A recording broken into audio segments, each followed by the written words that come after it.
The Jumping-Off Place by Marian Hurd McNeely. Chapter 1. Where the West Begins. Down on their knees, a boy and girl were taking up the kitchen linoleum.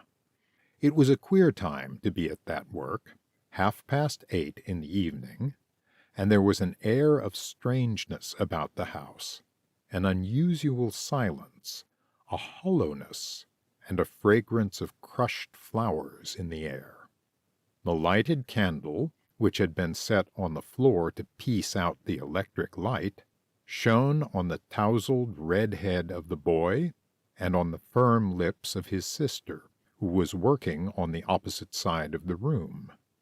The Linville kitchen was usually the noisiest room in the house, but tonight it was so still that the plack of the tacks, and an occasional grunt over a stubborn fastening, were the only sounds. It was not often that 15 and 17 worked together so silently or so soberly. As they approached each other along the sides of the room, there was a cough and a step on the back porch, and someone tried the door. Both young people sat up, looking as though caught in the act. "Aunt Jewel," whispered Becky. "You bet it's Aunt Jewel," said Dick. "Come back to see if we've read the will." "I know she expected to be asked to stay to supper this afternoon," commented his sister, "but I did hope we'd be alone tonight. I suppose we've got to let her in." "You haven't told her we were going?" There was an insistent knock on the door. Becky shook her head. "No, I knew she'd make a fuss about it, and I didn't want Uncle Jim bothered when he was so sick. But she might as well know now. Unlock the door, Dick." "I'd rather let in measles," growled the boy. The visitor stepped over the threshold with a word of commendation, which was an unusual entrance for her. "You children are wise to keep the door locked," she said. "You can't be too careful now that you're all alone. I never pick up a paper that I don't read of a house being robbed somewhere." Aunt Jewel was 59 and unyielding. The stiff clothes of 1910 were made for her type. Her black hair was drawn tightly over a stiff pompadour roll. Her shirtwaist was starchy, and in temperament she was like both hair and waist. "This is a fine to-do," she said from the doorway. "I come up here to talk over the services and cheer you up, and I find you tearing the house down in those filthy overalls. What if company drops in? What are you doing in those clothes the day of a funeral, anyway? I don't think you're paying much respect to your dead uncle." "Oh, yes, we are," answered Dick. "He told us to get the linoleum up as soon as he was gone. 'That's one job I'll skip,' he said. 'I always despised taking out tacks.'" He smiled at the speech that brought Uncle Jim so near, but his eyes were ready to overflow. "We can't pull tacks in Sunday clothes." "Better not let anyone else see you grinning that way," advised his aunt, taking a chair. "Of course Jim would make jokes on his deathbed, but the day of a funeral is no time to repeat them. Why on earth are you children upsetting the house this way?" "We're turning the linoleum," said Dick sourly. Becky gave her brother a reproving look. "We're getting ready to pack, Aunt Julia." "To pack?" exclaimed Aunt Jewel. "For what?" "For Dakota." "Dakota? You aren't planning to go out to the jumping-off place to visit that homestead?" "No," said Dick, "not to visit it, but to live on it." Aunt Jewel gasped. "I thought that idea died when your Uncle Jim did, or rather when he was first taken sick. He must have known after the first week of his stroke that he never could farm again." Becky's eyes filled with tears. "Yes, he knew it. He told us so just after his speech came back to him." "Well," said Aunt Jewel triumphantly, "that put an end to it." "It put an end to it for him, but not for us. He wanted us to go on without him." Becky's lips trembled, but her voice was resolute. "He must have been delirious." "Oh, no, he wasn't. He called Dick and me into his room as soon as he could speak, and talked it over with us. He told us he knew that he was never going to be well again, and that it was up to us to run the engine alone. He asked us if we thought that we could hold down the claim for 14 months for the sake of a good farm some day. And we told him we could. Even Phil and Joan promised him that they'd help. The man was certainly out of his head." Becky's eyes flashed. "He never was saner in his life, Aunt Jewel. He told us all about his plans, just what we'd have to pay for the land now, and what he thought it would be worth in 10 years.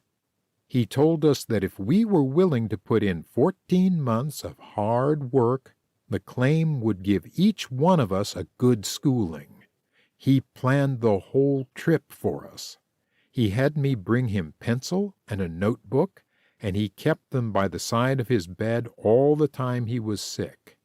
And as he thought of things, he'd either write them himself, or else have me jot them down, just how we were to go, what we would need to take, how we were to get started, how much land we were to have broken, what we were going to plant, what clothes we would want. There wasn't a thing that he didn't plan for. And his idea was for you children to go out alone and live alone until you proved up?" "Yes, it was." Becky went resolutely back to her linoleum. "I can't believe he was himself. People often get those queer notions when they're sick." "Well, I can prove to you that he was himself," said Dick hotly. "After he had most everything planned, he said to us, 'There's only one thing that worries me. I'm not afraid that you can't settle the land, you kids, but who's going to settle your fights?' Now, does that sound as if Uncle Jim were sane or not?" Tears sprang to Becky's eyes at the dear familiar phrasing. Aunt Jewel nodded grimly. "Well, I admit it does," she said. "But I can't see what he was thinking about. You children, being orphans, have picked up some things about helping yourselves, but you've never tried running a house alone in your lives, even in a civilized community where there are churches and grocery stores. And to go out in that God-forsaken place among dirty Indians and coyotes, with nothing growing but sagebrush, would be new business for you. Jim himself told me that the nearest neighbor lived 1/4 mile away. What would you do if you were sick? There's always chills and fevers in a new country." "Take quinine," suggested Dick. "That's all we could do if our neighbors lived next door." "Why, there's no house out there," said Aunt Jewel. "I'd like to know where you're going to live. I suppose you'll argue that you don't need a house. Or are Dick and Phil intending to put up a bungalow for you?" Dick bristled, but Becky pretended not to notice the sarcasm. Phil, at 10, could not be of much assistance in bungalow building. "Uncle Jim said that we could live in the new barn. That's a good-sized building, and it's partitioned off into 3 rooms. At first, he only intended to have us live there while the house was being built, but after he was sick, he said we'd better not plan for the house at all. There wouldn't be enough left to build it, after we paid the bills for his sickness, and besides, we might not want to stay out there after our homesteading was over. He said the best child in the world started out in a barn, and it wouldn't hurt us to live there 14 months. And where will you keep the stock if you use their stalls for your parlor? Asked her aunt disagreeably. We're only going to have a cow and 2 horses. Uncle Jim already bought the team, or we wouldn't need 2. We may sell one when we get through hauling. He said that we could keep them in the shack that he had intended for a tool shed. I suppose you're going to farm, too? Now, Aunt Jewel, you know we can't farm. Uncle Jim didn't have any idea of our doing it after he was sick, said Dick, his face red with a combined effort of tack-pulling and temper-holding. He said that we were to have only 10 acres broken and planted to corn for the stock. We're going to put in a garden ourselves, so that with our vegetables and our milk and our eggs we can get along. We can plant a garden and take care of the chickens and the animals, but we're no farmers. You're right about that, said Aunt Jewel in a tone that was as aggravating as it was intended to be. No farmers, and not much gardeners either, unless the Dakota air gives you new energy. Becky's a pretty fair hand for work, but it'll be a new thing for you, young man. Hoeing potatoes ain't as entertaining as track teaming, you'll find. And how are you going to pay for all the things you'll need out there? You'll find you're not millionaires when the will's read. Becky tried, for Uncle Jim's sake, to keep resentment out of her voice. We shan't have to wait for a will to learn that. He always told us about his affairs, and we know exactly what we'll have to live on. You see, Aunt Jewel, he had everything, almost everything, bought and paid for last winter, for we expected to be out there early this spring. We'll start out with enough to carry us until our first crop is due. Easy come, easy go. You've never had any experience at handling money. What you going to count on for income if your crop fails? We'll have the rent from this house. I suppose you think $25 a month would keep you. It may have to. Well, it's a fool idea all the way round. Of course, I haven't anything to say about it unless I'm appointed guardian, and I don't suppose Jim ever looked ahead far enough to plan for that. I was never one to put my oar in anyway. You children would be far better off if you stayed right here in Platteville. Becky's all ready for normal school, and in 3 years she'd have her certificate and be ready to teach. Then she could support the rest of the family while Dick is preparing. Your uncle didn't have any too much to leave you anyway. You'd better not spend the last cent of it on a wild goose chase like this. But where could we live? Said Becky. This house is rented to the Glovers. We'd have to find a home, and we haven't enough money to live and go to school and to pay rent, too. And we'd have to give up that land. Uncle Jim had already filed on it. He'd built the barn and the shack, and he paid for the stock this spring. A lot of our goods are already out there. No, we've gone too far to back out now. Uncle Jim thought it was best to go ahead. And besides, Aunt Jewel, now that he's gone, I just feel as though I can't stay on without him. She pulled at a bent and rusty tack with unseeing eyes. Nonsense, said Aunt Jewel. You can't give up to any such feeling as that. Death comes to everybody in this world sooner or later. I was prostrated when I lost Sam, but where would I be if I had given in to my grief? And he was a husband, not an uncle. You've all got to brace up, just as I did." Dick rubbed his coat sleeve across his eyes.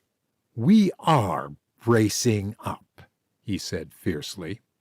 Aunt Jewel settled back in her rocker. "Well, I suppose there's no use trying to tell you anything if your uncle's got your affairs all settled. You won't starve during the summer. You'll probably have enough money to carry you for a while. But you'll be back as soon as cold weather starts, and I'll be expected to take the 4 of you in." Becky shook her head. "You needn't worry. We'd never come to you," exclaimed Dick. "You may be glad to come yet. I've heard those Dakota stories before. No homesteader is ever able to keep the land he settles. It always goes back to the bank that has loaned him the money. And 4 children! How are you going to run a farm?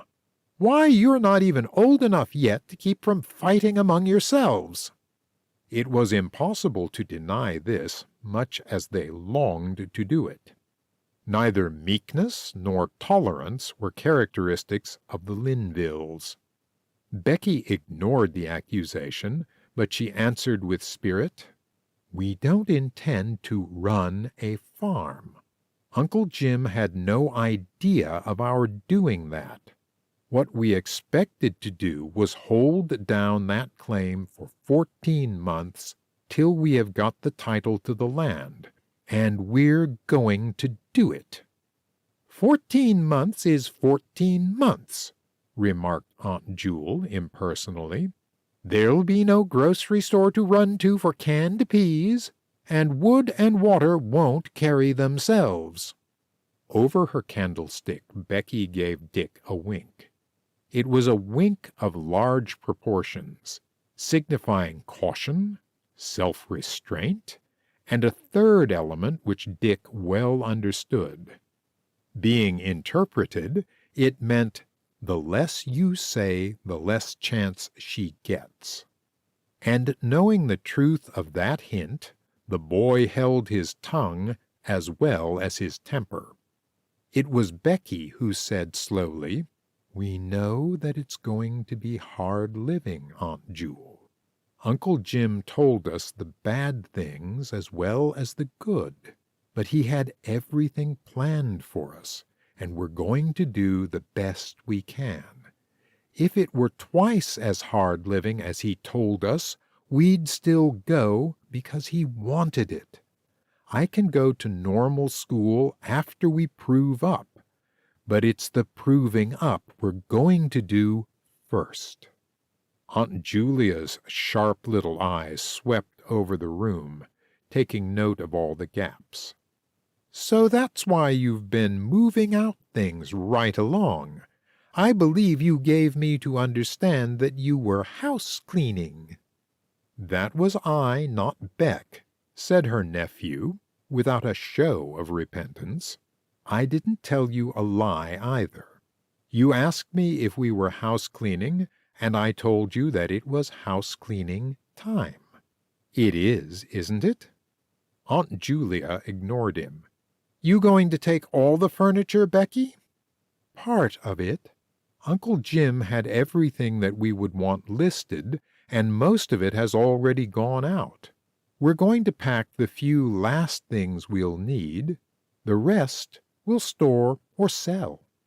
Aunt Jewel made a noise with her tongue that sounded like, "Well, it's a pretty poor notion to my way of thinking.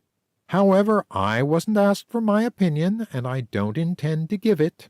You going to have enough money to carry you?" "We're going to have enough to make our first payment on the land, to pay for our breaking, and what supplies we'll need this summer. Uncle Jim had canned goods and claim clothes bought for a year, and he said we wouldn't need much else. The horses and wagon and the cow are paid for. Even the chickens are ordered. He thought of everything. But of course we've got to help ourselves. I'm surprised that your uncle was that practical.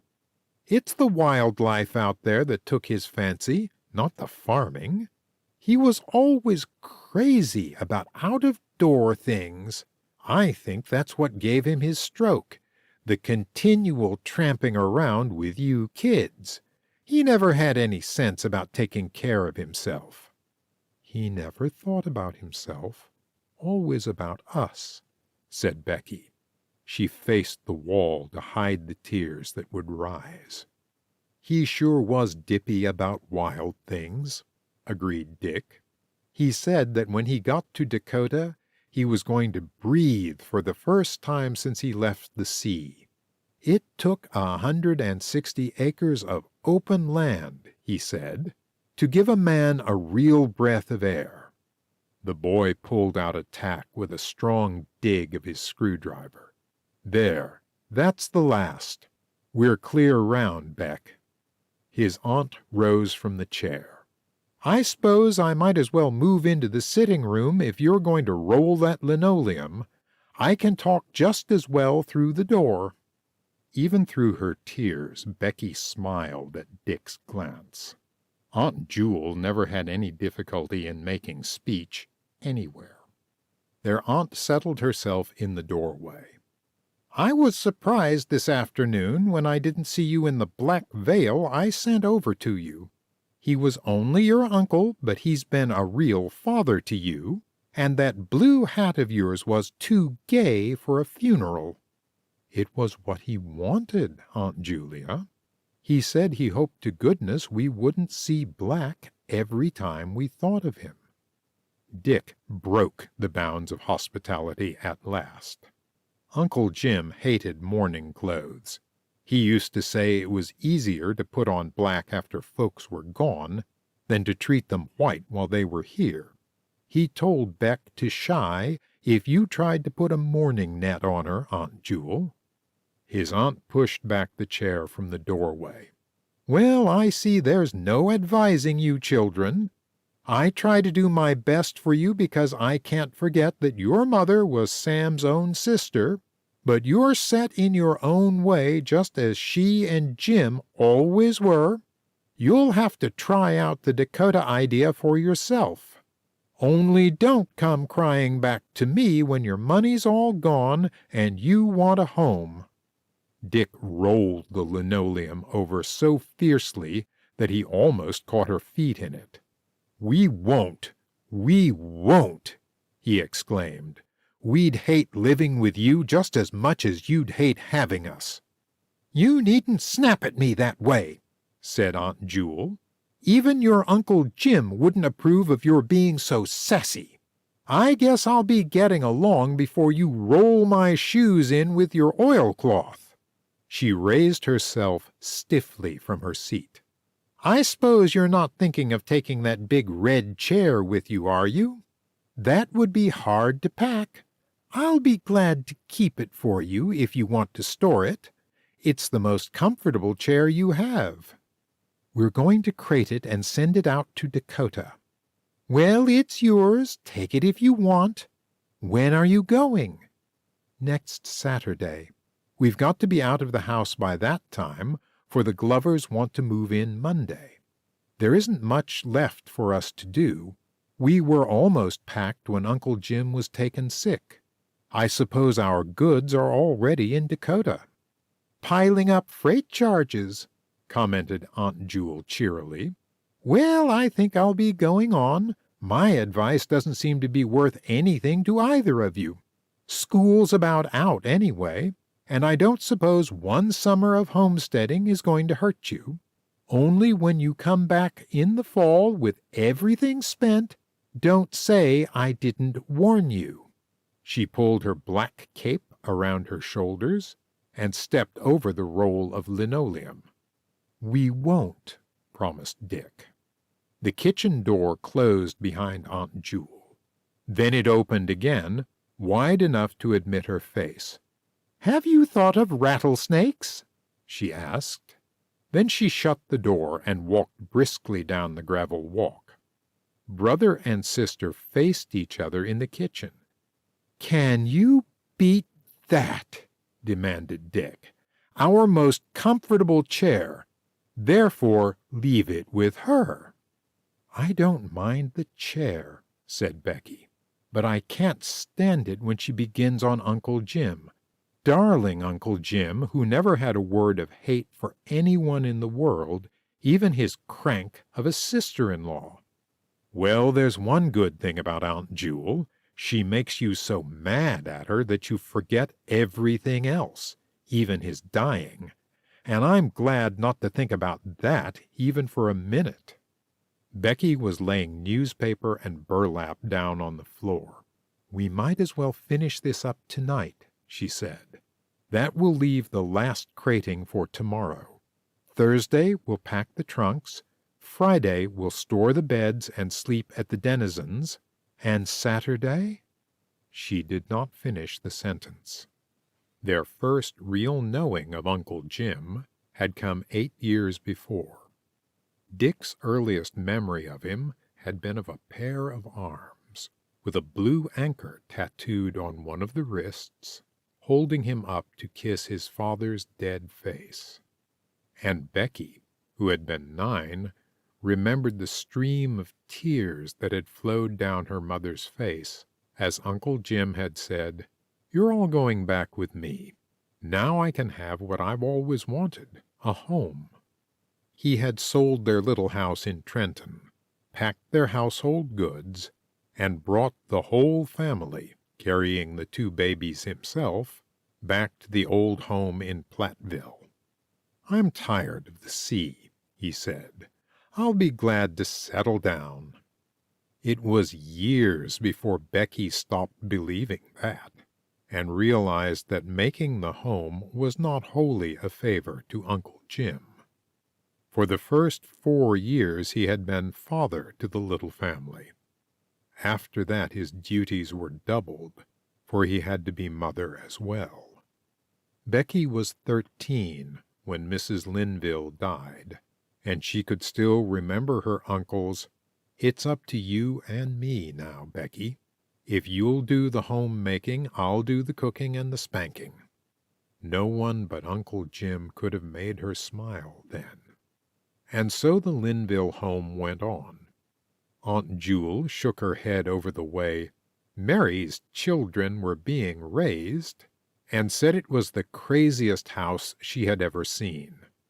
Uncle Jim's housekeeping was done by a process of elimination. His sailor's training had given him a hatred for uncleanliness or disorder, but it had also taught him what was necessary and what unnecessary for living. Of books, fresh air, games, music, light, and food the house was full. Of ornaments and draperies, and what Uncle Jim called gimcracks, there were none. Before and after his business hours, Becky and he had fought out the cooking together. He had given the 2 older children their first lessons in darning.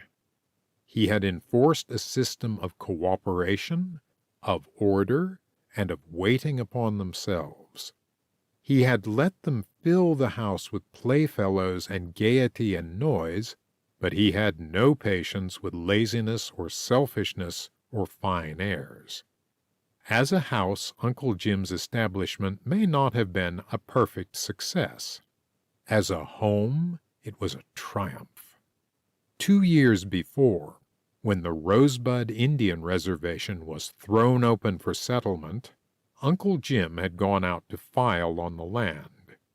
He had not been one of the fortunates who drew claims, but he came back in love with the country and enthusiastic about its future. "I don't believe I'd ever be lonely for salt water out there," he confided to Becky.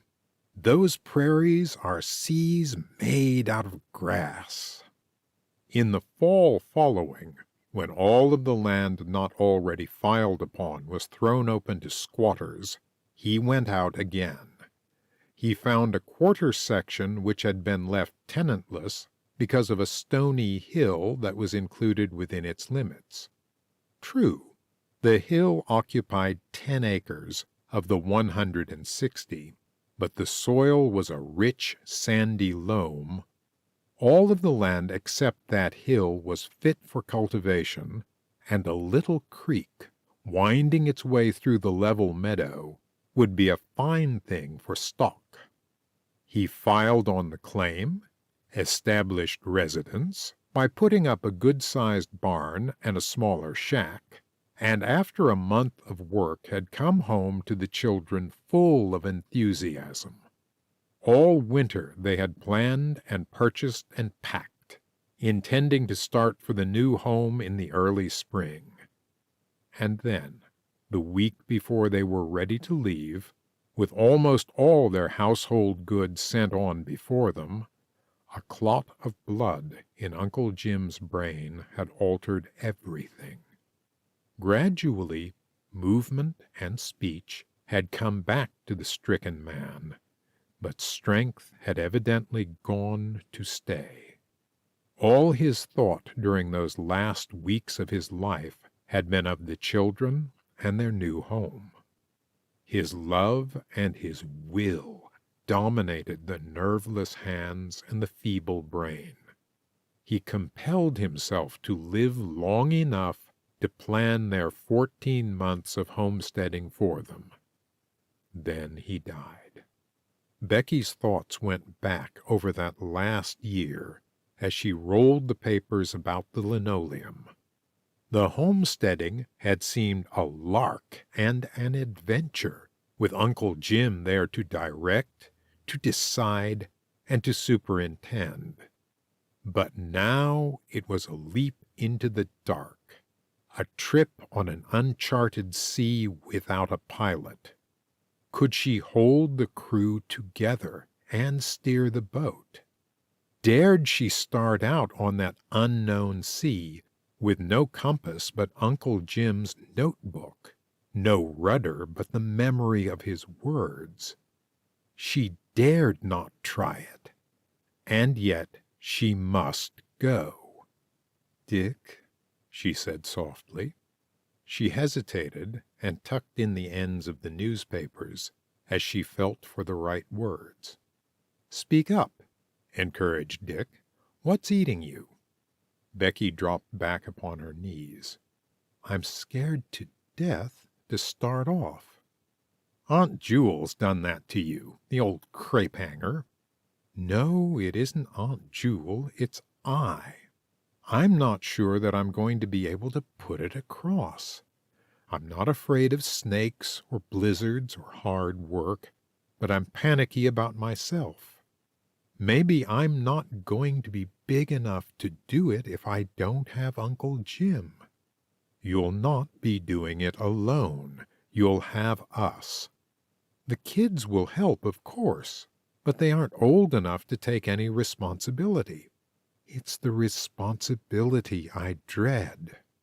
You won't have to take all of it, dumbbell. I'm going to hold up my end, ain't I?" "I know you will, Dick. I'm sure of that. But it isn't just the work and the planning. It's the keeping together. I don't know if we can do that. We've got to stand against everybody else, just as Uncle Jim said. Oh, Dick, we mustn't fight." She laid a dusty hand on his grimy overalls. "Well, I won't fight if you treat me right," said her brother gruffly.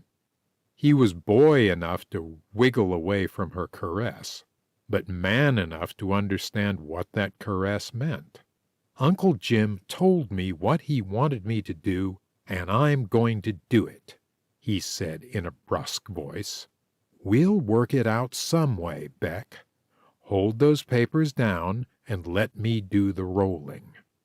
A small white-robed figure stood in the doorway, a sharp-chinned little girl with a freckled nose and gray-green eyes.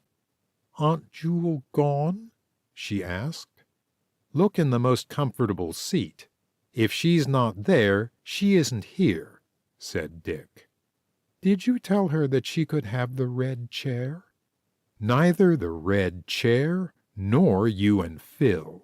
I think with a little urging she would have kept all three of you, teased her brother. She wouldn't keep me, said Joan. I never would stay in her horrible house. And she shivered. You'd better run back to bed, said Becky. Don't you dare take cold before Saturday. I can't sleep. I just about get there, and then I think of him again. Becky smiled at her through tears. Remember what he told you, Joan. I do, said the little girl, but sometimes I can't. Come on up, said Becky. I'll tuck you in. She squeezed the thin little hand as the two went back upstairs together. Dick wrapped burlap over the long roll of linoleum and tied each end with a rope.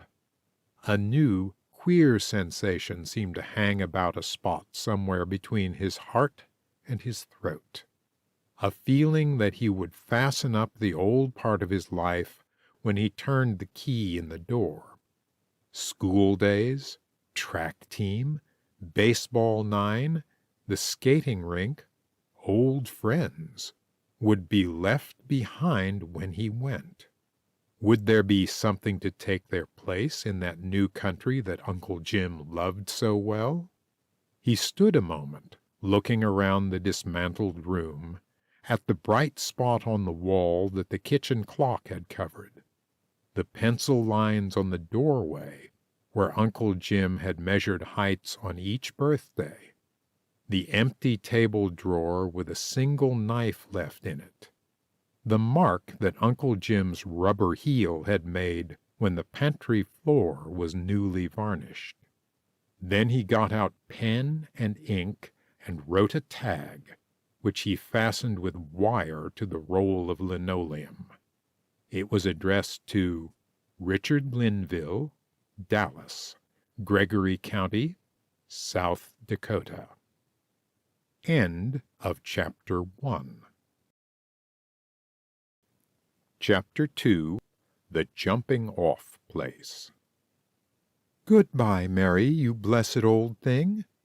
Goodbye, Becky dear. Good luck. Come back soon. It seemed as though everybody in Platteville were at the Northwestern Station on Saturday afternoon.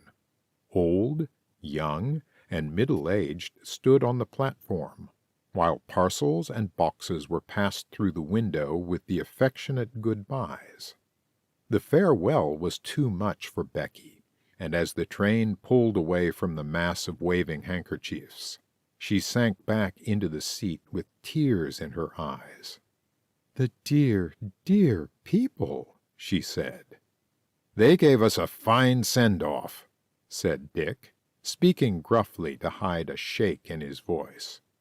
Becky shaded her eyes to look back at the little town set in its nest of green. As the train crossed the Roundtree branch on the trestle, she looked up the valley to the graveyard where they had left Uncle Jim. Between her heart and her throat was a leaden weight that both pressed and choked. It seemed as though she must stop that train, clamber down the steps, and run up the hillside to tell Uncle Jim that she couldn't go. "When do we eat?" inquired Phil. Joan said nothing. She settled herself back into the red plush, with delight written all over her expressive little face. Her last trip on the railroad had been made at the age of 3 months, and she had never dreamed of the splendors of velvet and veneer that lay behind the windows of a chair car. What joy to be going on a real trip amid such luxury! She was oblivious to the dust on the seats, the cinders on the window sills, the faint odor of lunch boxes that pervaded the car. She gave a bounce of ecstasy on the hard plush seat. Just like a throne, she said to herself. At Ipswich, Phil made a trip to the water cooler, being parched with thirst after 4 miles of travel, and it was during his absence that the newsagent passed by Joan, a very friendly man with much gold in his teeth and on his cap, who called her sister, and laid on the seat beside her a package of gum, a fortune-telling ring, and a bottle made of paraffin, with a delicious-looking red liquid inside.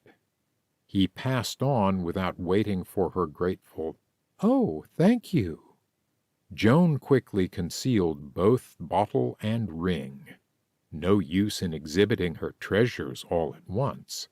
It would prolong the pleasure to produce them one at a time. Moreover, they wouldn't have to be shared so generously.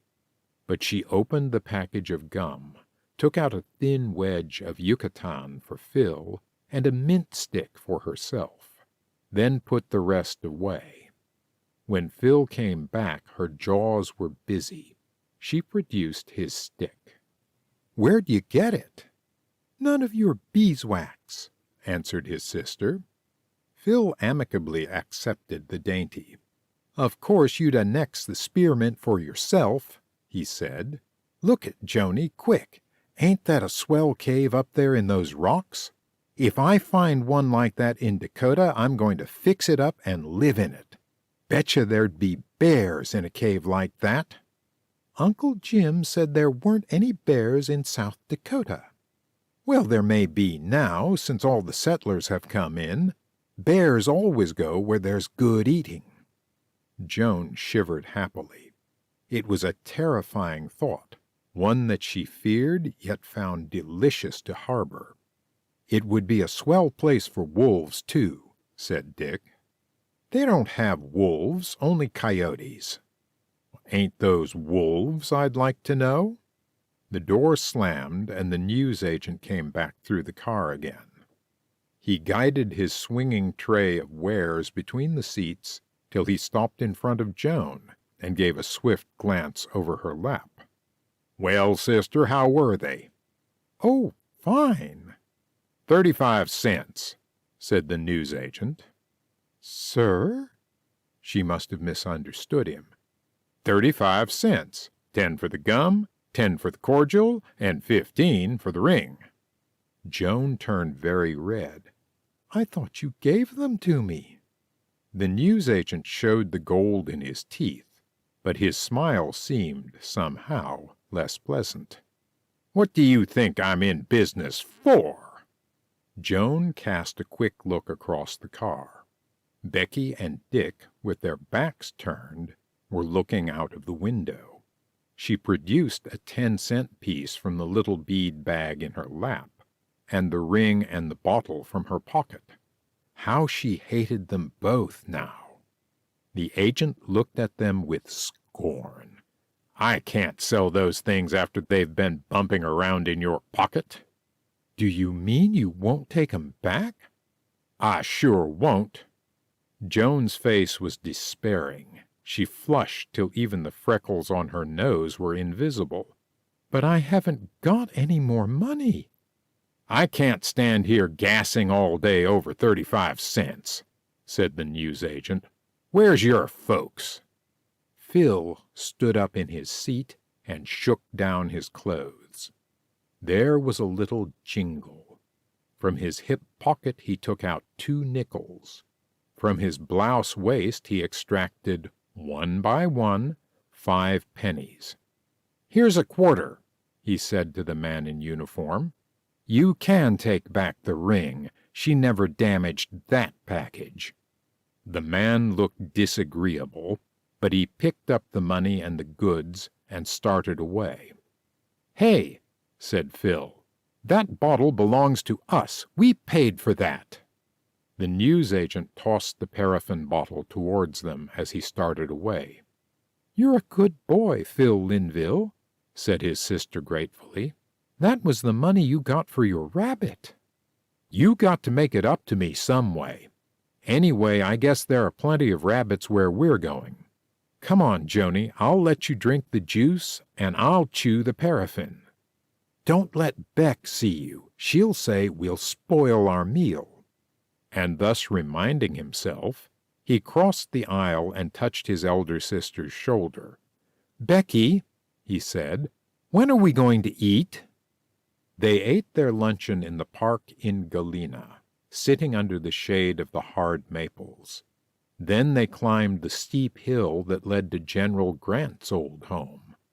It was after visiting hours, but the caretaker, moved by Becky's almost reverent questions, unlocked the door and showed them through the old-fashioned rooms. "Is she the Grant's aunt?" whispered Joan, with her hand on Becky's dress. "Why?" "'Cause she calls them all by their first names, Fred and Jessie and Julia." The caretaker heard the question and smiled. "Don't wonder that you ask that," she said good-naturedly. "You know, living here in the house and talking about them to people the way I do every day, you get so you feel as though they were your own folks. Nellie has great-grandchildren now, but I always think of her as a pretty little girl looking into the mirror in that small room upstairs. And the General, why, I never go up the front steps that I don't look for him sitting in that porch chair with his cigar in his mouth." Joan was enraptured with Galena, with its steep little streets running into the rocky hills above the town, the vine-covered church that was built into the solid limestone behind it, the deserted graveyard that was now a playground. "I don't see why General Grant ever went away from here," she said. "He could sleigh ride down these hills so fast that he'd go up on the other side, and then all he'd have to do would be to turn his sled around. Wish we were going to live here instead of in Dakota." It was 10 o'clock at night before the Northwestern train came in, and Phil and Joan were dead with sleep when the Linvilles started on their way to Omaha. Becky, not daring the extravagance of a sleeper, made them as comfortable as she could with blankets and pillows, and the two went immediately to sleep. Dick stretched himself out on the seat with his overcoat and sweater, and soon followed suit. The train clanked its way over the prairies, with only an occasional light to show that the towns were far apart and small. Becky took out the steamer rug and curled up inside of it, but sleep would not come. All that was sure and tried lay behind in Platteville. Before her stretched the unknown. She thought of the change of cars ahead of her in Omaha, of the freight that must be identified and claimed at their journey's end, of the stock that they must find, of the supplies that they must buy. How would she do all of these things as Uncle Jim would have them done? She felt inadequate for the task, too young and inexperienced to meet what the next day was sure to bring. She reached out for her suitcase, which lay on the seat opposite, and took out a thin green book which lay near the top. The light which hung from the center of the car swung with the train's motion, and cast shadows over the handwriting on the pages. It was the notebook which Uncle Jim had made for them in the last days of his illness. She turned the leaves till she came to Omaha. Arrive 8 a.m., Illinois Central. Leave 8:45 a.m. on Northwestern. N.W. train goes out at the same station. Eat a hot breakfast at the depot. Buy lunch for the next 2 meals. Don't hurry. You have plenty of time. This is the home stretch. You'll love the prairie. Dallas. Arrive 8 p.m. and go to hotel 3 blocks up Main Street. In early morning, buy your last supplies. Inquire at the Star Lumber Yard for the superintendent, Mr. Cleaver. He'll tell you where our freight is stored, and will see that the team and the wagon are brought over to meet you. Depend on what he tells you. He is the cream of South Dakota. Get a man to help load the boxes onto the wagon. Start with box number 1, and don't take more than the horses can carry. Dick will have to come back for the rest later. The bay horse is lazier than his partner. See that he takes his share of the pull. 19 miles straight north to the claim. Get a man to drive with you and help unload. Look for the prairie dog town as you drive past the hill with the watermark. Play fair, everybody, and all help. If you don't like the prairie, then I've counted wrong. The dearness of Uncle Jim. Becky could almost hear his laughing voice in the words. He seemed so near, so with her as she read his instructions. The worry stopped. Things were not so scary after all. She pushed the little book up under her pillow, turned her back to the light, and went off to sleep. After they left Omaha, the world began to change. It was opener country. The sky reached farther. The towns grew fewer.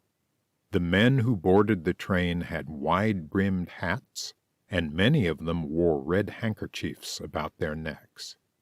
At Niobrara, a party of Indians got on, the younger ones in store clothes, the father and mother in moccasins, flannel shirt, and blanket shawl. At Norfolk, the Linville children got off the car for a moment to stretch their tired legs, and there they met the prairie wind that Uncle Jim had described. The unceasing, never-waning breeze that tore at their clothes and zoomed in their ears, that attacked rather than caressed. They were glad to get on the train again. The occasional towns were only single streets of false-fronted stores with a few frame houses. The trees were rare windbreaks. Finally, both town and streets vanished in a sea of green grass that ran into the sky. The west burned with a great fire. The sun turned into a red ball of molten gold. Phil began to rummage in the lunchbox, but Joan, with her freckled face against the car window, watched the ball drop down behind the world. The skies turned from red to orange, from orange to purple, from purple to gray. The porter lit the lamp in the center of the car. Joan yielded her little frame to the swaying train. Clink, clank, she sang to the accompaniment of the banging metal beneath her. Then she took out her block of paper, produced a much-chewed pencil, and wrote, Clink, clank, clank, the sun is setting behind the bank. I'm going out to live on a claim where raising melons is our aim.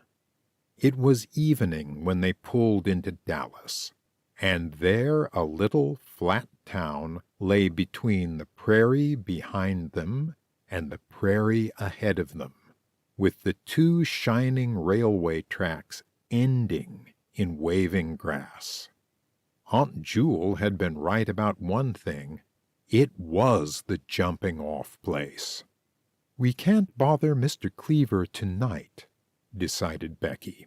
We'll go to the hotel, get to bed, and make an early start in the morning. The children made their way up the long street, the only street of the town. When Becky found the stores open, she decided that they might save time by buying their supplies at night. So while the two children sat in the hotel, looking with interest at the moccasined Indians and the occasional cowboys that passed, Dick and Becky made their list and did their shopping.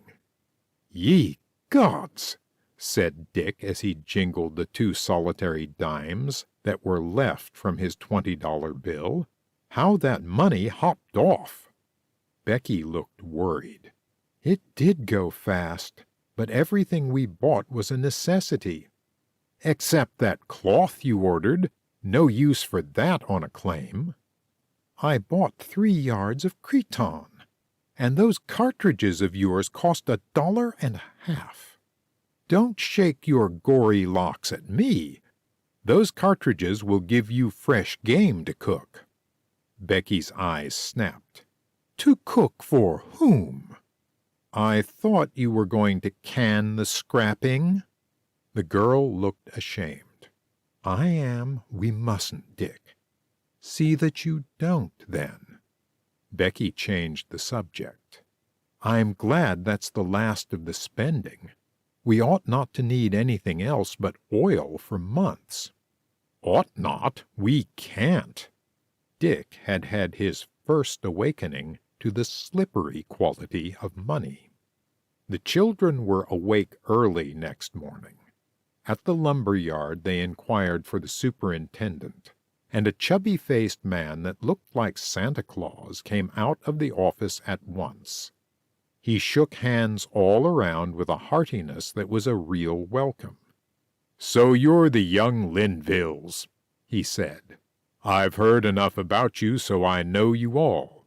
I was afraid you'd given up the homesteading idea until I had that letter from your uncle 3 weeks ago. Is he going to be able to make the trip out later?"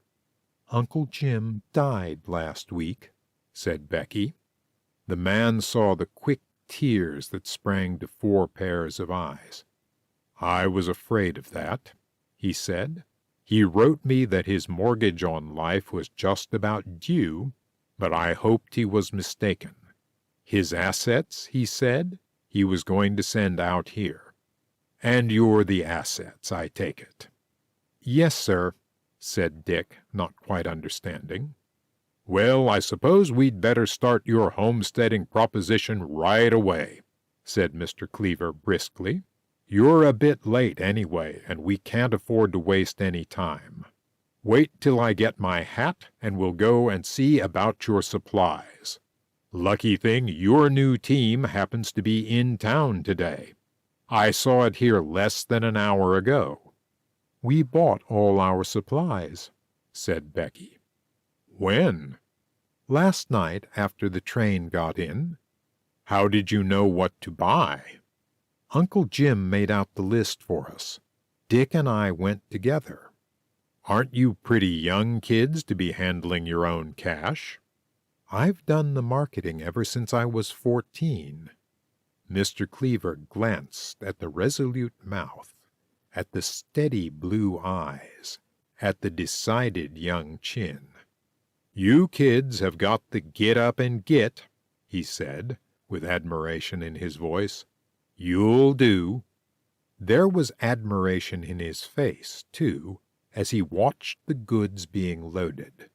With cap off, sleeves rolled up, and flannel shirt open at the neck, Dick fell upon the freight.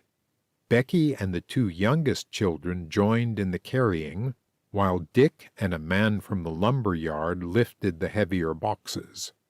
Mr. Cleaver went back and forth on various errands, but returned each time to find the work going on steadily. There was no disagreement, no waste of steps, no false moves. The 4 children moved like clockwork, and in less than an hour the Linville wagon was loaded and ready to start. "Why not get all your goods out at once?" suggested Mr. Cleaver. "Wubber, a homesteader who lives a mile from your place, is in Dallas and going right past your claim. If he has room on his wagon for the rest of your things, you'd save time, and it wouldn't cost you any more than to make the extra trip yourselves." Becky and Dick eagerly agreed to the plan. A boy was sent out for Mr. Wubber, a blond man whose face was so sunburned that he seemed to have the wrong wig on. When he learned where the new homesteaders were to settle, he refused to accept pay for the use of his team. "You give me my noon meal, and we'll call it square. My wife would give me tittery-eye if I took pay for hauling from a near neighbor." Joan and Phil looked at each other. What was Tittery-Eye? "How near?" asked Dick. "I thought you lived a mile from us." "That's close neighbors in Tripp County," said Mr. Wubber. "Now," said Mr. Cleaver, when the last crate had been loaded onto the wagons, "you boys better start on. It'll take you several hours with those loads. I'm going to take Miss Becky and the small fry out with me in my car. They'll be ready and waiting when you come. Wubber, you'll stay and help unload the kids, won't you?" "Sure. I'll stay till they're moved in," replied Mr. Wubber. He winked one eye, which dropped a strangely white lid down on his sunburned face. "This is wash day at our house, and there ain't much to come home to on wash days." "I'd druther go out on the wagon," said Phil. "Nothing doing," put in Dick decidedly. "You're going just as you're told." "You're not the boss of me." Becky broke in quickly. "The horses have enough load as it is, Phil. Besides, you'll get a chance to look around at the place before Dick comes, and we'll all have to get to work. It's a wonderful chance to drive out with Mr. Cleaver." Mr. Cleaver cast an amused glance at the girl. "You know how to manage 'em, don't you? I was going out your way anyway, Phil, and I'd like to show you the country as we go. It'll give me company on my drive, and you a chance to look over your land. I've got to stop at the house a moment before I'm ready, but I shan't keep you waiting long." He piled the children into his car and drove up Main Street to a gray bungalow, which had a real porch and the only awnings in town. When he came out of the house, 15 minutes later, he carried a basket which he put between the two seats. "All set," he said. "Let's start."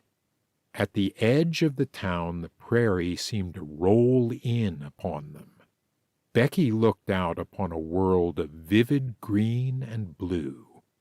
A sea of grass, soft, lush, deep, rose around them, swept by waves of wind that made silver billows through the sea. Miles of this green stretched before them. It was a world of grass, no trees, no rocks, no landmarks of any kind.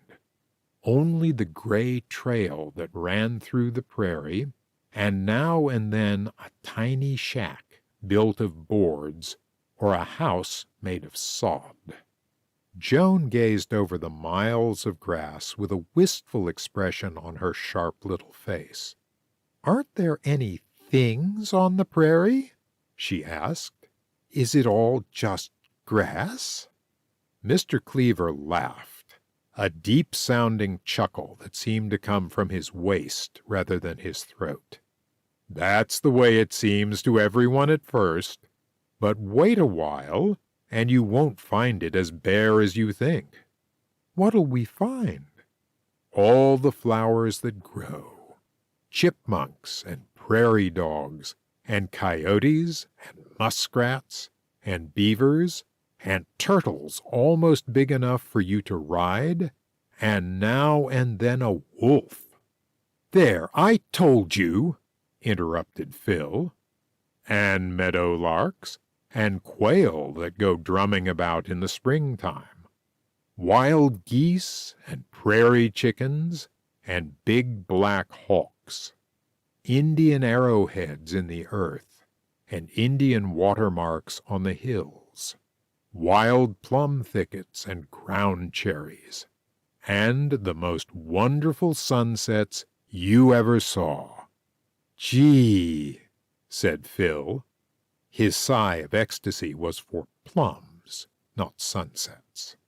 The car sped along the trail that looped and doubled upon itself like a ribbon. It rounded bottomland that was almost swampy, where the grass grew long and showed its silver side when the wind blew across it. In the deep, vivid green was a riot of color. the blue of the liverwort, the yellow of swamp buttercup, and here and there a late red lily that looked like a stain of blood in the grass. Over it swung red-winged blackbirds, and from its depths meadowlarks called their 6 liquid notes. Mr. Cleaver glanced down at Becky's face. "How do you like it?" The girl's eyes were alight. "Oh, wonderful! If Uncle Jim could just see it." "You're going to be all right if it strikes you that way at first," said Mr. Cleaver. "As for your uncle seeing it, he did. I drove him over this very trail just about a year ago." "Didn't he say he liked it?" "Over and over. He was just crazy about the country. Said that he didn't know land could be so much like the sea." "How did you come to bring him out?" "Well, I happened to meet him the first day he landed in Dallas. He was the kind of man that would make a dent in your memory. He was so unusual a fellow, and we took a shine to each other right away. When he failed to get any land in the drawing, I was as disappointed as he was. I told him not to give up his idea of coming out here, that I'd keep my eye open for a claim before squatting time. It was I who wrote him that this land was to be thrown open, and when he came out to take a look at it, I drove him over here." "Do you take that much trouble for all homesteaders?" "Not by any manner of means. But your uncle was the kind of citizen we need, and if we can't get him, we're glad to have his proxies." "We're pretty poor substitutes for Uncle Jim." "I'm not so sure about that," said Mr. Cleaver. "When I first got his letter telling me he was depending on you to do the homesteading, I wrote back discouraging the idea.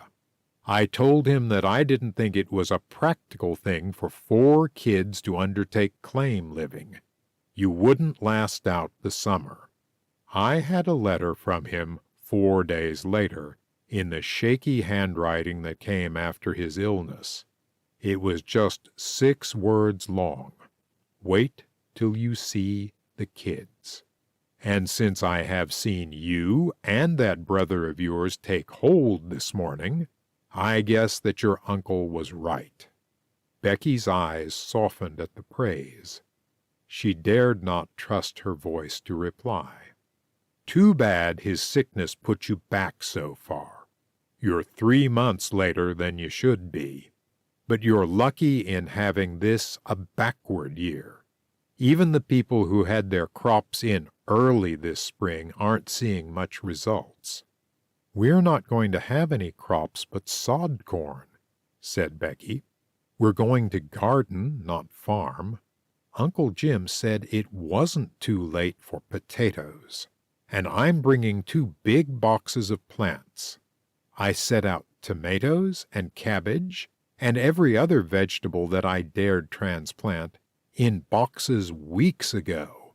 Uncle Jim had the ground plowed and disked and harrowed last October.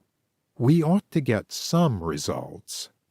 "Yes, he worked like a Trojan in those weeks that he was here last fall. He must have done a lot of the building himself, for the carpenter who worked for him was a poor sort of a wood butcher. Your uncle came in for more lumber one day when I was rushed with work.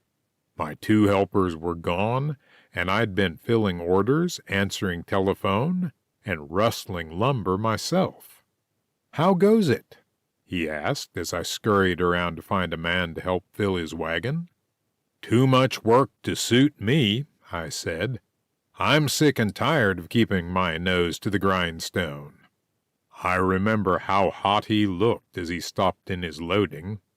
'Well,' he said, 'I don't feel that way about work. If the Lord will supply the grindstone, I'll furnish the nose.' I never forgot that." Becky smiled through her tears. She could almost hear Uncle Jim saying it. The car went over a hill, and 2 deep blue peaks showed, outlined against a lighter blue sky. "You're on the home stretch now," said Mr. Cleaver. "Those are the Dog-Ear Buttes, 12 miles away from your claim. You'll look at them every day for the next 5 years. Or are you planning the 5-year residence?" "No, only 14 months. Uncle Jim said we could never raise enough on the place to feed Phil 5 years. Proving up will be over almost before you start. Here, look down through the valley. You can get a peek at your new home." The children peeked. The trail curved down a gentle incline, then around 3 buildings that stood outlined against the western sky. A square of gray ground about them, where the subsoil had been thrown up and trampled down, made a patch in the green prairie grass. As they came nearer, they saw a thin fringe of shrubbery that outlined, here and there, a curly little stream. The children bounced about excitedly on the back seat. "The creek! The creek!" they yelled. "And there's the barn," said Becky. "Don't let's call it a barn," pleaded Joan. "It's going to be our house. Let's call the shack the barn." Mr. Cleaver drove up to the end of the barn that was to be a house. It was built in the shelter of a hill, so that on the north it would be cut off from the worst of the storm winds. On the south, the tangled skeins of the creek emptied into a small pond. Near the back door was the well, over it a large pump. The children jumped from the car before it had quite stopped, and ran to the end of the barn where a front door had been cut. Becky unlocked it, and they stepped inside. The building had been divided into 3 rooms by partitions that went part way to the ceiling. A window in each room let in light and air, and a back door directly opposite the front had a glass inset. The interior was unfinished. The beams ran to the roof tree, and the rafters stretched overhead, but the lumber had been planed and was smooth, soft pine. Becky's heart sank a little. In spite of all Uncle Jim had told her, she had not expected to find things so primitive, so unprotected, and so bare. But Mr. Cleaver seemed to feel differently. "This is fine," he said. "You kids are going to be mighty comfortable when you get settled. It's a palace for Tripp County. Hello, what's the matter with the window? And that one, too. Why, they're all broken." Sure enough, every pane in the house was cracked or contained fragments of glass. Broken slivers lay on the floor, and stones in the corners of the rooms explained how the damage had been done. "The vandals!" exclaimed Mr. Cleaver. "Now who do you suppose could have done that?" "It must have been someone who lives nearby," said Becky with a troubled look. "This is such an out-of-the-way place that no one would come so far off the main road just to break windows." "But you have no near neighbors except the Wubbers and the Cortlands. Wubber is a ne'er-do-well, but he hasn't a mean bone in his body, and the Cortlands aren't that kind at all. They're good neighbors. Probably it was some villain of a boy. Wish I could get new panes out of his hide." "That means no windows for tonight. Lucky it isn't stormy and that we have some mosquito bar. I suppose Dick will have to get new glass and a man to set it tomorrow. If it should rain, we'd be flooded." "I'll send a man out with the glass in the morning," offered Mr. Cleaver. "One that can set it, too. Makes me ashamed to find such miserable skunks as this in our community." We're not all like that, Miss Becky." The girl gave him a grateful look. "I know that." The children had wandered out into the dooryard and stopped to get a drink. "This pump won't work," said Phil. Mr. Cleaver threw the last stone through the doorway and went out to help him. The pump handle rose and fell without resistance. "Work? Of course it won't work. That pump's pulled out." His face was wrathful. "Look at it. I believe someone has been trying to take it away, but couldn't quite lift it out. That's another thing that will have to be fixed right away. You kids have got to have water." "Is it a very expensive job?" asked Becky anxiously. "It won't cost you a cent, not a red cent. I'll have it done myself, and I'll spend the rest of my days in Dakota getting the pay from the man who did it. I'd like to have him here this minute. Fortunately, the pump isn't broken, it's just pulled loose." "Will we dare to use the creek for drinking water?" "You can use it for the horses. You will have to get water at the spring 1/2 mile above here for yourselves. It isn't the water I'm worrying about, it's the dirty trick. A fine welcome for you kids." "It would be a lot worse if you weren't here," said Becky. "I'll do my best to help you fix things. That's all I can do now. I'll send the car out with a man early in the morning. I ought to be getting back to Dallas. Suppose you and the children drive with me up the creek so I can show you the spring. Maybe I can borrow a bucket for you to bring back some water." "I think I'd better stay around here. I don't want any more windows broken or to be gone when Dick comes. But I'll be glad to have Joan and Phil go if they can find their way home again. Come on, kids." He lifted them into the car. "Wish I could stick around and help you get settled." "Come back and see us when we are settled." "I will, and Mrs. Cleaver will come with me." That seemed to remind him of something. He lifted the market basket from the car and set it in front of Becky. "Don't know what my wife would have said to me if I had brought this back home. She thought you might not want to stop to cook today. Goodbye and good luck. I'll send the kids back in a few minutes." And away went the car and his friendly smile. Becky opened the basket almost before they were out of sight. There was a loaf of homemade bread, some thin slices of boiled ham wrapped in waxed paper, a box of cookies, and a jar of raspberry jam. Her heart warmed to the kindliness. They were not without friends, even in a new country.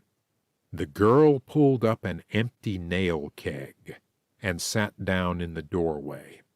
It would be noon before Dick could get there. There was nothing to do but wait.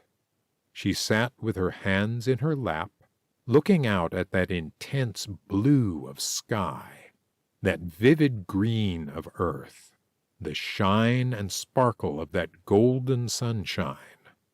Her eyes followed the prairie to the stake which Mr. Cleaver had pointed out as their section line. As far as the eye could see, that lush meadowland was theirs. Platteville, with Uncle Jim gone, was nothing to be lonely for. The jumping-off place was home now. End of Chapter 2. Chapter 3. Neighbors. It was nearly noon when the household goods arrived. Joan and Phil had brought back a bucket of water, explored the plum thicket, and were sending up squeals of ecstasy from the creek's edge when Mr. Wubber drove up to the door. Behind him came Dick, driving a dusty team, with a red cow switching her tail behind the loaded wagon. The two children, wild with excitement, ran to meet them. "'That our cow?" said Joan critically. "She looks as though she had adenoids." "All cows look that adenoidish way," remarked Phil. "May I drive her to the barn?" "Tired?" called Becky from the doorway. Dick wiped his dusty face. "Not tired, but dry as a cork. Got any water?" Becky produced the pail and her pocket cup, and the two drank thirstily before they went back to the load. "Take down the kitchen table for me," said Becky, "and the box of supplies. We'll all need lunch before we set to work." Mr. Wubber nodded his approval. "That's the ticket," said he. Becky opened the cartons of groceries that they had purchased in Dallas, and set the bare table with crackers and cheese, bread and ham, and the gift cookies. She passed oranges with a generous hand. In the months to come she often looked back with a smile at her lavishness with that rarest article of prairie diet, fresh fruit. It was not until Dick came into lunch that he noticed the broken windows. He looked very much disturbed. "That the kind of neighbors we have around here?" he asked Mr. Wubber. "Only one family about here that's likely to have had a hand in that. Except for them, you'll find pretty fair neighbors." "Who are they?" "The Whelps. I can't say that they did it, but it would be like 'em. The old lady isn't so bad, but her husband and the two boys are skunks." "But why would they have it in for us?" "They got it in for everybody." "Hope they're not near neighbors. Where do they live?" Mr. Wubber looked uneasy. "Over that way," he said vaguely, with a bob of his head toward the south. "I hope it wasn't neighbors," said Becky with an anxious look. "I'd rather think it was the work of boys. Mischief would be better than meanness." "Either one lets in mosquitoes," suggested Joan. "This is something like," said Mr. Wubber from his seat on the box. "Don't often get cookies like these. And the chances are I wouldn't have got much of anything this noon at home. The missus said this morning that she wasn't going to bust herself getting dinner." Mr. Wubber was a most appreciative guest. There was nothing on the table that he didn't try again. Even Dick and Phil, who had no mean capacity of their own, eyed with wonder the amount consumed by their neighbor. It was not until the last crumb had vanished that he took a final mighty drink, which exhausted the water supply, and suggested that they get to work. If things had to be done, you might as well get 'em out of the way. "Better set up the oil stove first," suggested Phil. "Eating's the most important thing." "You mustn't make an idol out of that stomach of yours, Sonny," admonished Mr. Wubber. "We better set up the beds first, soon as we get the floor spreads down." All hands set to work. In what Joan called the middle department, they rolled a rug down on the floor, set up a double bed, and 2 cots for the small children. Into that room went the only bureau. Becky looked worried when she thought of the 3 drawers that must hold the family wardrobe, 2 chairs, and all the trunks. "What's that corner shelf for?" asked Dick. Becky looked at the triangular piece of painted wood that fitted into a corner of the room. Below it Uncle Jim had fastened a long rod of metal. "That's why he told us to take the clothes hangers that I was going to leave behind. He even thought of a closet for us." Uncle Jim had evidently gone as far as he could to make the house ready for occupancy. He had built shelves and driven nails in the kitchen, painted borders around the bedroom and living room floors, screwed hooks on the back of every door. Every sign of his thoughtfulness was a sword in Becky's wound, and the hard physical work that somehow made her grief a little less was a godsend. At 3 o'clock the beds and stove were set up, the bedding unpacked, the crates opened, and Mr. Wubber had gone. At 4, Dick's bed in the living room, a bed that was to be a couch by day, was made. The mosquito netting had been tacked outside the broken windows, the oil stove had been started, and a pot of potatoes was boiling over the flame.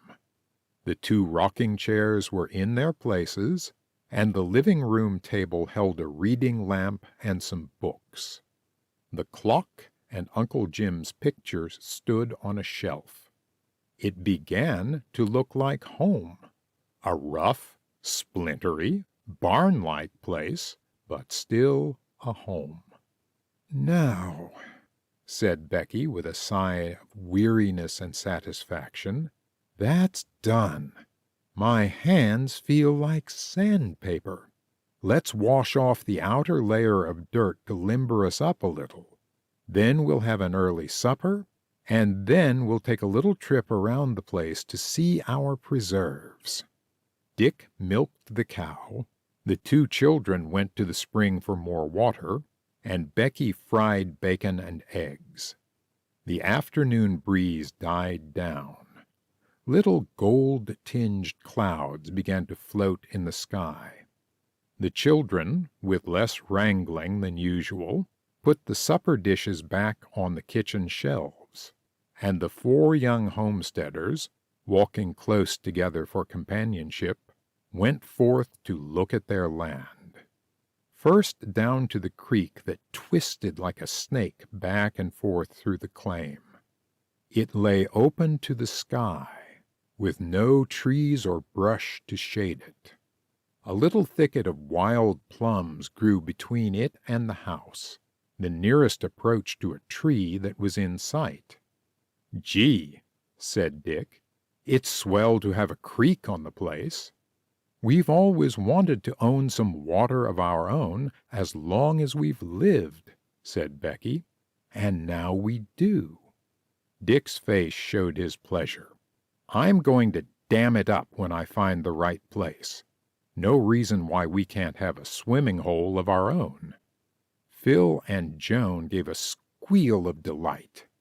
"Maybe we can have swans," suggested Joan. "I'd love to have swans." Phil eyed her with scorn. "Why don't you suggest ostriches? I'm going to have ducks." "Smarty, you think you're the bossy of the place." "Whenever you're tempted to scrap," sang Dick, and the children joined in the gay chorus of Uncle Jim's fight song. "Remember, your mouth is a trap. As long as your teeth are set snugly and tight, you've a grip on yourself and the fellow you fight. And the madder he gets, why, the harder you bite. So whenever you're having a scrap, remember your mouth is a trap." "Let's go over and hunt up the prairie dog town," suggested Phil. "Mr. Cleaver showed us where it is, between those 2 hillish places."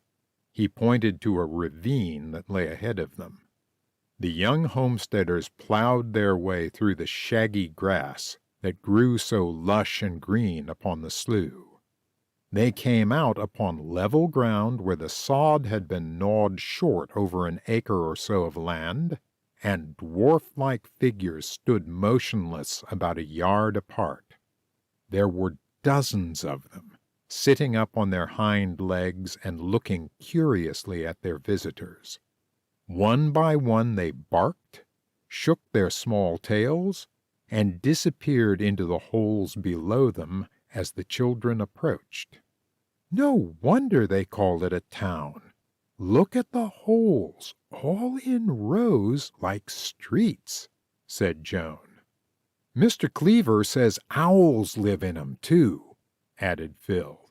"He says they came flying in every afternoon and went right down into the holes with the dogs."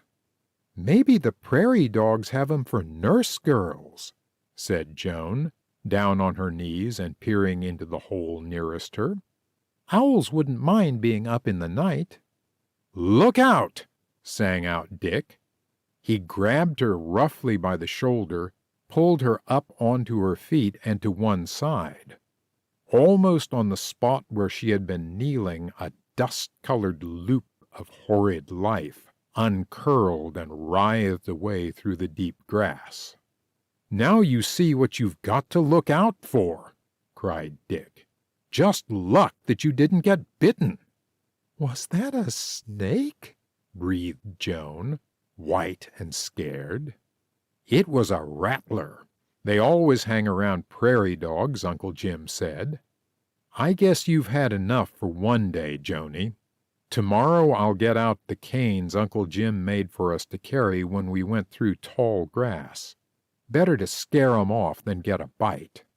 Phil looked his delight. "Oh, gee, he breathed in ecstasy. "It was as thick as my arm. I wish Clem Hayden could 'a' seen that.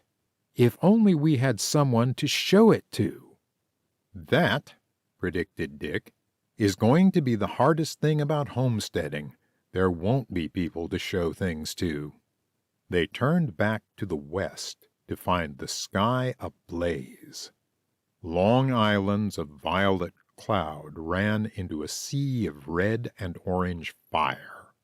The sun was a great ball of melted gold that turned to red as they watched, and seemed to fill the entire sea. It went lower and lower in the western sky. Then it sank suddenly. In a flash it was night. The frogs began to sing. Along the creek tiny flashes of light began to show, now appearing, then vanishing like shiny winks. "What's that?"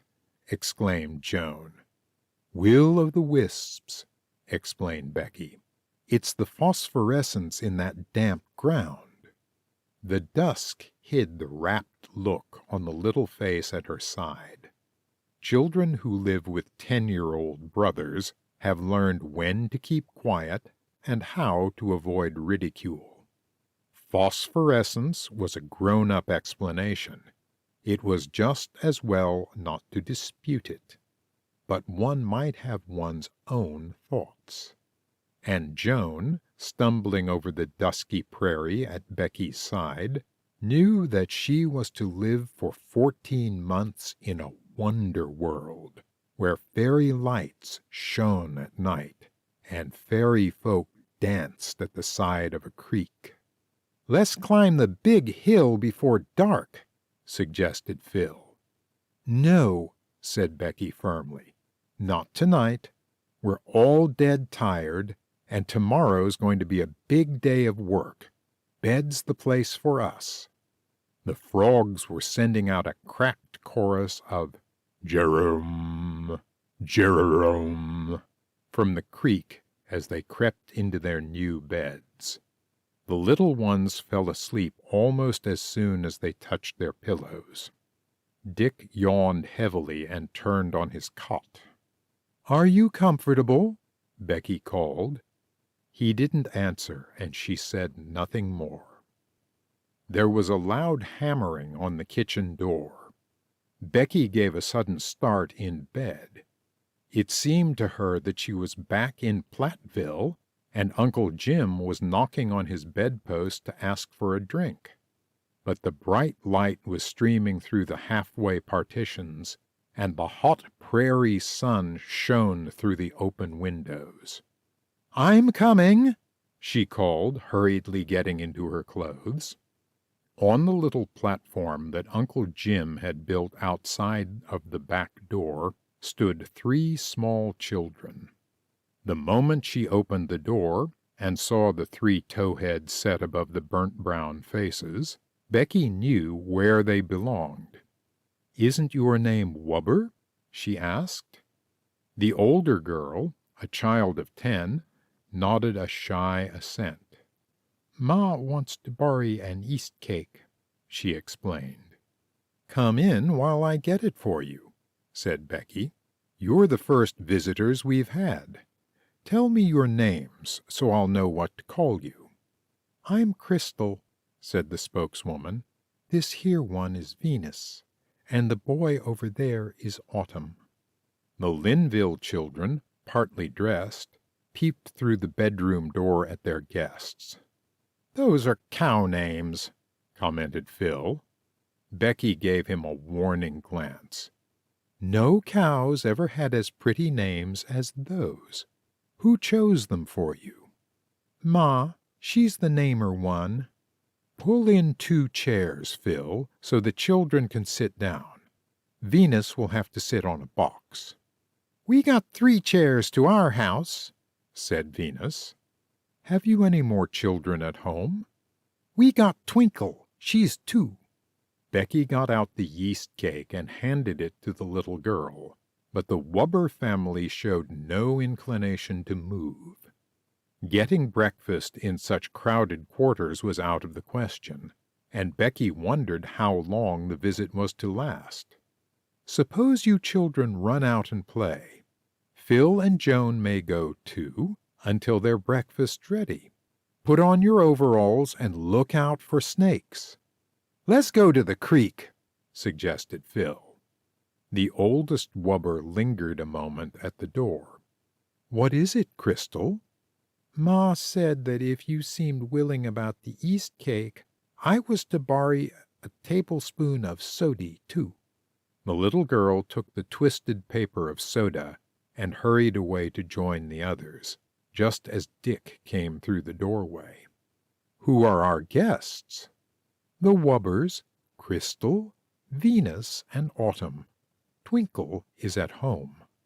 Dick gazed out of the window. "They look like Huldah, Frida, and Ira. Was this a social call? East and West clasp hands?" "Western hands clasp East," laughed Becky. "They came over for yeast cakes and soda. Hope they won't stay long. I want the kids to help me plant a garden. We're too late to put it off another day." The Linville children were full of enthusiasm when they came in to breakfast. "The creek is full of tame suckers," exulted Phil. "How can suckers be tame?" "They are tame," defended Joan. "They ain't scared of you at all. They come right up to you. Autumn caught 4. "Why, Joan, he had no fishing tackle." "He didn't need any. He caught 'em in his fingers. Just put his hands down in the water at the deepest hole and held 'em terrible still. Then when they swam by, he caught 'em, just like lightning. He took 'em home for dinner, said he s'posed maybe his mother would cook 'em if she didn't have one of her laying streaks." "Laying streaks? What did he mean?" "I asked him, and he said she laid around some days. He says she ain't one for work." "Hope you kids don't feel that way," said Dick. "We've got to start the garden today." Phil sighed. "I'll betcha the prairie is better to play on than to work on," he predicted. Becky hurried through the breakfast dishes while Dick sought Uncle Jim's green book. He was silent so long that Becky called to him, "Does it tell us how to start?" "I should say it does. Look, Beck, he's drawn the whole plan of the garden, even marked the vegetables down in rows for us, and has the plot measured. No way of making a botch if we follow his directions. Gee, doesn't this sound like him? When you work in the garden, start early and quit from noon till 2 o'clock. If you get a sunstroke, you won't need vegetables. String beans are pretty safe things to pin your faith to. Only 1 planting to a summer. You're hungrier for potatoes when you're eating them than when you're planting them. The earlier you get Becky's pie plant started, the earlier she'll have rhubarb pie for you." Becky pulled out her handkerchief to wipe her eyes. Then she turned back to her dishes. "I'll be out to help in a minute," she said. "You start along, Dick." The sod had been turned up the fall before. It had been plowed and harrowed and disked in the plot Uncle Jim had set apart for the garden. Even with all that work, it didn't look like Wisconsin soil. It was tough of fiber, and the roots of wild roses that ran through it were like wires. It didn't seem possible to the children, remembering the powdery loam of the Platteville garden, that seeds would grow in it, but Uncle Jim must have known. They took the book out into the field and held the corners of the leaves down with clods of earth while they planted. Turnips and carrots, tomatoes, onions, melons, and cucumbers all dropped, seed by seed, along their rows of string. Becky planned quickly prepared meals, and the children worked with unusual steadfastness and energy. The man from Dallas drove out with new panes of glass, and not alone repaired the pump and the windows, but presented Becky with 2 castor bean plants, which had already put out their first 4 leaves. "The elm trees of Dakota," he told her. They were a gift from Mr. Cleaver, he said, who had sent word that he wanted the family to have some shade to sit under. Becky planted one on either side of the door, carried a bucketful of water from the creek to water them, and sent back her grateful thanks to their new friend. "Tell him I'm going to call them Castor and Pollux," she said. "Never heard 'em called Ann Pollux before," said the Dallas man. "Castor beans is the Dakota name for 'em." It was a long day and a hot one, and when the sun went down in a burst of flaming cloud, the children were tired. Becky suggested that the 2 small ones leave the kitchen stoop where they were helping Dick cut the seed potatoes and go to the spring for fresh water. The man said this morning that the well water would taste queer for a while after the pump was fixed. The children set off eagerly, and Becky took their place, cutting the eyes out of the potatoes they had brought from Wisconsin. The hard work of the past 2 days had taken their toll of enthusiasm, and the brother and sister talked soberly, like man and woman, as they worked. "Pretty tired?" asked Becky. Dick straightened up from the bushel basket. "Dead," he confessed. "I've got an ache instead of a back tonight. I'm going to bed the moment these are done." "I'll finish them." "You will not. You haven't been exactly frittering away the day yourself." Becky was touched. Chivalry was a new trait in Dick, and one that she rejoiced to see. Homesteading wasn't going to be so bad if she was going to share it with someone else. It wasn't the being a martyr, but the feeling yourself one, that made hardship. Evidently Dick had started out with the idea he was to take his share of whatever came. "Do you think we're going to swing it, Dick?" she asked. Dick looked sober.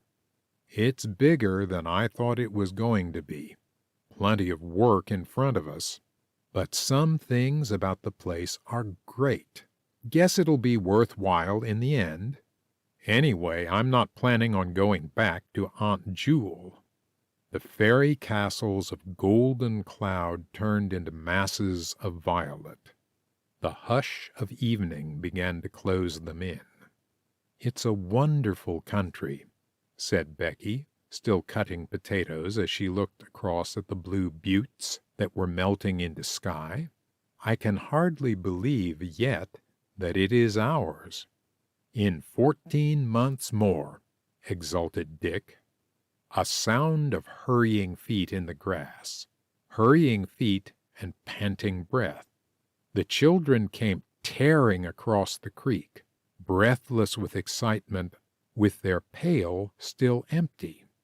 "Those boys at the spring said it was theirs. We shouldn't set the dog on us," they cried, interrupting each other with broken snatches of sentences. "Hey, calm down. One at a time," ordered Dick. "You tell, Phil. Joan has no breath left." "We were up at the spring filling our pail, and 2 kids came along with a dog. They told us to get out of there or they'd bust our faces in. We told them we was only getting water, and they said it was their water, and we sure had our nerve to come and help ourselves. They were a lot bigger'n us, and they had the dog, too, so we didn't dare sass 'em back. We thought we'd fill the pail and come away, but as fast as we had it full, they'd empty it.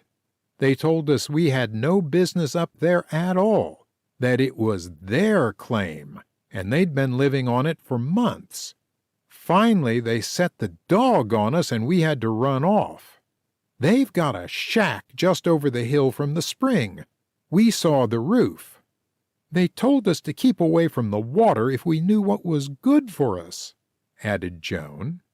Dick raised his bent shoulders from the potato cutting. "Do you mean the shack is on this claim?" "Yes," said the children together. "Are you sure? How do you know?" "Mr. Cleaver showed us where our stake is set.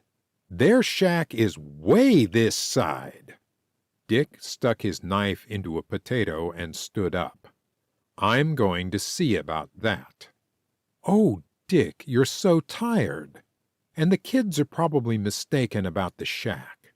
The boys were just teasing them." "I'll feel better if I go up." "Then I'm going with you. There are 2 of those boys, and I'm afraid you'll have trouble with them." "You're going to do no such thing. It's no place for you." "I'm afraid to have you go up there alone. There might be trouble." "I don't expect any trouble, but I've got to see that shack." "Then let me go, too." Dick said no, with decision and emphasis, and Becky unwillingly had to agree. That new chivalry was a comfort and a joy, but it had its price. If Becky was to be given protection, she must be willing to take it.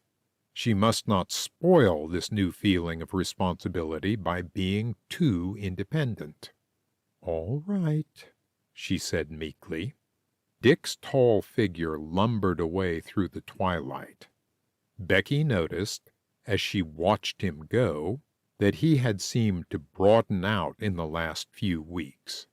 He was almost a man in size, and she was glad of it. He would need strength if at 15 the protection of the family fell upon him. The boy went through the tangled slough grass, crossed the creek, and climbed the hill to the spring. No one was in sight as he stooped to drink. The scolding water and a complaining wood dove made the only sounds he heard. Then over the hill a dog barked, and another dog answered. He climbed higher, following the sound, till he saw a light in a window. It came from a small shack standing on the hillside. It was a box of a house, with one window and a stovepipe sticking through the roof. It was built of boards and covered with building paper that the wind had torn loose. The children were right. The shack certainly stood within the Linville boundary line. As Dick approached, 2 dogs began to strain at their leashes and bark madly. "Hello!" he called over the uproar. The door opened, and a man and 2 half-grown boys appeared in the oblong of light. "What you want?" demanded the man. Dick ignored the surly tone. "I'm Linville," he said. "We're your new neighbors. Just came yesterday. We found our pump out of order when we came, and we've been using the spring. When the children came up for water tonight, they said some boys sent them off. I thought I'd come up and ask you if there was any reason why that spring shouldn't be used." The boys snickered in a silly, awkward way. The father shook the ashes out of his pipe. "You're right, there's a reason.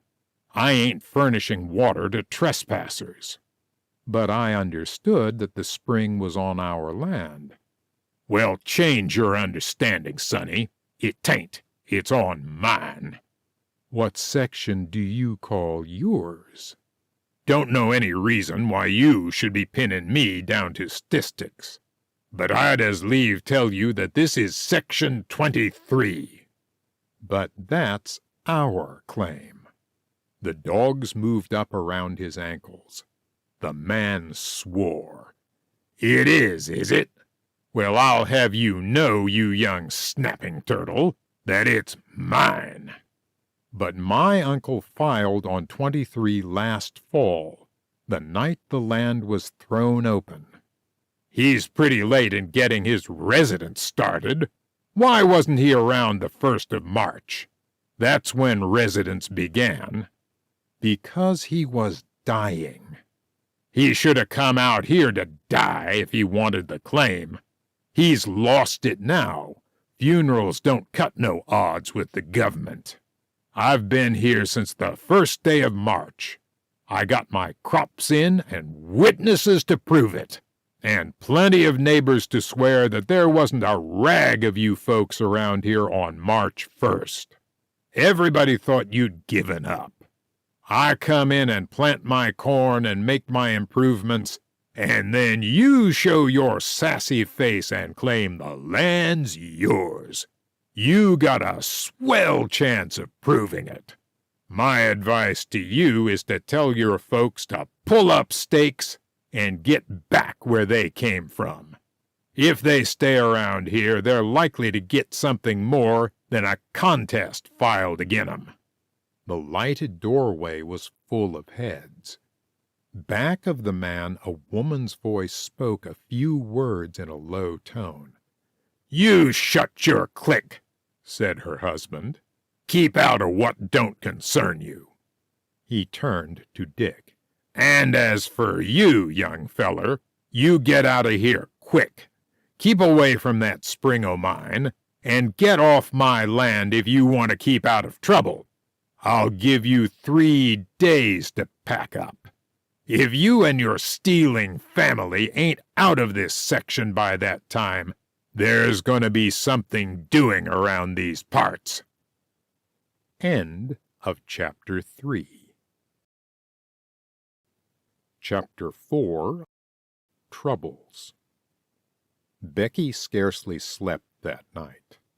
The next morning, early, she and Dick were on their way to the Wubber claim, which lay to the north of what they had just begun to call home. The Wubbers' barn was built of sod, from which an occasional tuft of dried grass still waved in the breeze. The shack was a plank with a roof of corrugated iron which made a loud banging noise when the wind cut under its edges. There was a well, and a chicken house, and a cave, in which the family kept their milk and butter when Mrs. Wubber felt disposed to churn. She was sitting in the open doorway in the only rocker, a large-framed woman shaped very like her own churn. Gum in her mouth, an enormous man-sized pair of sandals on her stockingless feet, she was rocking, and rocking, and rocking. Her placidity and satisfaction with life was, somehow, an aggravation to the worried guests. She did not rise from her chair to greet them, but her manner was cordial. "Come in, you-alls. You must be our new neighbors.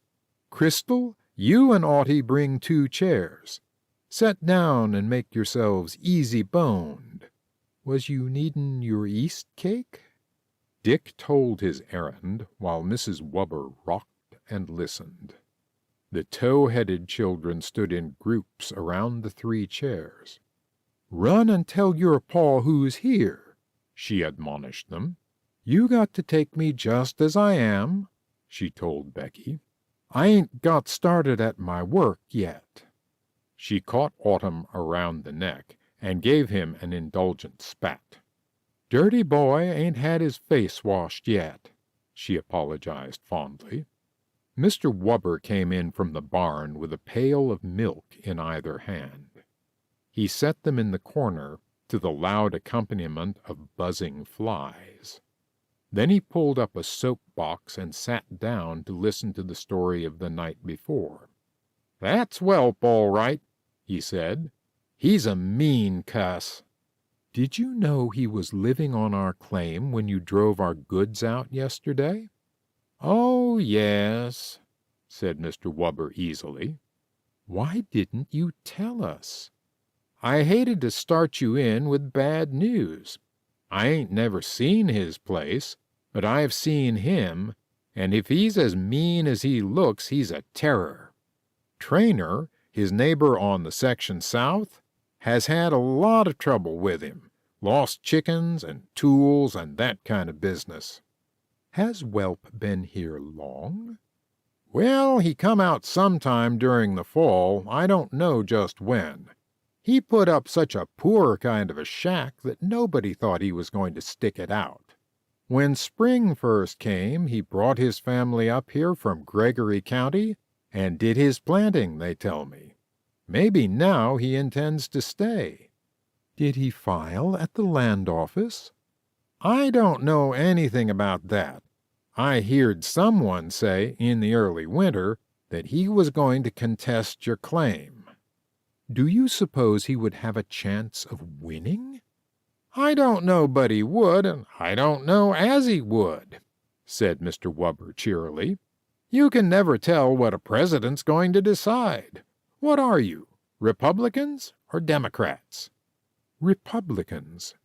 "That's in your favor." "I'd druther see you get it," remarked Mrs. Wubber. "Anyone can see that you all have some refinement and been nice raised. And that's the kind of neighbors I want for my children, folks like ourselves." "It's a good piece of land," said her husband. "It's worth fighting for. If I was you, I'd scrap it out. Of course, you wasn't on the land when you should have been this spring, but that wasn't your fault, and you probably got the death certificate to prove it. Those whelps can make things pretty lively for you. They've got 2 cussed, mean boys, but I'd stick it out if I was you." "I wonder what the law would say about it." "Dunno," said Mr. Wubber. "I ain't no lawyer. There ain't a law book in the house. Why don't you go see someone that has one?" "We haven't any money to spend on legal advice." "Why don't you ask Cleaver about it? He's in the land business as well as lumber, and has had a chance to hear of all kinds of contests. He's a white man, too. He'll advise you right." Becky and Dick looked at each other. "We really haven't any time to spend on it," said the girl, more to her brother than to Mr. Wubber. "We ought to get in those potatoes today. But we're so worried that we won't sleep till we know if our planting is all going to be wasted. I hate to lose 2 days, but I do think we'd better drive into Dallas and see him, Dick." "You won't have to go to Dallas if you go today," advised their neighbor. "Why not?" "Because he always spends this part of the week at Winter, 10 miles north of here. He has his land office there." "Let's go," said Dick. Mrs. Wubber rocked comfortably back and forth, keeping time to the rocker with her gum. "Always best to start right at a job if it does put you out a bit," she approved. "We'll have to go back and get the children," said Becky. "I'm afraid to leave them on the claim alone." "Good luck to you," called Mr. Wubber as they started back across the prairie. If you get into a contest, I'll be willing to testify that I seen your uncle pass my place the night he squatted." The Linville children found Mr. Cleaver in his office in the little flat town of Winner, a town set down like a toy village on the prairie. It was comforting to have an adult to consult, even though he gave them no definite encouragement. "Too bad you're in for a contest," he said when he heard their story. "I know this man Whelp. He's a worthless sort of a villain, but I didn't know he'd squatted on your claim. If I had, I'd have written your uncle advising you not to come out. You kids are too young to have a fight on your hands." Becky looked worried, but Dick grinned. "We've had a lot of experience with scraps. There are 4 of us, you know. Not just this kind of scrap. Whelp is a mean man to deal with." "How much chance has he of winning?" "That's hard to say. It's the Department of the Interior that will decide the case on its merits. Your uncle squatted in September, didn't he?" "The last night of August." "And he filed right away?" "Yes, he crossed the line at midnight, drove his stakes, and set up his 2x4s. Then he rode horseback to Gregory and filed his application at the land office." "When did Whelp come on the land?" "We don't know. I can't believe he was here when Uncle Jim came back to build. He would certainly have seen him." "How much improvement has he made?"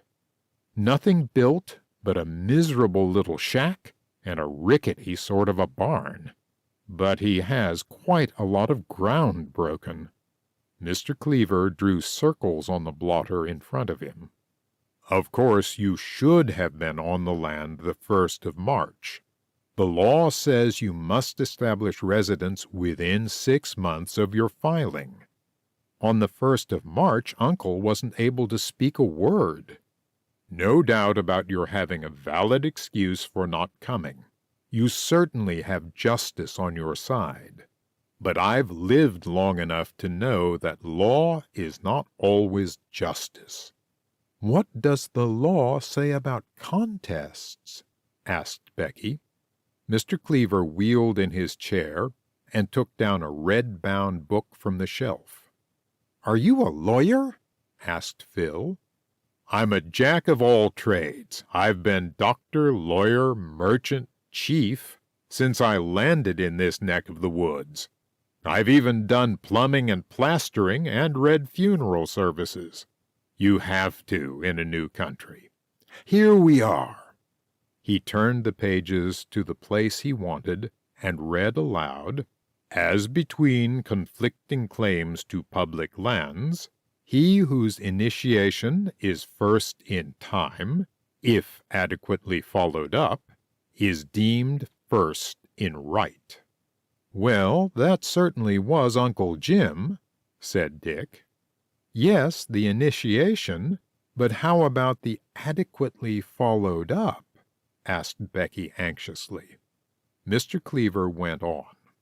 "The first one acquiring actual, peaceable, physical possession of the location on unoccupied land of the United States, not reserved from such location, placing substantial improvements thereon, and continuing the same to completion, acquires the better right."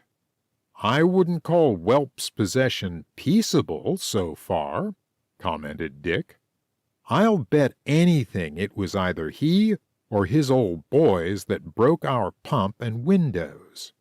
If, at any time after filing the affidavit, it is proved, after due notice to the settler, to the satisfaction of the Register of the Land Office, that the person having filed such affidavit has failed to establish residence within 6 months of the date of entry, the land so entered shall revert to the government." "We never had any due notice," said Becky. Mr. Cleaver turned back several pages.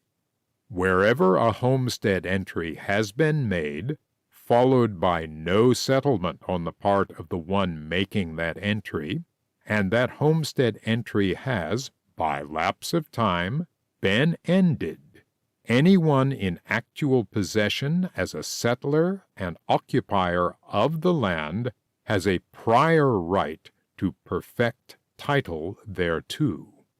"Gee," said Dick, "that looks bad for us if I get the hang of those theretos." Becky's face was tragic. "I hope Uncle Jim doesn't know about it." Joan looked up from an enchanting paperweight which had held her speechless since her entrance to the office. It was a glass globe, in the heart of which were two tiny figures under an umbrella. When you shook the weight, a blizzard of snowflakes fell fast and furious on the little couple, who withstood the elements with happy smiles. She laid the fascinating thing back on Mr. Cleaver's desk. "Are the Whelpses going to take the creek away from us?" she asked. "Not if we have anything to say about it," said Mr. Cleaver heartily. "You'll learn to swim in that creek yet, Joan." Then he turned to the two older children. "Don't begin to worry about things. I don't have much idea that man can ever take that claim away from you. What the government wants is assurance that the settler intends to make of the land a real homestead, and you would have no trouble proving that your uncle took up the claim with that idea. In the second place, I doubt that Whelp could ever raise money enough to pay for a contest. That's expensive business, and he's a worthless, no-account loafer who has no credit left anywhere in this part of the country.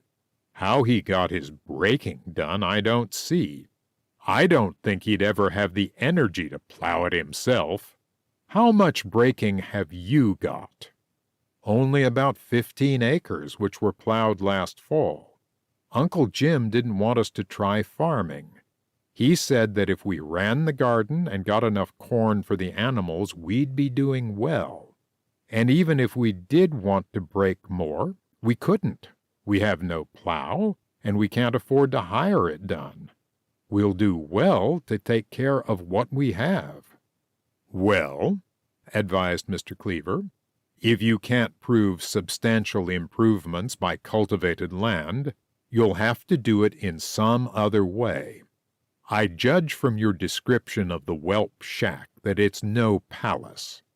"We'd call it a chicken house back in Platteville," said Phil. "And their barn is probably nothing but a shanty.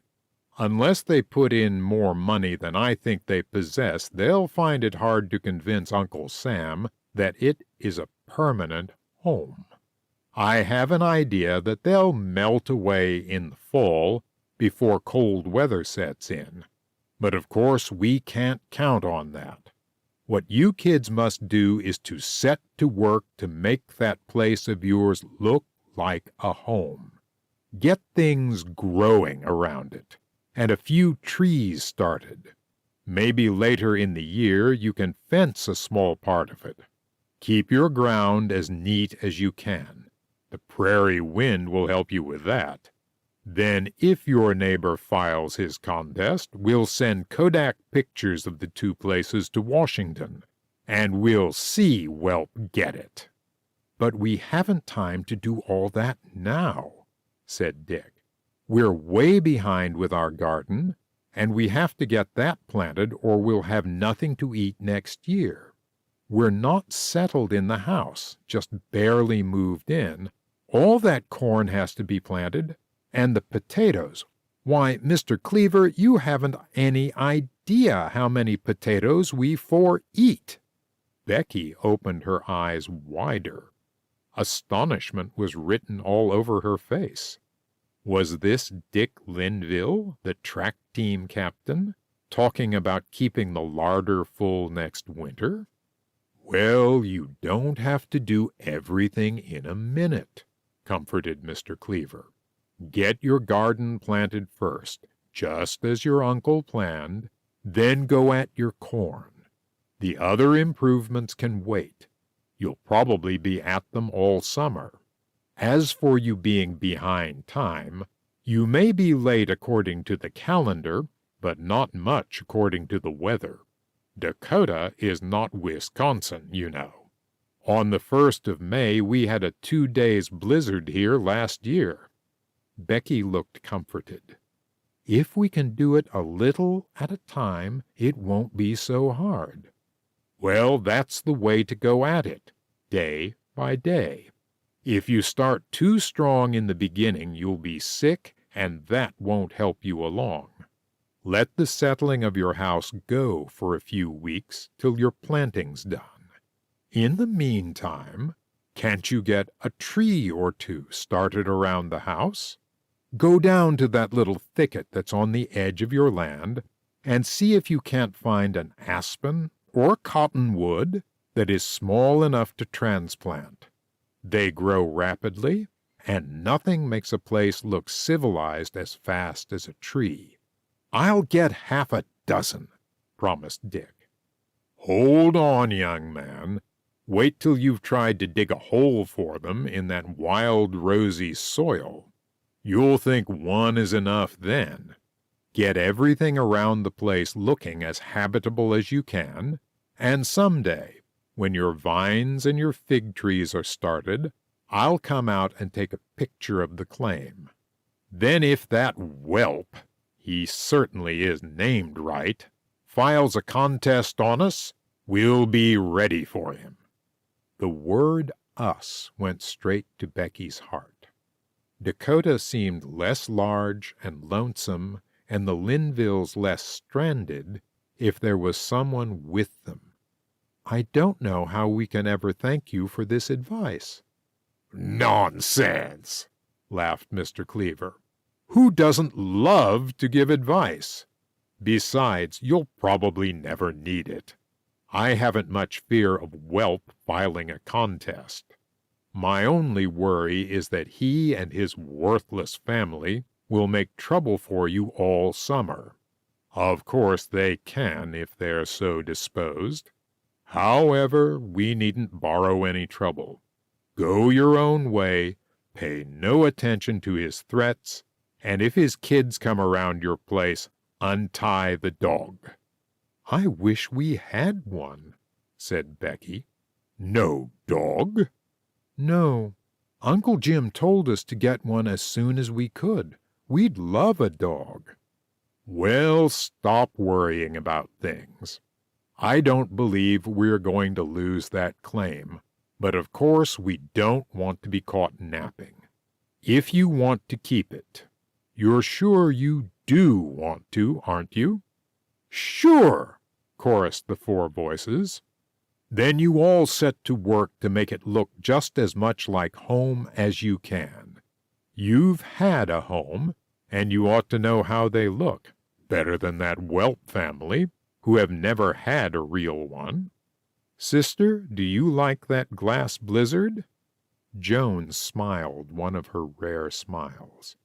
Then you put it in your pocket and take it along home with you. You probably aren't used to prairie wind, so you don't know that no Dakota claim is complete without a paperweight. The children rose to go. Hold on, said Mr. Cleaver. If you'll wait for a moment, I'll drive out to the edge of town with you. I have an errand out that way. We have a few errands here ourselves, said Becky. Table oilcloth, and safety pins, and sticky fly paper, all things that are zero in shopping trips. But there are 1,000,000,000,000 flies in the shack, and they drive us crazy. All right, said Mr. Cleaver. Say we meet in front of my office in half an hour. That will give us both time.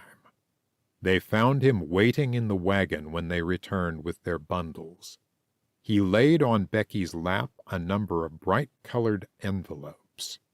For your garden, Mistress Mary, coreopsis and cornflowers to sow broadcast, and some cosmos to try. The coreopsis grows wild out here. It ought to do well." Joan gave his arm a shy squeeze. "You seem like Platteville," she said, and Mr. Cleaver looked as though he understood. On the outskirts of the town he went into a farmyard, leaving the children outside. When he came back, a dog followed him, a large, reddish dog, with an intelligent head and bright eyes. He whistled to it and patted the wagon box invitingly. The animal leaped in, wagging his tail at the exclamation of the children.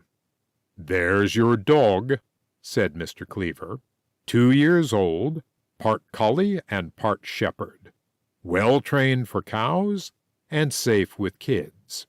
I only hope he won't be safe for everybody else. Now I'll feel easier about you. Speak up, Bronx, and salute your new family. You're going home." And, with a wave of his hand, Mr. Cleaver turned back to Winner. He stopped before he reached the turn in the road. "Hey!" he called.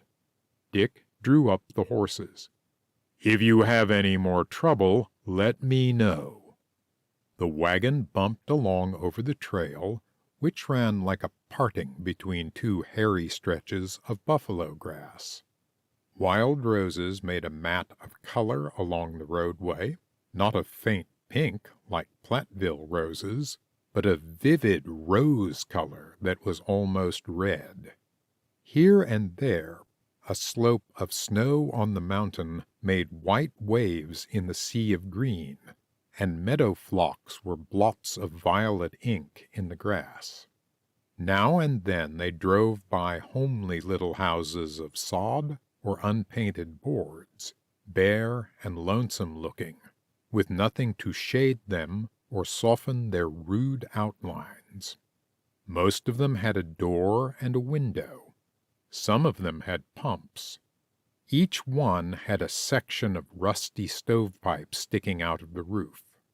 Wherever there were children, a flock of sunburned boys and girls, with bare brown legs and faded hair, ran out to see the Linvilles pass. One boy had a dead snake with dust-colored checks on its back, tied to a pole. The snake looked like a huge whiplash as he threw it after the wagon. Near one shack was chained a coyote with a snarling mouth and shifting eyes, and the children had to hold Bronx to keep him from leaping out for a visit. Around each small shack there was a clearing, and in each one of these fields that looked like black patches on the green, a homesteader was plowing or planting.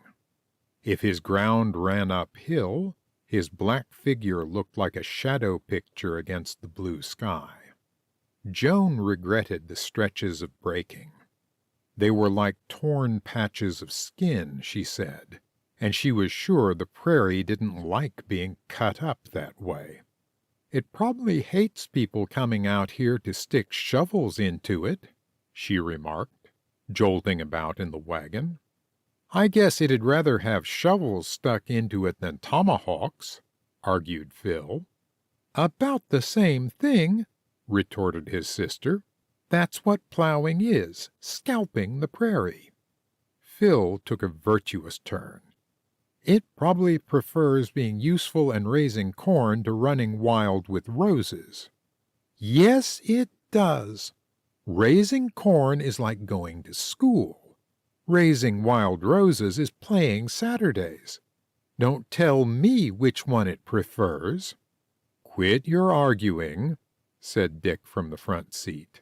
"Don't you kids ever get tired of scrapping?" Phil knew the perfect retaliation.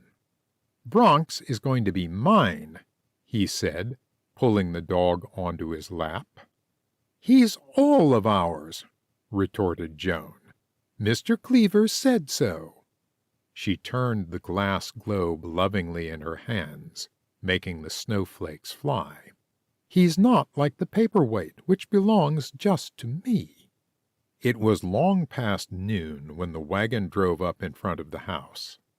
Becky went in to get lunch while Dick unharnessed the team. She heard him call from the barn and hurried out to hear. "Red Haw has got away," he said. Red Haw was the cow that the children had christened the first day on the claim. "Where did you leave her?" "Staked out back of the barn." "Could she have pulled away? That stake was a long one." "I don't see how. I drove it way into the ground. But stake and all are gone. Do you suppose she's gone back home?" "Goodness, I hope not," said Becky, looking worried. "Maybe she followed down the creek looking for better grass. We'll go out hunting after lunch. Perhaps I ought to start now." But Becky insisted that they eat first. No telling how long they might have to hunt after the lost cow. After lunch, Dick put a saddle on the horse and followed the course of the creek westward. Becky took the two children and climbed the hill back of the house. From there she could see for miles across the green grass. No cow was in sight. She had half suspected their troublesome neighbors, but she could see every inch of the whelp barnyard, and no animal was there. Dick returned in an hour without the cow. No one that he had questioned had seen her. "Did you go by the whelps?" asked Becky. "No, but I was telling Mr. Trainer about Red Haw's being missing when the whelp boy rode past his gateway. Trainer called to him to know if he'd seen anything of a red cow. The whelp boy pointed at me. 'His cow?' he said. Trainer said, 'Yes.' 'The cow knows enough not to stay on a claim that doesn't belong to her,' he said, and rode away laughing. 'Guess I'd better try the East Hills.' And he started in the other direction with a sinking heart. Without the cow, the food question became a serious one. Meanwhile, Becky and the two children scoured the claim. Becky felt sure that they would find her in the deep slough grass that lay along the creek, but no Red Haw was there, though they followed the banks for a couple of miles. "I'll bet the whelps have her," said Phil. Becky echoed the thought, but she didn't dare admit it, even to herself. Perhaps she wandered back to her old home. But the people who sold her said that she always came in to be milked. Becky did not answer. She tried to think of what hopeful things Uncle Jim would have said, but her heart felt like a weight in her chest. How would they ever get through the year without milk? And they could not afford to buy another Red Haw. The shadows had begun to lengthen when Dick returned. He came back empty-handed and discouraged. He had ridden miles along the creek bed, hunting and inquiring, without a crumb of comfort. "I'm going to turn in early," he said as he washed his dusty face and hands before his supper was eaten. "I suppose I've got to ride into Dallas tomorrow and see if that fool cow has wandered back home. That'll be another day wasted." "We'll work while you're gone," comforted Becky. "The children and I can finish the potatoes." Dick laid an old piece of sacking in the box the children had hunted out for a home for Bronx, and called the dog. "Oh, can't he stay in the house?" begged Phil. "I'm afraid he'll run off, too." "If he runs off, he'll have to run. I don't expect to spend my life teaching animals where their own fireside is," said Dick gruffly. "Besides, I want him out of doors to greet any sneak thieves that happen by." Sometime in the night, Becky was awakened by a bark, followed by the sound of heavy feet swishing through the grass. She got out of bed and went to the window. A cover of blue-black sky, alight with stars, cupped the earth. The wind had gone down, and the prairie was so still that she could almost hear the silence. The last quarter of a moon shone full on the slope above her, and down the white trail trotted two figures. Red Haw was ahead, and at her heels, dusty and dew-drenched, with drooping tail, came Bronx. The girl roused Dick, who put on enough clothes to go out and receive the lost member of the family. Becky slipped on shoes and shawl, and followed him out to the barn. Red Haw was already crouched on the straw, evidently weary from her trip. "No wandering off about that," said Dick indignantly. "She's been milked, and the stake and rope are gone, and it was our brand-new rope. Somebody's had a hand in that. Never mind the rope as long as the cow is back.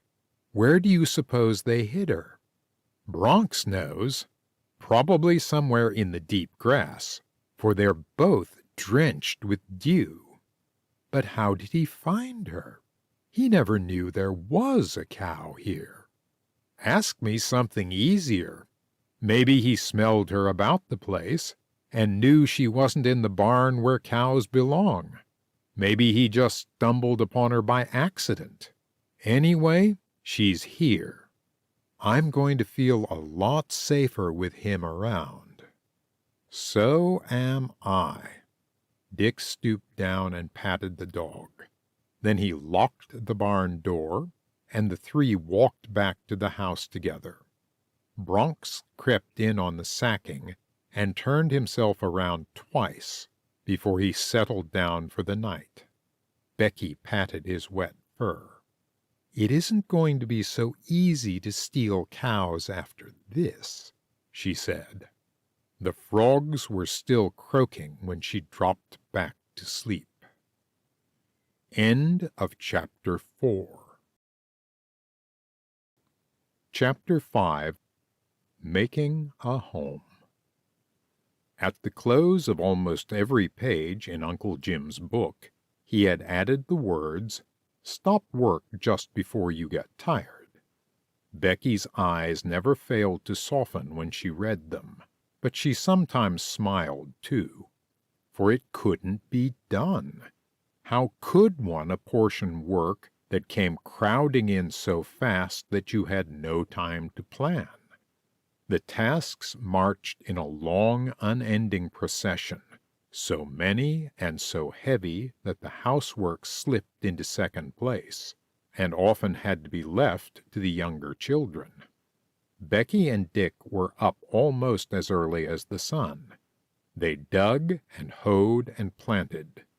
They put in potatoes and melons. They planted a little alfalfa. On the overturned sod they dropped their field corn. They did it with the confidence born of youth. If they had been a few years older, they would have been more timorous and less hopeful.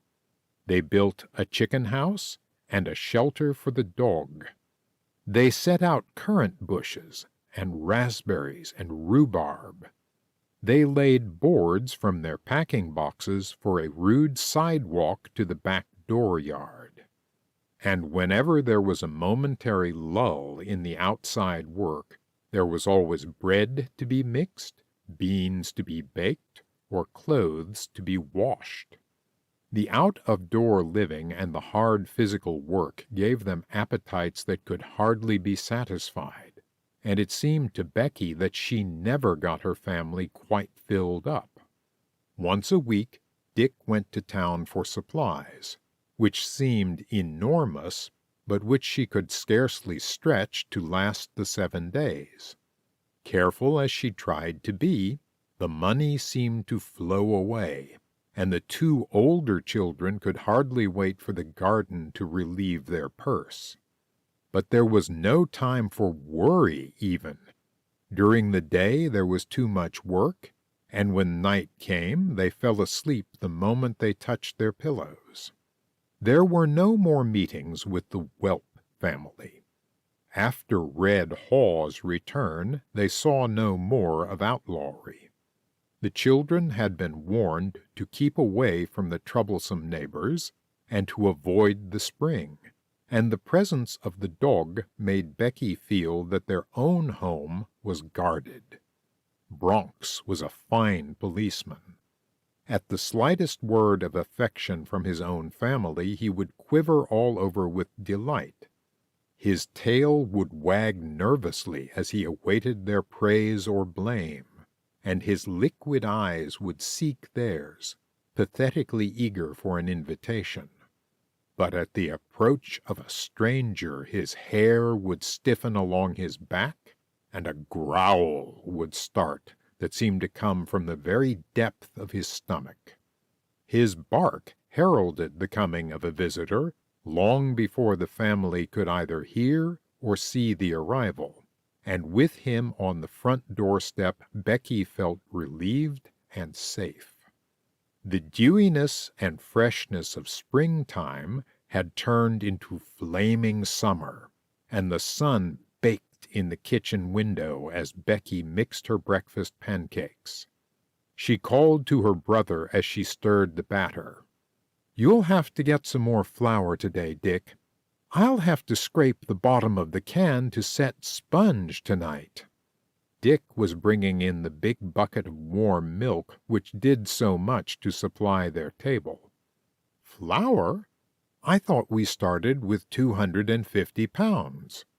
"We did, but one sack is gone, and the field mice got into the others." Dick sighed. "It's the unexpected things like mice and hail and measles that cost. But of course we've got to have flour. I'll go into town this morning." There was an excited duet from Joan and Phil. "Oh, may we go too?" "I guess so. You've been pretty fair kids about sticking to the garden, and you've earned a day off. But I won't have any fighting." "Then you'd better leave Joan home," suggested Phil. "Or take out Phil's bronicle tubes," retorted Joan. "What for, I'd like to know?" "So he couldn't talk. Bronicle tubes are what you speak through." "Ho, ho!" jeered Phil. "Speaking through bronicle tubes! Those tubes are what you get sore throat in. I just knew how it would be if you were let to go. We'd be sure to have a quarrel." Becky called the children into separate rooms to be cleaned, while she helped with their clothes and put up their lunch. "Seems nice to see you in something besides overalls," she said, as she helped Phil into a clean blouse. "Dick, you'll have to get this boy a new pair of shoes today. His toes are out." "What do you do, eat your shoes?" demanded Dick. "I never saw anyone go through cowhide the way you and Joan do. You'll have to go barefoot the rest of the summer." "Suits me all right." "It doesn't suit me," said Becky. "If you don't wear shoes, you'll look just like every other squatter's child." "Why not look that way? That's what I am." "Well, why not?" Becky wondered. It would save the expense of shoes. They were claim dwellers now. They must live like squatters. You could not carry the standards of Platteville onto the prairies. The bare feet were a symbol. They seemed like a letting down, a sag in living. And yet it was the practical, the best thing to do. "Guess you're right, Dick," she said. "I wouldn't get the shoes." As soon as the family departed, Becky hurried through her housework. She had a plan for that day. No dinner to get, no gardening, no building. At least 6 hours without interruption, and she knew what she wanted to do with that time. She called Bronx, took a wooden box with a rope tied to it, and went up the stony hill behind the house. It was a bleak, bare hillside, where nothing grew but the mulleins and the buffalo grass that poked coarse tufts up between the flat rocks that covered the sides. At the summit it was almost all stone. The wind up there was so strong that it blew Becky's skirts straight out behind her, and when she called to Bronx, she could not hear her own voice. She stopped a moment to look across the prairie, which seemed each day to hold a new appeal. The deep grass below her had russet spots on it, now and then, a soft reddish glow, like the bloom of a peach. The rim of the sky cut down over the earth like a cookie cutter. Boom, boom, called a prairie cock from the deep grass, and a hawk swept lazily through the blueness above her. She looked at the billowing miles below her with a softened expression on her face before she turned to work among the rocks at her feet. From the stones she selected large, flat shapes until she filled her box. She drew them downhill, steadying the box with her hand, and dumped them in a pile at the front door. 3 times she returned for more. Then from the door to the edge of the natural terrace on which the house stood, she strung a taut line and followed it with a spade, leaving behind her an irregular row of shallow holes into which she laid the flat rocks. These made stepping stones to the trail, and to the spot where they would some day have a fence, and perhaps even a gate. Along the stepping stones at either side she dug long, narrow beds for flowers, ending at castor and pollux. It was the hardest work Becky had ever undertaken, for it was in virgin soil, untouched by plow or harrow. It meant digging through the tough prairie sod, through the network of roots that lay below, till the black loam was exposed. Each clump of root had to be lifted and shaken to remove the earth that clung to it, then thrown down to the creek bed below. Some day those clods would help to build a dam. The prairie sun baked down fiercely. When she looked up from the ground, its white light was almost blinding. Perspiration streamed down her face. Her hands were stiffened by soil and roughened by rocks. But she stuck stoutly to the task, which was to accomplish so much in homemaking.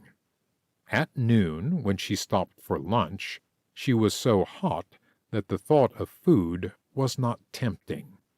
The inevitable fried bacon, potatoes, and canned vegetables offered little inducement to eat. She longed for a melon, or oranges, or a salad that should be crisp and cool. How I used to hate the sound of those ice wagons rumbling by in Platteville, she said to herself, and how far I'd run to hear one now.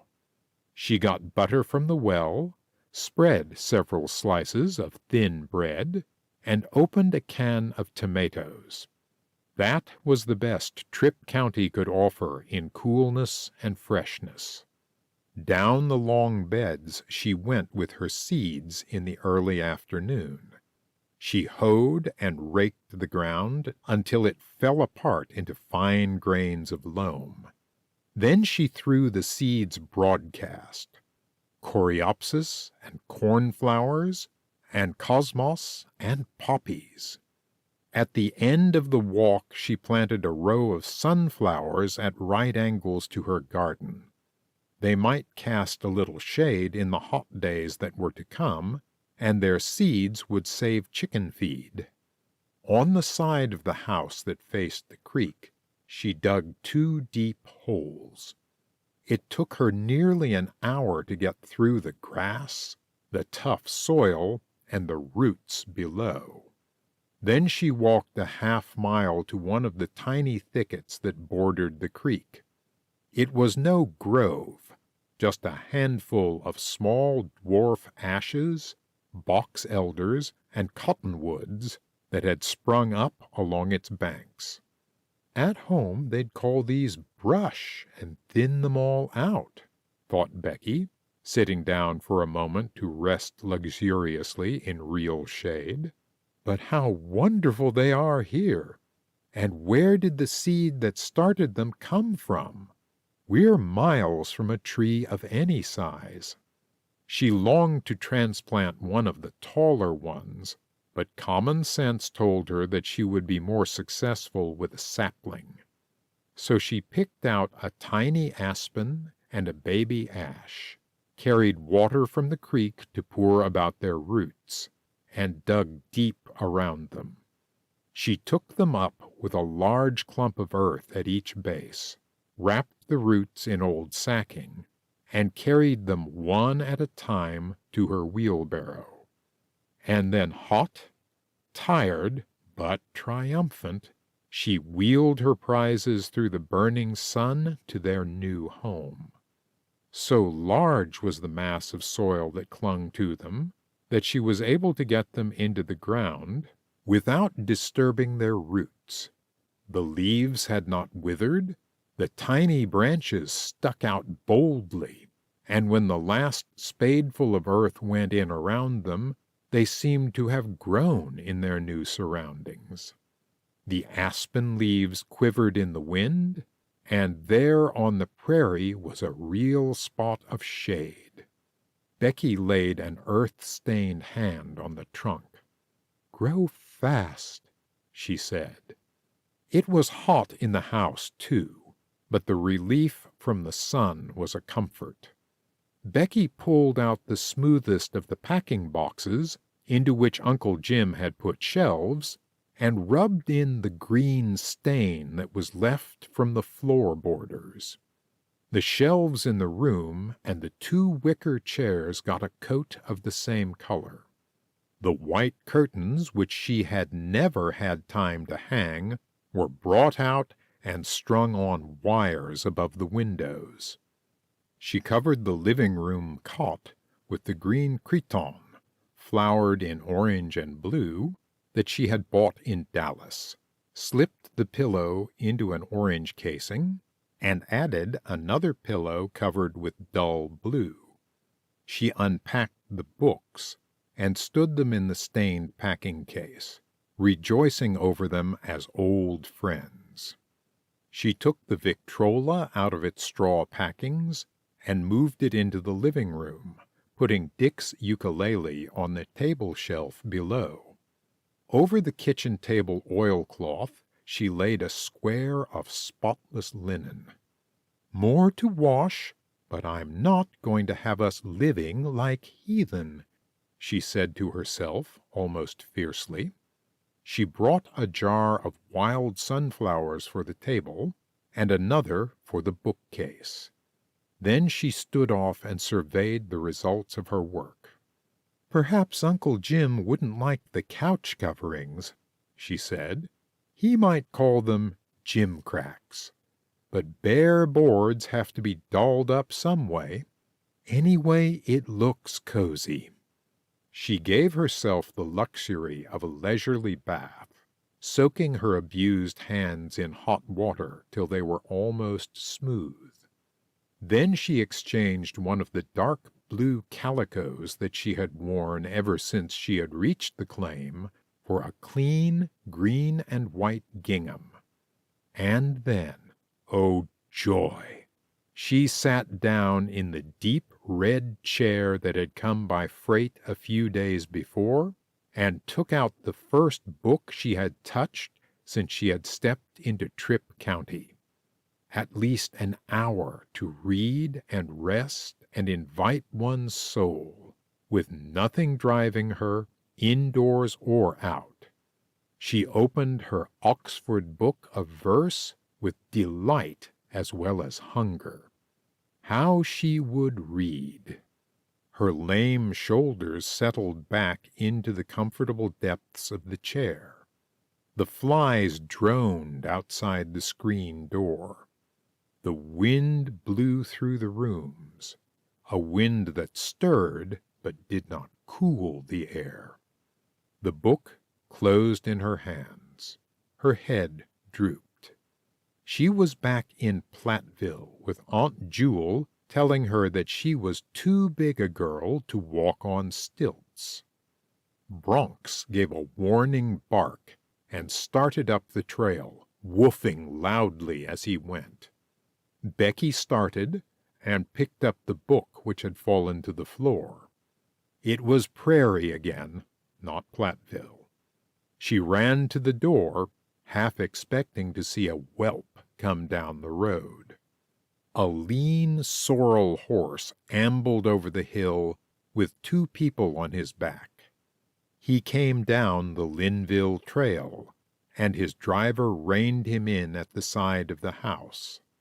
She was a gaunt, weather-beaten woman, with thin wisps of faded hair flying about her face.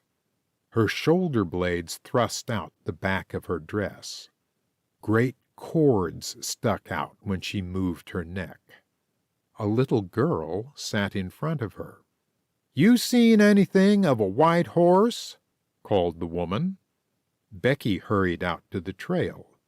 It seemed good to have a visitor, even one who came hunting a horse.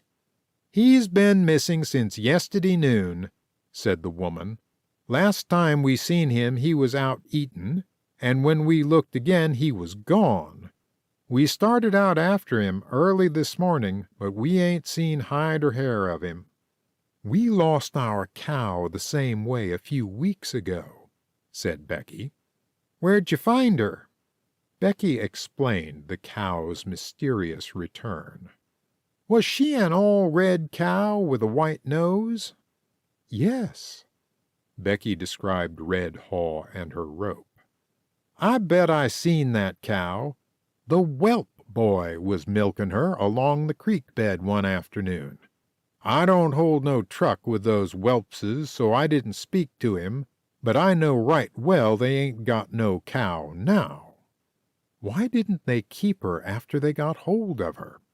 "Oh, they wouldn't dast do that. Folks has been lynched for less'n stealin' a cow. They probably pulled up her stakes so's to make trouble for you, and then stole your rope. They're a thievin', low-down set, those whelpses. I never seen a meaner boy than that Pete." "Do you suppose they have your horse?"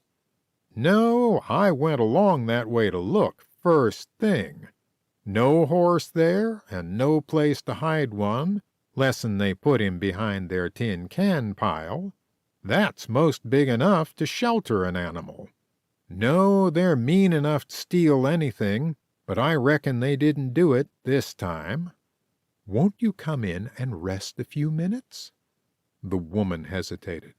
"Oh, do, let's, Ma," begged the little girl. "I don't know, but we might as well. There ain't much of a place left to hunt. I been all around the creek. I guess the mister'll have to start out tomorrow when he gets back from town."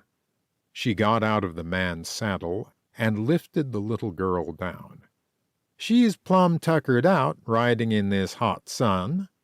The child raised a pair of violet eyes, fringed by dark lashes, to Becky's face. They were her one beauty.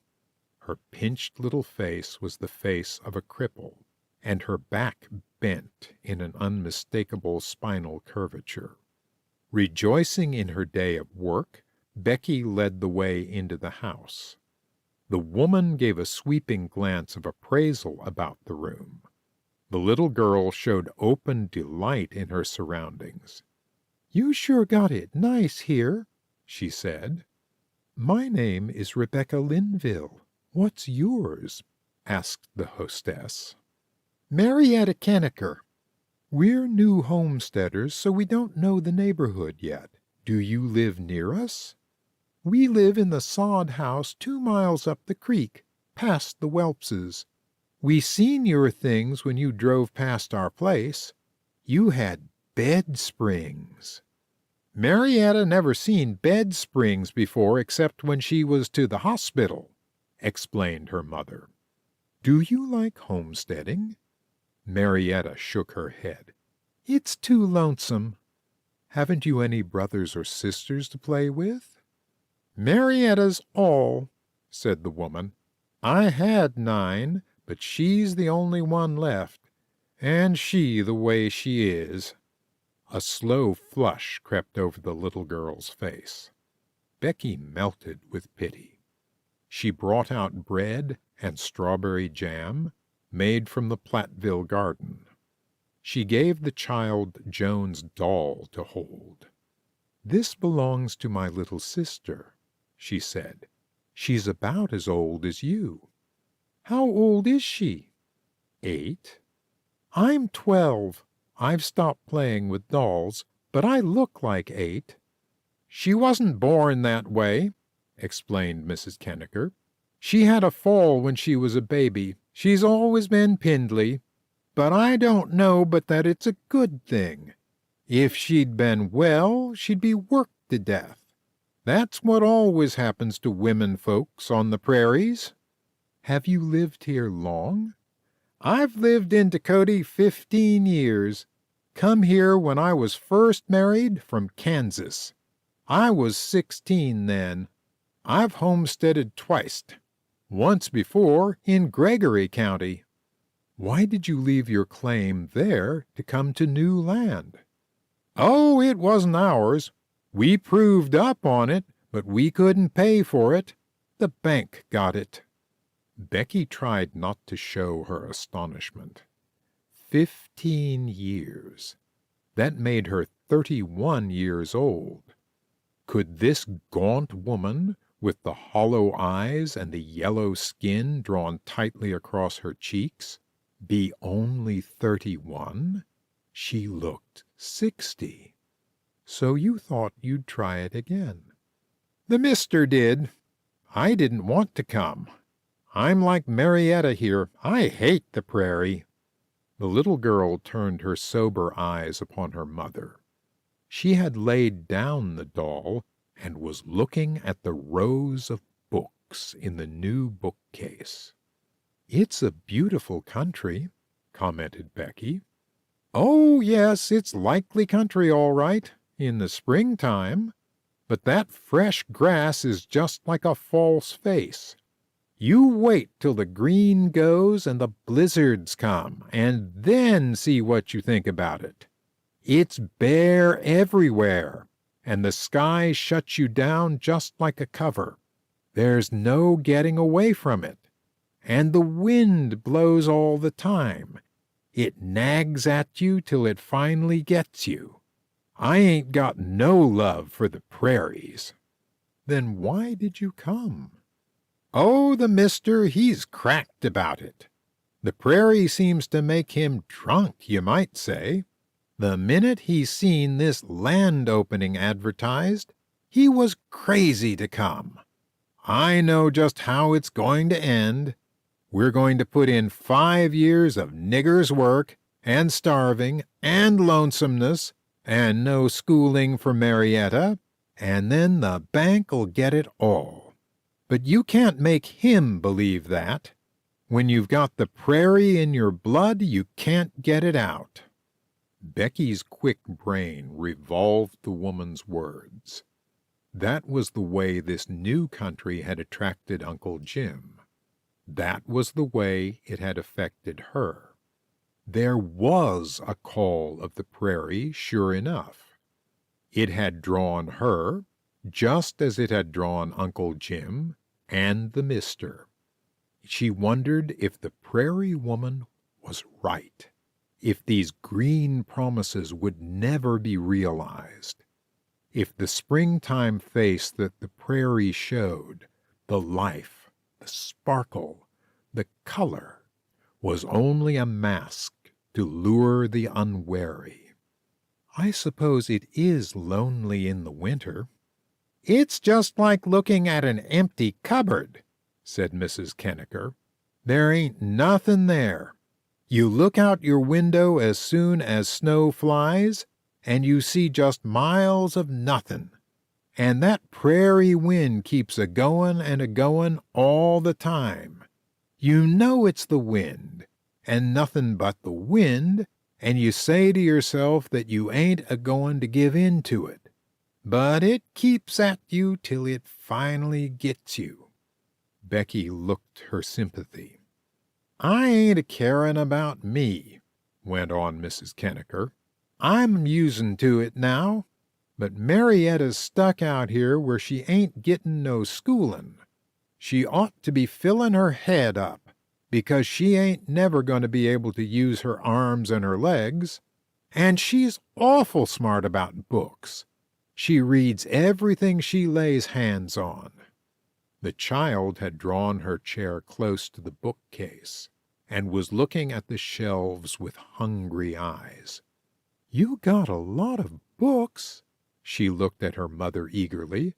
"I'm going to ask her if she knows." She indicated Becky. "Yes, do," urged Mrs. Kenniker.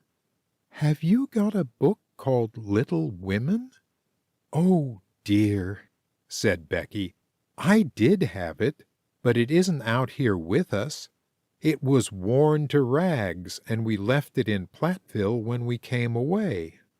Marietta looked her disappointment. "Did you read it?" "Oh, many times. I loved it when I was your age." "I started it once," said Marietta. "The doctor's little girl had it when I was at the hospital in Sioux City, and she let me take it. I read up to the place where Amy falls in the skating pond. Then I got too sick to read, and when I was able to sit up again, she had gone away and taken the book with her. That was 2 years ago, and I never knew how it turned out. I've asked and asked everybody I've seen. Can't you tell me what came after that? I was just crazy about that book." And Becky told her, struggling to remember the details, of Amy's painting experiences, of Joe's attempts at writing, of Beth's final illness, of the coming together of Laurie and Amy, of Joe's romance. And as she saw the hunger in the child's eyes, and the eagerness with which she followed the story, she realized what prairie living meant to the people that could never get away from it. It was a prison. There seemed no verge to its boundless sweeps. The sky that bent over it was its only limit, but it was a prison just the same. Her heart overflowed with pity for the mother and the little girl, and she pressed Polly Oliver's Problem and Greek Heroes into Marietta's hands at parting, with an offer to lend her more books later. Mrs. Kenniker looked her gratitude. "We got something good on this trip, if it wasn't a horse," she said, as she took up her reins and started off. Becky got the food ready for the Linville supper, then sat down on the back step of the house to await her family. The wind had dropped, as it always did about sundown. The air was cooler, and the prairie looked subdued and peaceful. A striped gopher ran out of his hole and approached almost to the girl's feet. A mourning dove called out its plaintive, haunting note. The sunshine lay like a warm smile on the ground, and the air was still and sweet. It was hard to believe, in the face of that quiet and serenity, that the prairie could ever betray her. She heard the wagon coming while it was still far off, and saw Bronx's tawny figure dashing down the trail to meet it. The children were singing, and Job and Methus were trotting along at a lively pace. It was too bad that the family were returning from that direction, so that her improvements could not burst upon them unannounced, but she would not let them miss anything. "Drive around the house," she called as they approached. "What for?" "You'll see." The wagon jolted around the house, the 3 passengers looking eagerly over the side. One by one they took in the changes, the new flower beds, the new walk, and, wonder of all, the new trees. "You have made a day of it," said Dick. "Glad I wasn't here to be made to carry those stones," commented Phil. But Joan went to the little aspen tree, looking up into its shaking, shining leaves, and said nothing. They were delighted with the living room and did not hesitate to say so. The Victrola and the books were welcomed with shrieks of joy, and even the green gingham dress came in for its share of approval.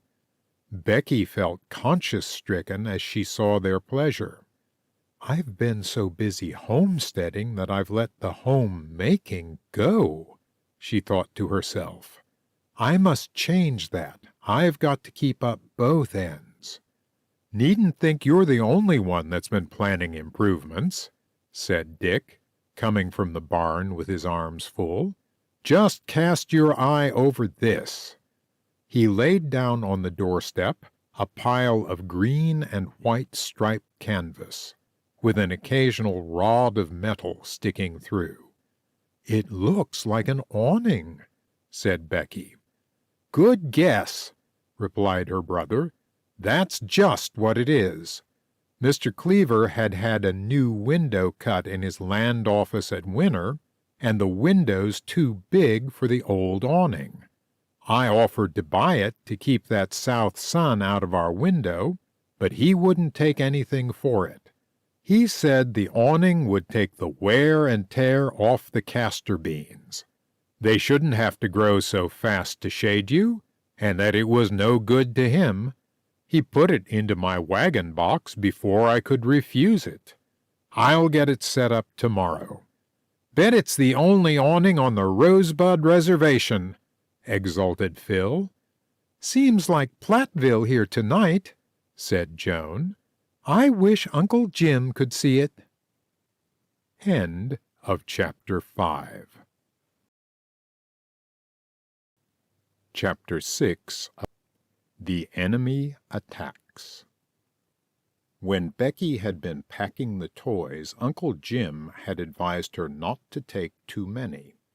"All the books the children own," he had said, "Joan's doll, a baseball and bat, and some board games for the long winter evenings." "But what will they do in the summer-time?" she had asked. "Don't worry about that. The prairie itself is a pastime. If I know my kids, and I think I do, they'll never be bored a minute. When they get time to play, they'll do it without toys. The land itself is a background for any pretend in the world." And Becky learned that he was right. The hard work in which the children had to share made playtime more attractive than it had ever before been to them, and when the weeding, the chores, and the dishes were done, they never asked, "What shall we do?" For there were so many things calling to be done. The creek bed was a place of eternal fascination. Where it ran swift and deep between narrow banks, there were snail shells and queer water hyacinths and bright-colored pebbles. Where it widened into broad pools, there were blunt-nosed suckers and frogs and turtles. A black and white-nosed badger lived in a hole near the creek's edge, and tortoises as big as the bottom of a dish-pan lumbered along its banks. On the big stone hill, snakes lay about and sunned themselves on the flat rocks. The fact that the children were forbidden to go there alone only added extra fascination to the place. They dared not disobey, but they never passed by without throwing a stone up the hill in the hope of dislodging a yellow and brown bull snake or a diamond-backed rattler from his sun porch. There was always the prairie dog town to visit, where broncs lived in perpetual hope of catching one of the scolding little beasts. They invariably waited while he ran barking madly up to them, then, at the last moment, disappeared suddenly into their homes with a last defiant yap. There was not the slightest chance of his getting one, but he never gave up the hope, and each time started after them with his original spirit and zest. The excitement of the chase was always at hand, for when there were not prairie dogs, there were chipmunks everywhere, cottontails showing their white backs ahead of you, and an occasional jackrabbit that always took to the hills when pursued. His hind legs were so long that a dog had no chance with him in a race, for he ran faster on a slope than on the level. "There goes an old Jack backlegging himself up the hill," Joan used to say.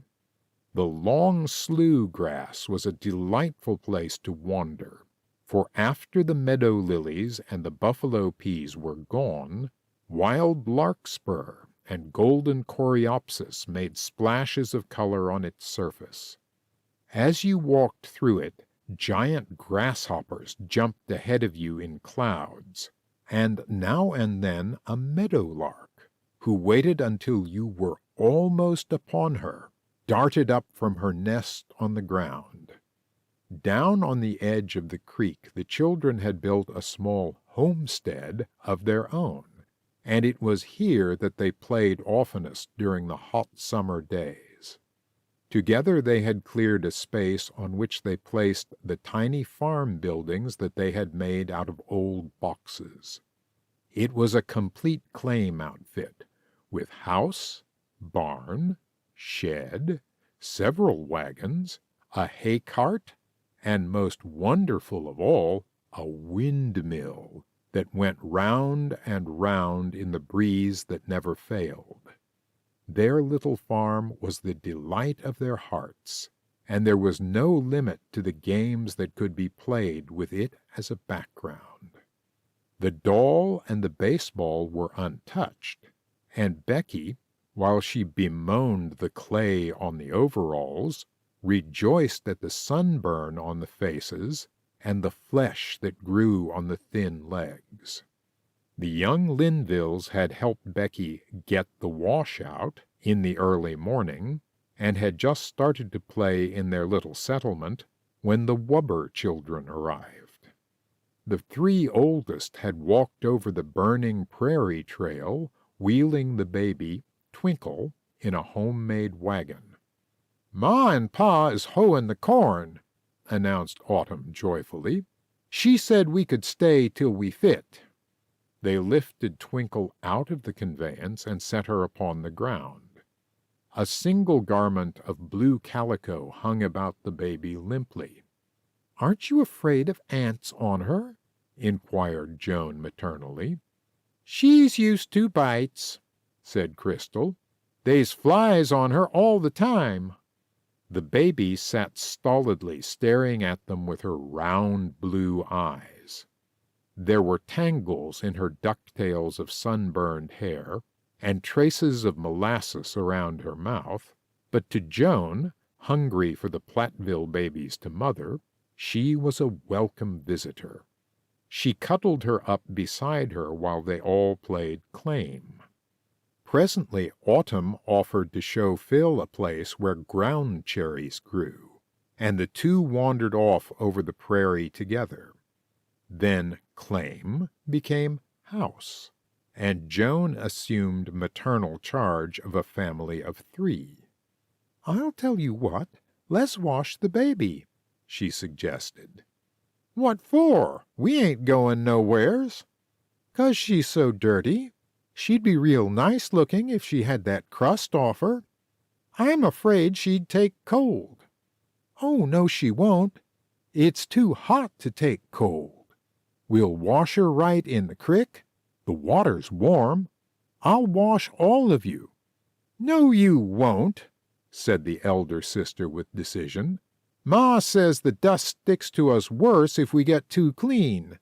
But we can wash Twinkle if you want to. She won't care." "I'm going to dress her up, too," announced Joan.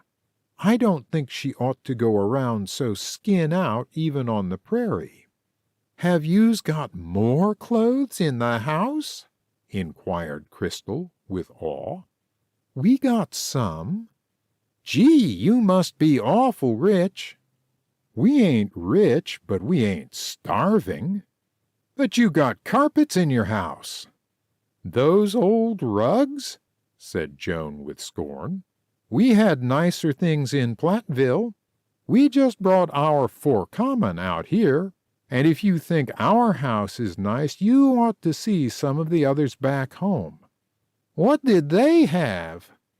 "Oh, carpets that your feet sink into, and grand pianos, and chandeliers, and fountains in the yard, and silver nameplates on the door."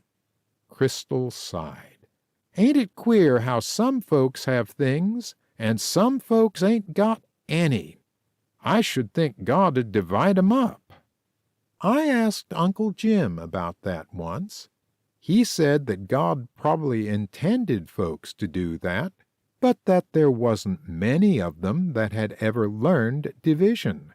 They got as far as multiplication and then stopped. Now I'll go in and get the things for Twinkle, and don't you girls unpin her till I come back. She's my child, we're pretending, and I want the fun of taking off her dress. Pretend I was afraid to trust you with her." "The Wubbers are here," she called to Becky as she went in the front door. Becky was in the kitchen, and the partition between the rooms hid Joan's half-guilty face. "That's nice. I'm glad you have someone to play with. Don't hold that baby on your lap. She's too dirty." "No, I won't. May I have a little soap to wash her face?" "Of course, but don't get it into her eyes." Joan hurried out of the door, and Becky, sprinkling clothes at the kitchen table, smiled a little grimly to herself. "Prairie dirt is a little too much even for Joan," she thought. "I would never have let her play with those Wubbers 6 months ago, but I'm getting more charitable since I'm a homesteader myself. Easy enough to keep clean when you can get water by turning a faucet. But well to pail, pail to kettle, and kettle to wash tub is another story. I don't wonder Mrs. Wubber lies back on the job. It's fate that her children should all be blondes." Out under the sun, the adopted mother unpinned Twinkle from her one garment, found a shallow place in the creek, and set the baby in the water. Flattered at being the center of attention, she graciously permitted herself to be lathered and scrubbed. Beneath the veneer of dirt appeared fair, rosy cheeks and a clean skin. "I'm going to do her hair," said Joan, enthusiastic over her charge's changed appearance. "Shut your eyes, baby dear, and let Joan put the nice soap on your head." But Twinkle had had enough of beauty parlors. The unaccustomed cleanliness disturbed her, and she wiggled her fat body away from the soap and began to cry. Joan, fearful that the noise would bring Becky on the scene of action, was forced to stop. "Well, it's better than it was, anyway. I got some of the dirt out. You can tell that by the black streams running down her. I'll just have to leave the rest of the soap in. She'll get it in her eyes if I rinse her." She lifted the soft baby flesh out of the water and seated Twinkle on the hot earth above the creek bed. "Look out," warned Venus. "She might fall headwards back." And that is just what Twinkle did. The edge of the bank crumbled with her weight, and she went down head first. Joan and Crystal caught her, but not until her wet, soapy head had rolled through the wet, muddy earth. "Good thing the soap's in it," said Joan. "That'll kind of eat up the dirt. Come, Twinkle, Joan'll put you up on the nice rock. Wish we had a towel, but the sun's so hot it'll dry her quick." The tender flesh had already begun to turn red in the sunshine. Joan pulled over the baby legs a pair of her own black sateen bloomers, put on a pair of Indian moccasins, and added the blouse of a khaki midi suit. The child looked like a picture from Hans Brinker. The wet hair began to dry, leaving a halo of stiff little wisps. "I ain't just satisfied with her hair," admitted Joan. "Maybe we could wash it again." "No, she'll never stand for that." "Then I'm going to give her a dry shampoo to make it stand out fluffy. I'll get some powder to rub on it if Becky lets me." "Twinkle might blow up." "Oh, it's talcum powder, not gun. Maybe I'd better not ask about the powder. Becky might say no. Starch'll do just as well." The victim received a liberal application of starch, which was thoroughly rubbed into her sticky head. Somehow it didn't seem to make her fluffy. But the hair was still wet. When it dried, the powder shampoo might be more effectual. "Let's take her over and show your mother," suggested Joan. "I'll go part way with you. It'll probably set on the way." "We don't have to go yet," objected Crystal. "We ain't fit." Joan was not anxious to have Becky or Dick see the result of her morning's work. "Well, we might any time," she predicted. "You better go before we do. I'll pull her across the draw for you. Doesn't she look cute?" "She's awful red." The baby's wrists and neck did look scarlet, much redder than she had been when she arrived, and when the children touched her she cringed away from them. She even cried a little when the wagon jolted. "She acts sick," said Crystal. "Maybe it's the washing. She ain't used to so much rubbing."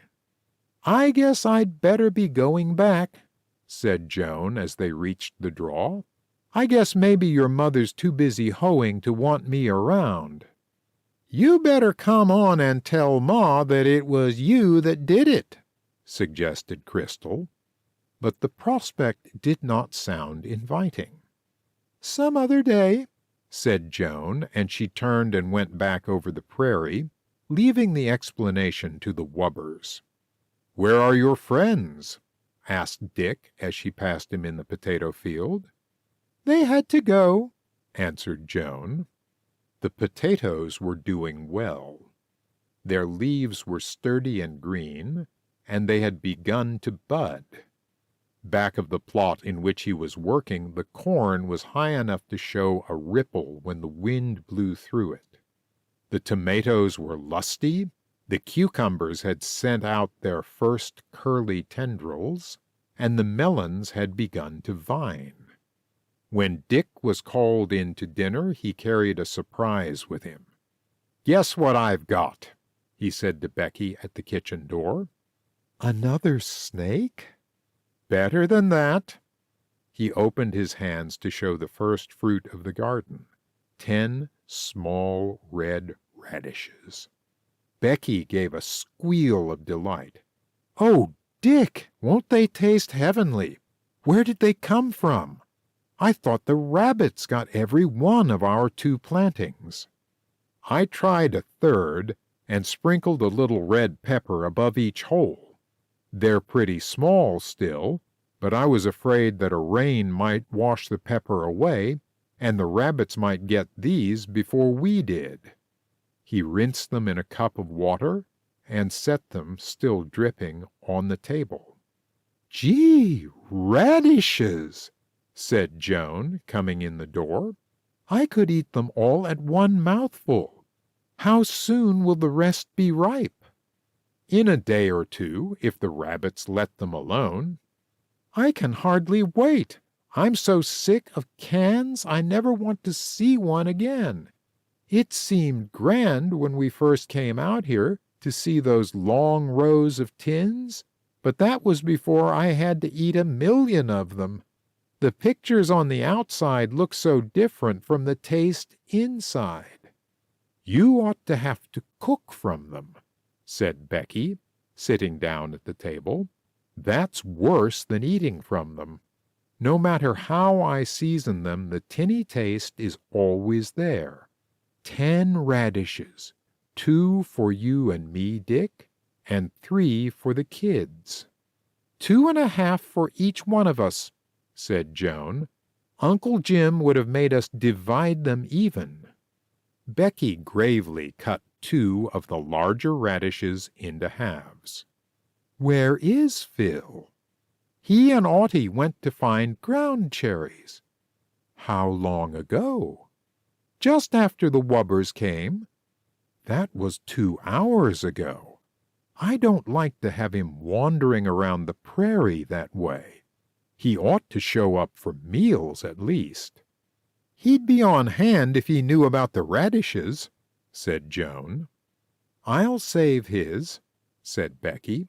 "He'll be back as soon as he gets hungry." Dick went back to the garden, and Becky and Joan to the dishwashing, but Phil didn't appear.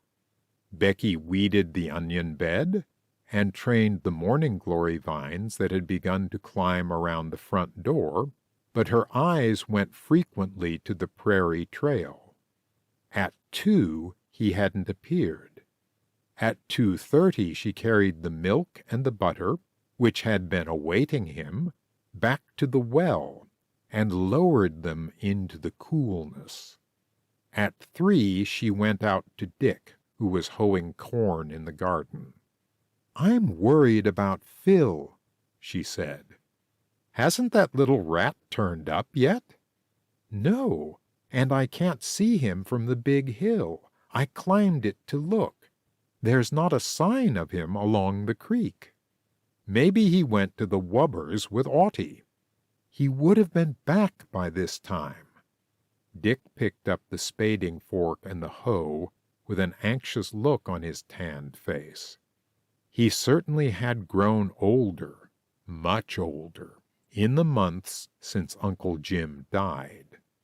The careful way in which he cleaned his tools, the worried expression with which he received Becky's announcement, the readiness with which he accepted responsibility was not like the Dick of 3 months ago.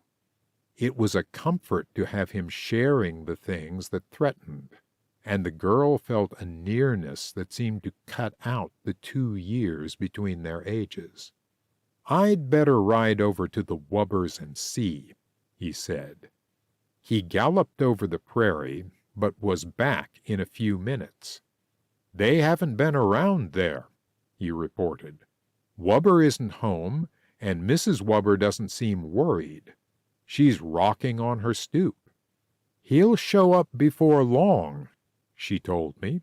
Audie always does show up, but I don't want to wait for that. I think I'll start out and round 'em up. Phil has never gone away like this before." The 2 little boys had followed the trail that led between the Linville house and the whelp shack. They found some ground cherries growing along some furrows that had evidently been the fire guard of some homesteader, and they turned back the papery husks and ate their fill. In Platteville, Phil would have scorned their queer, musky taste, but to the fruit-hungry lips of the boys they seemed delicious. Then they had walked a mile to see the lone tree, a single large cottonwood that had, by some miracle, been seeded and grown along the trail. It was the first real tree that Phil had seen in Tripp County, and after pounding the ground around it to dislodge any chance snake, the boys lay down under it and reveled in its shade.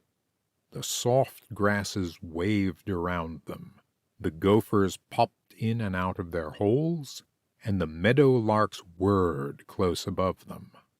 "Let's go up to the watermark," suggested Audie. "What's the watermark?" "Haven't you seen those piles of stone built on the hills above the creek? The Indians left them. They built 'em to show where there was water. Do you know where is one?" "Up there, just on the edge of the hill. You can see it if you look close." Phil looked close. On the butte above them he could make out a little tower of stones, which he never before had noticed. Together the two boys climbed to the top and stood panting on the edge of the ravine. The watermark was made of a circle of big stones piled one on another until it was a tower several feet high. Buried in the ground near it, Phil found an Indian arrowhead. "This probably was their regular stamping ground," he said. "I wouldn't be surprised if they had many a war dance up here." Audie agreed. He was the easygoing son of his easygoing mother, and his mild acquiescence was refreshing after 2 months of constant association with Joan. "I'll bet they had lots of fights here." "Sure," agreed Audie. "The Sioux is the worst fighters of all. The prairie is just thick with their arrowheads. My father turned up 9 when he was plowing our East 40. "Let's go down the hill where the wind doesn't blow so wild," suggested Phil. Again Audie agreed, and the boys climbed down the slope to the little rocky shelf which jutted out a dozen feet below. Here they sat, side by side, sheltered from the wind, looking down at the rolling grass below them. They were higher than the hawks that sailed lazily above the prairie, so high that they seemed almost on a level with the 2 purple peaks of Dog-Ear Buttes, miles away. Suddenly something whizzed over their heads. Both boys looked up just in time to see a noose of rope poise itself for a second above each one of them, then tighten around their arms. They felt themselves being lifted in the air and pulled several feet above the rocky ledge where they had been sitting. They looked again, half expecting a joke, but there was nothing to be seen but the 2 stout ropes which hung from the top of the bluff. The pulling stopped, and the boys hung suspended in the air. They could feel the rope jerk and give, then finally stop, as though the mysterious lassoer had fastened the other end. They struggled to loosen their arms, but the ropes pulled tighter with each movement. 3 feet above the ledge they dangled, perilously near the stony face of the butte. Both shouted desperately. There was not a sound in reply, except the whiff, whiff of the wind blowing over their heads, and the call of the larks in the grass below. "Do you suppose it's Indians?" said Phil. Audie did not answer. He only sobbed. The sun shone into their eyes. Giant grasshoppers jumped into their faces, and hungry flies settled on them. Audie, who hung nearer the hillside and had one hand free, kicked his legs until he swung back and forth and tried to pull himself to the face of the bluff. But the grass broke in his grasp, and there was nothing else within reach. It seemed impossible that they should be stranded there.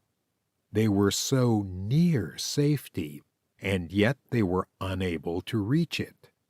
They shrieked again and again, but nobody answered. The wind whistled overhead, and the sun beat down. Before they had hung an hour, it seemed like a whole day. When 2 hours had dragged themselves away, it was like a year. As the sun went farther west, the butte failed to shadow them. They were exposed to a glare and heat that was almost unbearable. Sometimes the boys called. Sometimes they cried. Sometimes they struggled. In one of his mad attempts to reach the hillside and pull himself to safety, Audie struck his head upon a jutting rock, which cut a gash over one eye. The blood ran down his face and stiffened his overalls, making a feast for every fly in the neighborhood, and there seemed to be hundreds of them. The children did their best to help each other, Phil trying in vain to get a handkerchief out of his pocket for Audie's wound, and Audie struggling, with his one free arm, to keep the flies off of both of them. "Becky'll be looking for us," comforted Phil. "She'll get Dick out here after us." "My folks won't even know I'm gone," moaned Audie. "Dick'll take you home, too." There was a pause filled only with the buzzing of flies and the call of a far-off mourning dove. "If he can see us way up here," Phil added. There came a time when it seemed as though the ropes must cut them in two at the waist, when a belt of numbness circled each body, and their feet and hands seemed going to sleep. Then it was that they stopped crying and struggling and hung limply, spent with heat and pain and thirst and loneliness. Their eyes had ceased to search the prairie below. They did not see Dick, who rode across the waves of grass below, calling and looking everywhere. It was Audie's tow head, a white spot against the green, that caught Dick's attention. He strained his eyes to see. What was it that made the two specks of color on the hillside? He turned Job off the slough grass and towards the butte. It took ages for the horse to wind his way up the stony incline. Dick's heart went into his mouth as he climbed till the ropes came into view. Had those two boys hanged themselves in play? Was this what the prairies had done to the Linvilles? He gave a great cry. The boys heard it and opened their eyes. Back to Dick, borne on the breeze, came a faint halloo. "Alive! Alive!" sang Dick's heart. He urged Job on as far as the horse could go up the hill.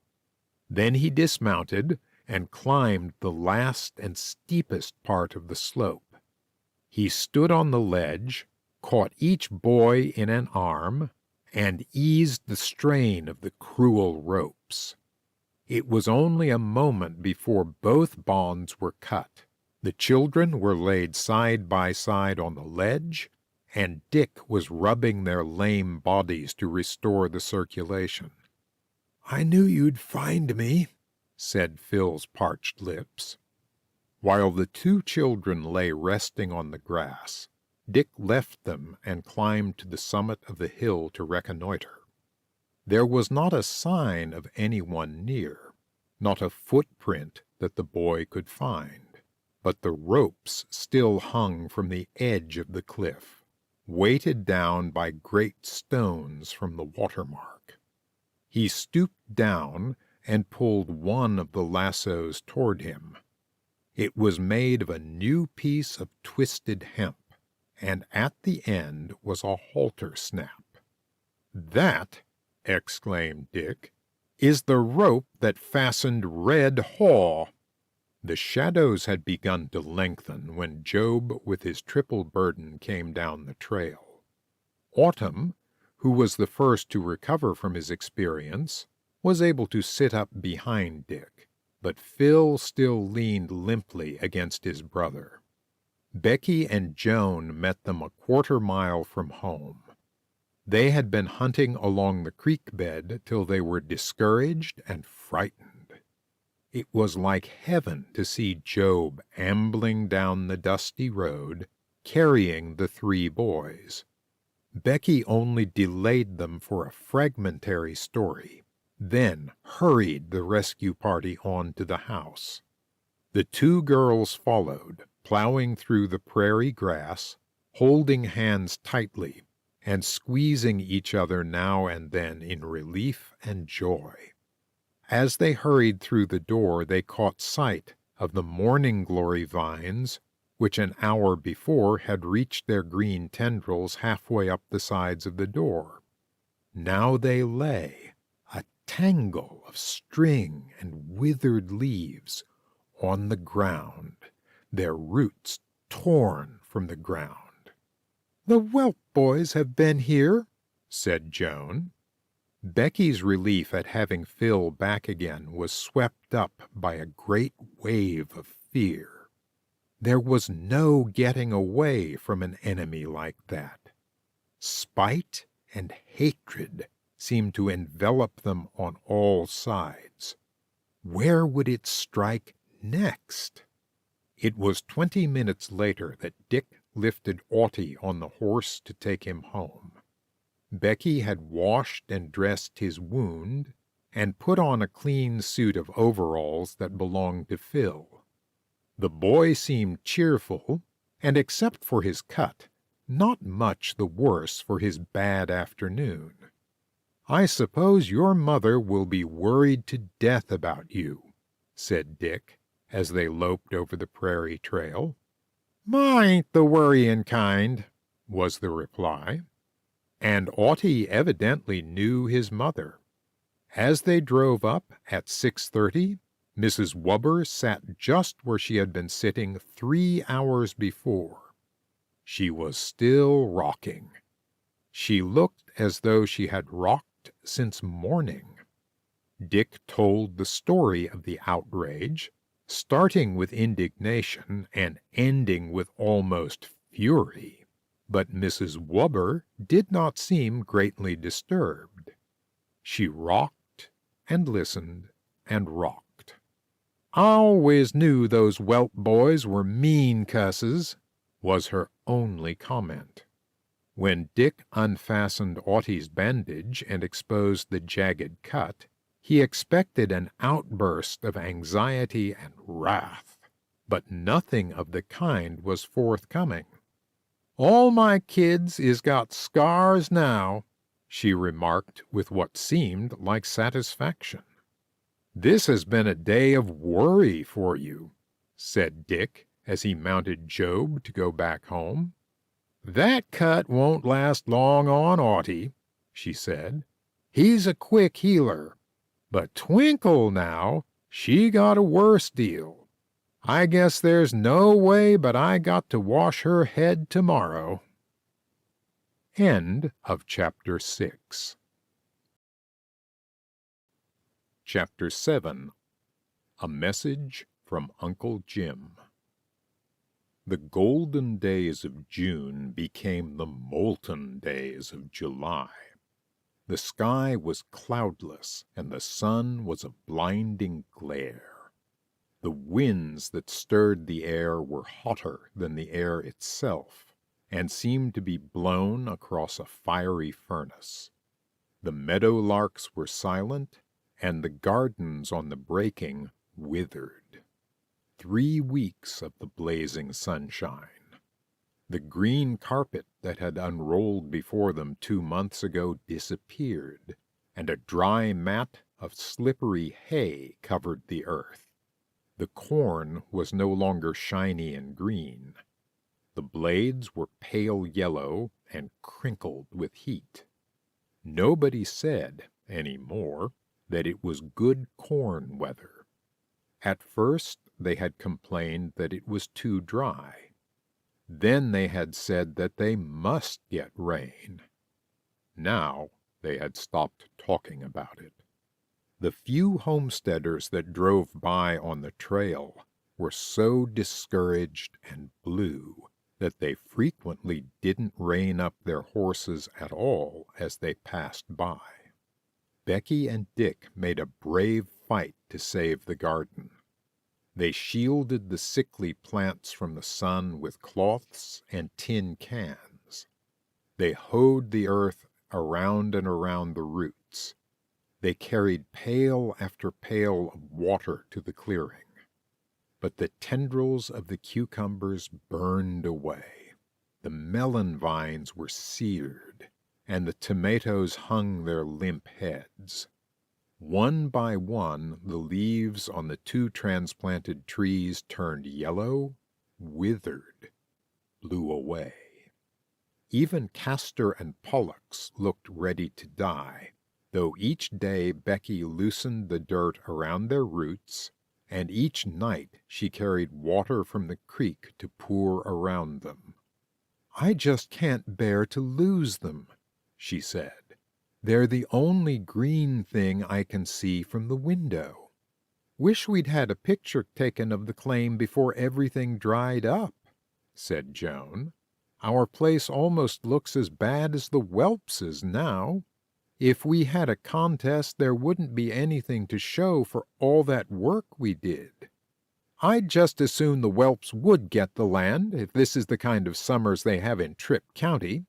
I don't think this is much of a place to live," growled Phil. The children no longer sought their old haunts. It was too hot to play near the little homestead. The prairie dog town blazed under the fierce sun. The creek was drying up. The last time they had played there, water stood only in the deeper pools, and in one of the shallower basins Phil had counted 12 small striped snakes wriggling over one another in a vain attempt to get beneath the water. It was too hot to play, too hot to work. The children hung about in the shadow cast by the barn, listlessly trying and discarding schemes for comfort and quarreling with each other. Becky's nerves, already frayed by the heat, were more and more worn by the discord. The tiny kitchen was almost unbearable in the middle part of the day, and out of it came nothing that was appetizing. Bacon and ham and dried beef, canned vegetables, last year's potatoes that were almost too limber to pare, butter that melted while it was being carried on the table, fried eggs, beans, dried fruit, and milk was their fare, day after day. The children's appetites began to wane. There was no prospect of change in their menu. For weeks they had been living in hope of that garden, watching each green head poke its way through the earth, rejoicing in each inch of growth. Perhaps in a week the beans will be ready. By August we may be able to dig our first early potatoes. But there was no chance of that now. No future of fruit or vegetables to look forward to. Unless they had rain now, at once, the garden was doomed, and there was no rain in sight. There was never a cloud in the sky. The sun held its shining course day after day, and the dry wind blew and blew and blew.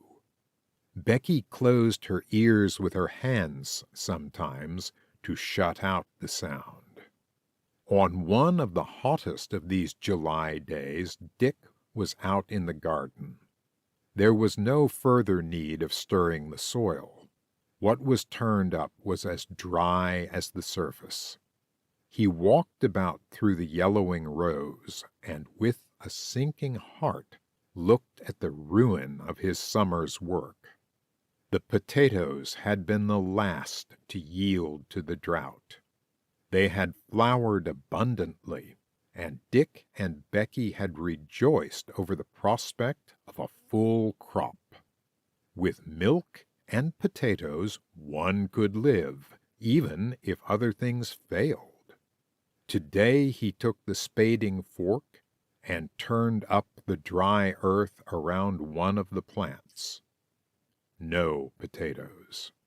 He dug around another. Not a tuber there either. He dug up a third and fourth. At the roots of the fifth he found one tiny potato, the size of an acorn.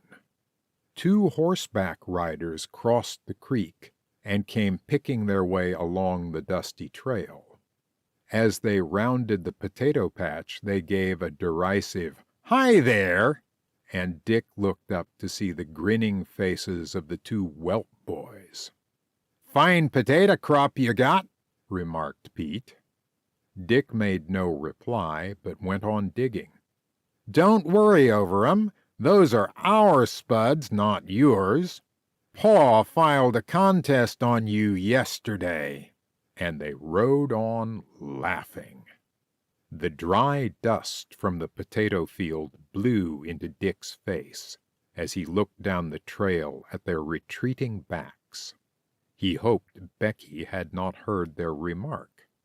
She would have to know about the contest, of course, but this was no time to tell her, while this blight lay upon the earth. She had enough to worry about now. He turned on his heel and went into the house.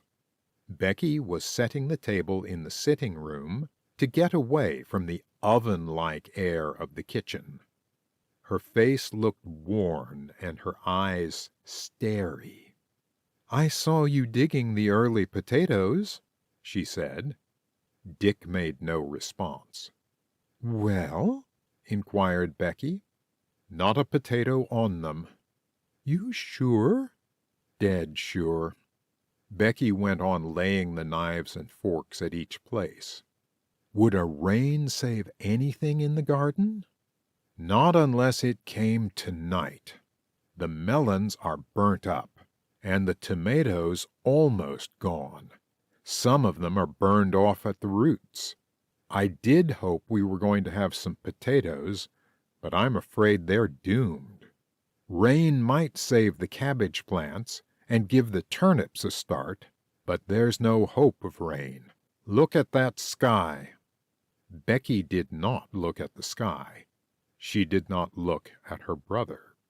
Her eyes faced despair. "What are we going to do?" she asked. Dick did not answer. Becky went on. "Uncle Jim figured that we could get through the winter if we had fodder and potatoes. If we don't have them, how can we make it? With the Glovers behind in their rent, there'll be no money for even groceries." Her brother leaned his head on the beam that ran alongside the window and looked out into the blinding sunshine. He stood still, without a reply, as Becky went back and forth from hot sitting room to hotter kitchen. The children came in languidly at her summons to the meal, and Becky turned out the oil stove and followed them. She had tried to vary the monotonous menu by a little baking, and with her face flushed with the heat, she set a plate of smoking cornbread on the table. Nobody touched it.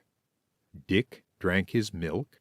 Phil indifferently accepted a hard-boiled egg. Joan took an empty plate. Becky's face hardened as she looked round the table. "I'd like to know what's the use of baking myself over that stove if nobody's going to eat," she exclaimed angrily. The children looked up amazed. Was this from serene Becky, this overwrought, petulant voice and angry inflection? "You needn't be so sore," said Dick. "I can't eat that cornbread without butter, and I don't like butter when it swims in the dish." "Well, I didn't melt it," snapped Becky. "Gee, but you're cranky," commented Phil, "scolding us for not being hungry, and I don't see as you're taking anything yourself." "Things look so awful uneatish out here," complained Joan. "Just think what we'd be having in Platteville now. Black raspberries, and big red tomatoes sliced on lettuce, and crispy little radishes." "And ice-cold watermelons," put in Phil.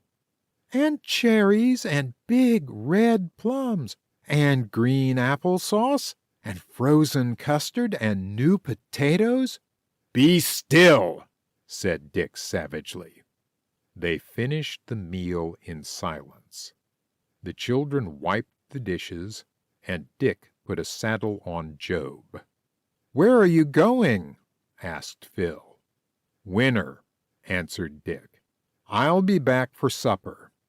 Becky heard him go to the pocketbook in the bureau drawer. "Do you want anything?" "A lot of things there's no money for." She watched him take out one of the bills. "We can't spare a cent of that," she said sharply. "Whose money is it?" inquired Dick with spirit. He went out with the money, and the screen door slammed behind him. The grasshoppers flew up in swarms as Job trotted slowly over the trail to Winner. At the Wubber gate his driver stopped to speak to the tow-headed family that flowed over the chicken wire gate to meet him. The Wubber cornstalks, yellow and dry, rustled in the hot wind. "How are things?" called Dick. Mr. Wubber shook his head. "Bad." "How's your corn?" "Dry enough to pop, if it had any ears on it. Ain't gonna get a thing out of the year's work. The missus says she's fed up with homesteading." Dick's eyes followed the indicating thumb. There, in the open door of the hen house, sat the rocking chair with Mrs. Wubber inside of it.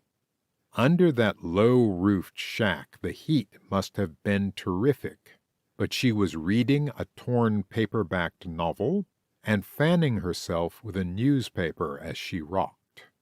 "Been out there most of the day," explained Mr. Wubber.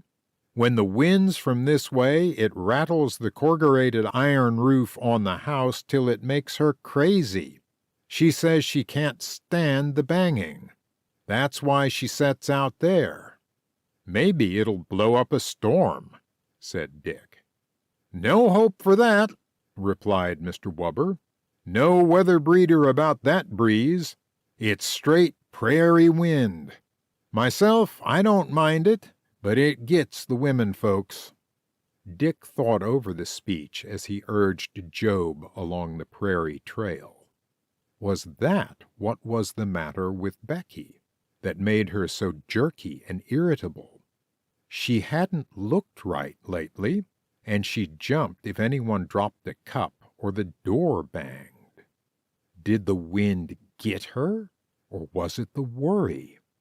Poor Beck!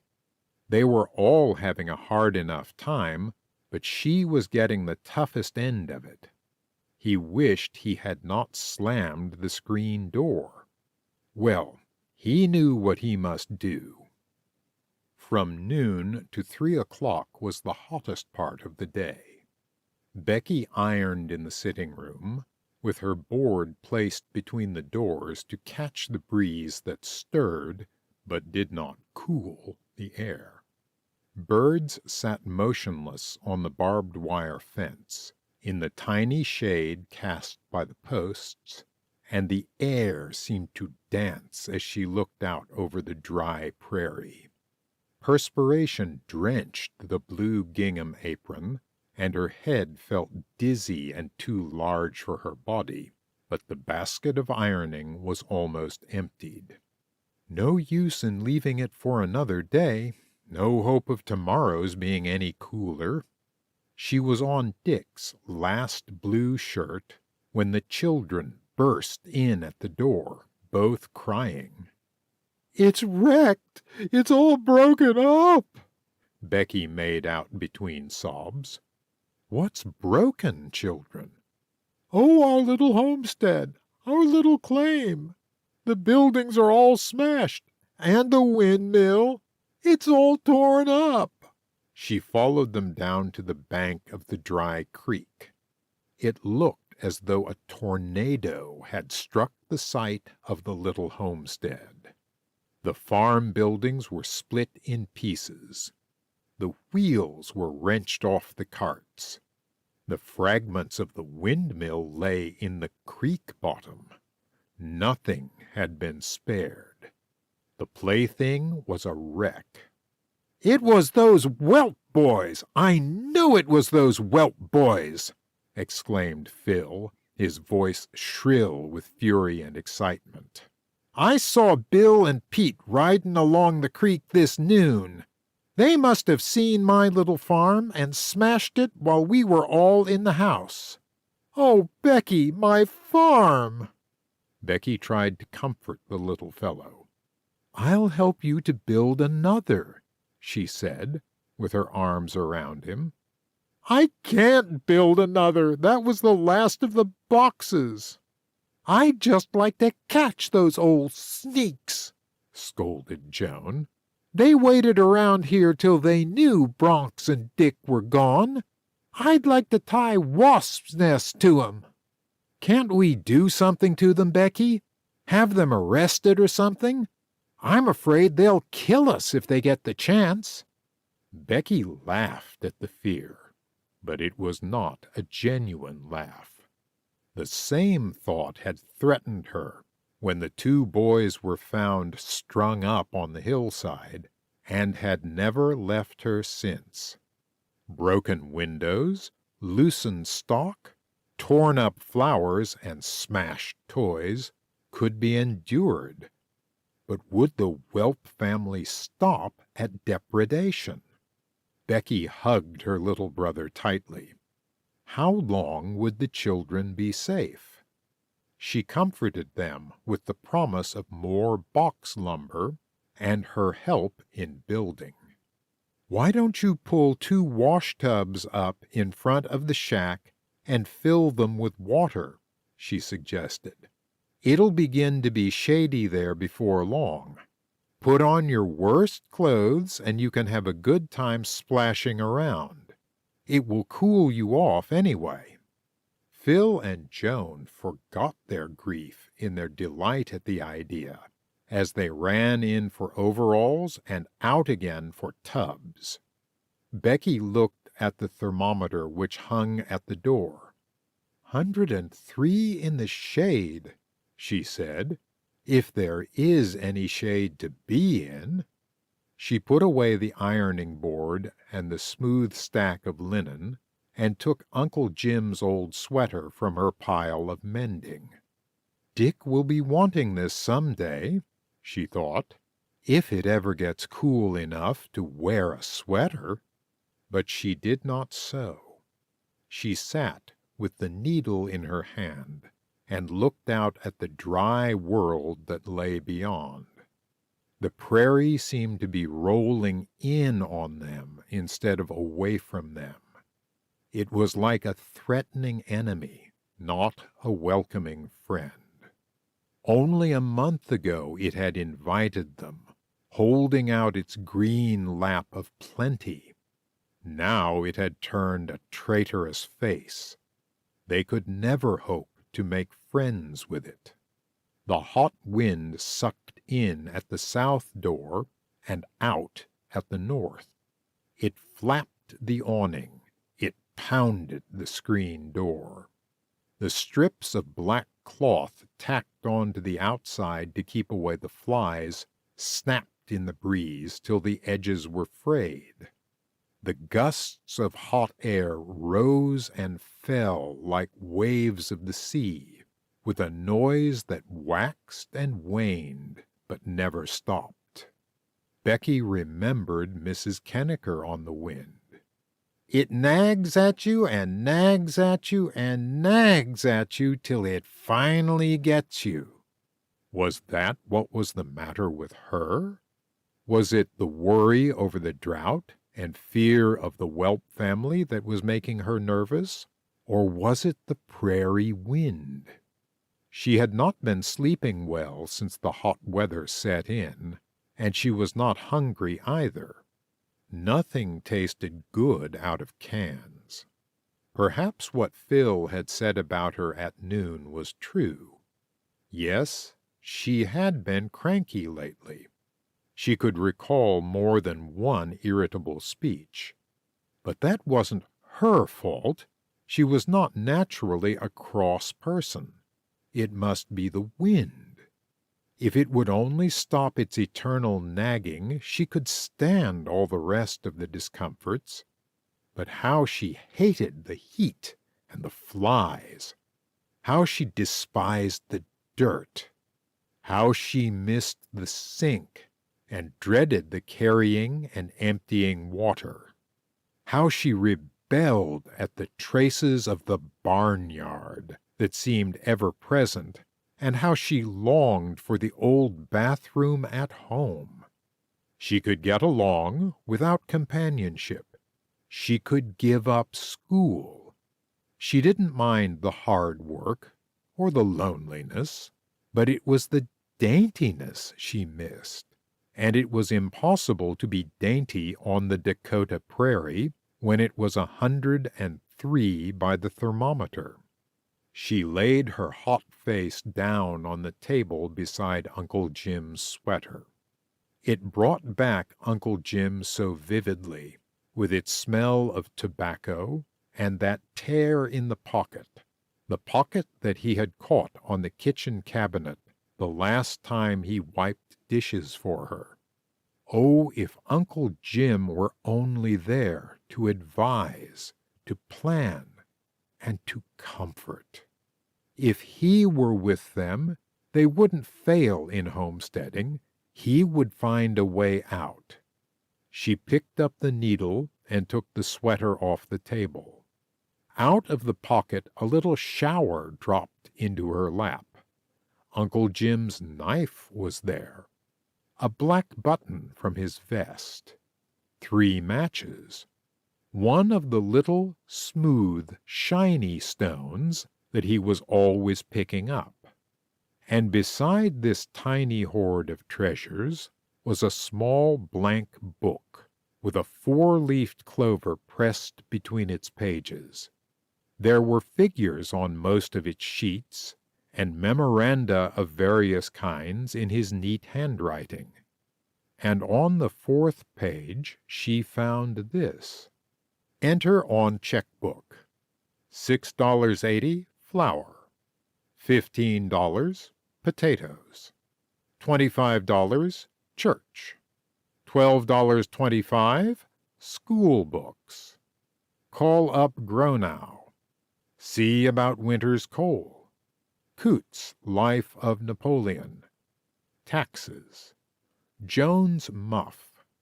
The road to a mountaintop is always a zigzag one. Sit tight. The tears rushed to her eyes.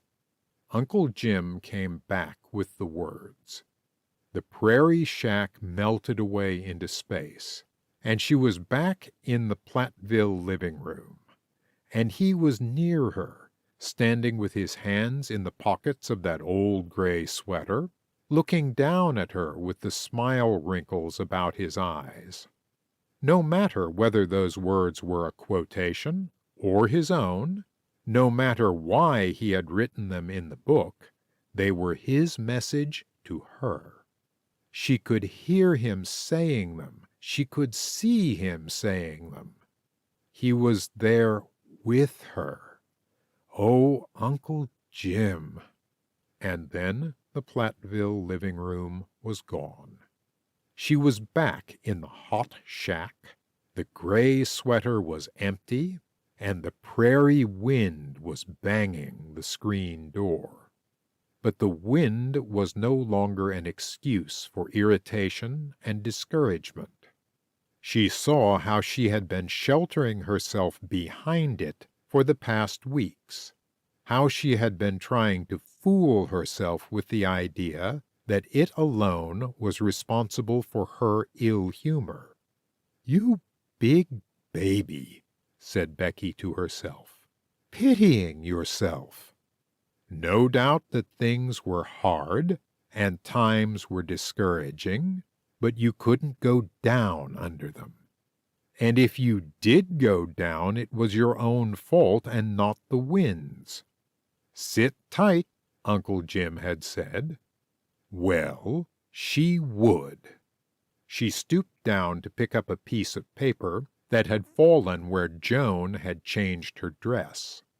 On it was written in Joan's unmistakable spelling, lime, garp, orange cruche, cherry blossom, ginger ale, Hyries root beer. Poor little kid, she's been longing for something cool, too, thought Becky. She jumped up from the chair and laid the gray sweater back in the mending basket. That could wait. She heated water and bathed, and put on one of the clean dresses she had just ironed. She made cocoa and set it to cool. She mixed a near salad of gelatin and tomato juice, opened a bottle of olives, and made floating island. She hung everything down the well to chill them. She spread sandwiches of thin bread and butter, and then she called the children and made them clean for the meal. Somehow the heat didn't seem so unbearable after clothes were changed. She and the children milked the cow, watered the horse, and fed the chickens, and the chores were done and the meal ready when Dick came slowly back over the trail from Winter. He was whistling as he drove up to the door. "Any supper for a hard-working man?" he called. "Got something for you." And he laid down in front of Becky a letter from Aunt Jewel. "What have you got in that bundle?" demanded the children, as the older lad deposited a bulging paper sack on the kitchen table. "Never you mind. Business before pleasure. Let's have the letter. It's a peach. I read it. Dear children, I fell in front of Sanders' gate on his broken sidewalk, which should have been mended months ago, and sprained my wrist 3 weeks ago, so haven't been able to write. I have my arm out of the sling now, and it is still very painful, but I feel that I ought to make the effort to write you, even if you children don't feel obligated to write me. I have never heard one word from you except Becky's 2 letters and Joan's postcard.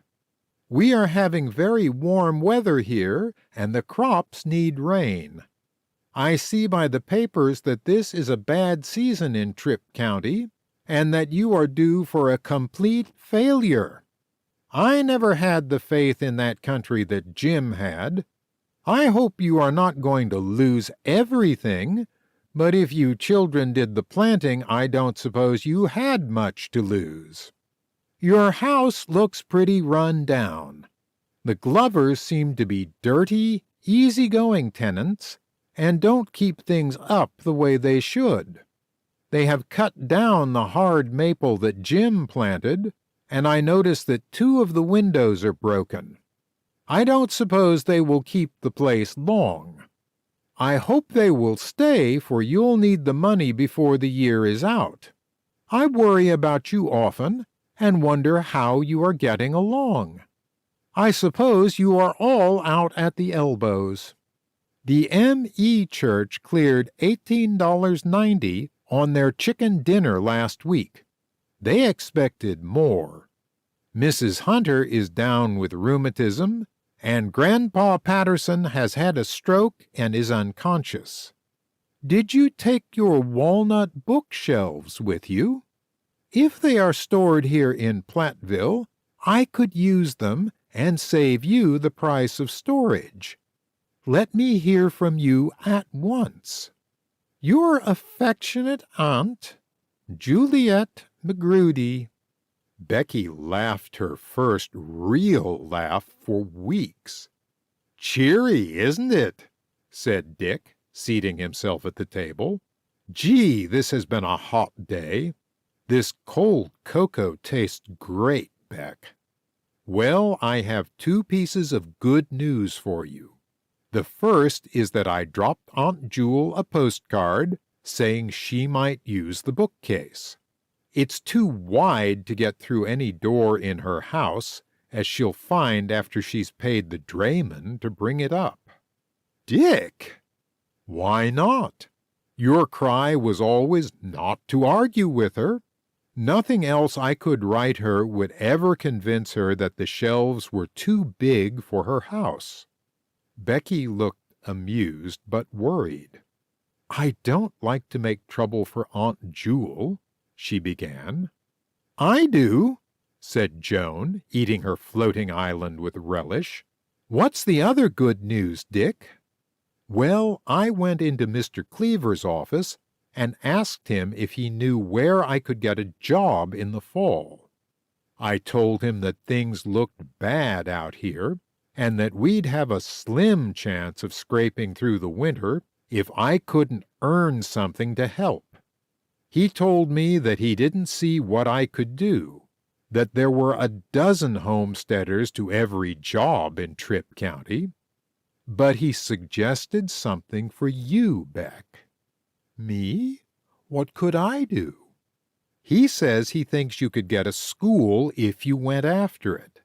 Seems that the people who settled this district first are crazy for a teacher for their kids. They tried to get one last year and couldn't find a soul. He asked me how much schooling you had had, and when I told him that you were all ready for normal school, he said that he felt sure you could get a job somewhere. He knows the school commissioner well, and said he'd ask for the place in this district if you wanted it." Becky looked overjoyed, then dubious. "But I never taught school a day in my life." "That's what I told him. But he said there were many teachers out in this part of the country with just half your preparation. The people want schools so much they'll take girls of 16 without any training at all." "But who'd do our cooking if you were teaching?" inquired Joan. "We'd all have to hop to and help," said Dick. "If Becky's going to support us, we've got to board her." "Where could I hold school? Here in the house?" "No, he says there's a school building 2.5 miles west of here, in Crane Hollow. It was built last year, but never used because they couldn't find a teacher." "It's too good to be true. I can't believe I'd ever get it." "He said you were to let him know right away if you wanted it, and he'd go after the place for you. Said you could probably make $45 a month." "But, Dick, arithmetic!" "Well, I mentioned that you always counted dots on your paper when you were adding, and he said to tell you to stop doing it in front of people. Said you were the smartest girl he'd seen among the homesteaders. He evidently doesn't know many of them, and that if he had children, he'd be tickled to have you teaching them." Becky's eyes shone. "He said not to mention our plans because Old Man Whelp would probably do all he could to keep you from getting the school." "Did you tell him about the lassoing?"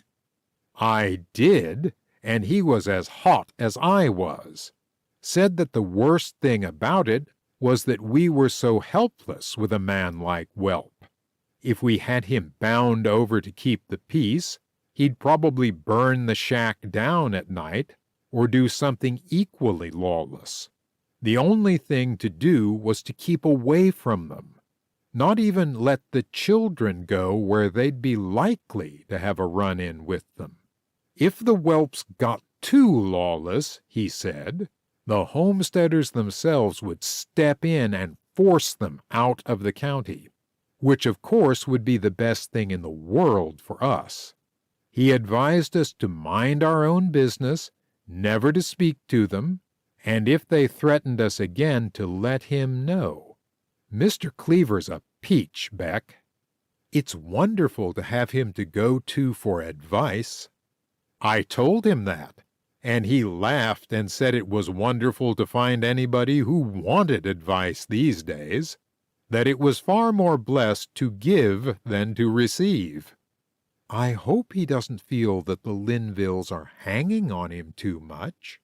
He didn't act as though he did. He kept me in his office a long time, and asked all about the corn and the potatoes, and what improvements we had made, and if we were lonesome, and how you were standing it. What did you tell him about that?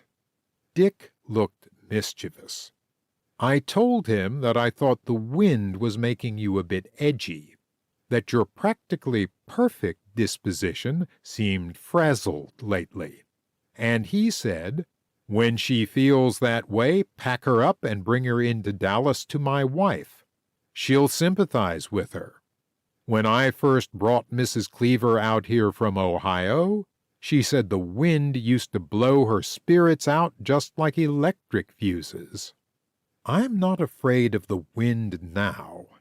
Oh, Dick, everything will be smooth sailing if I get that school.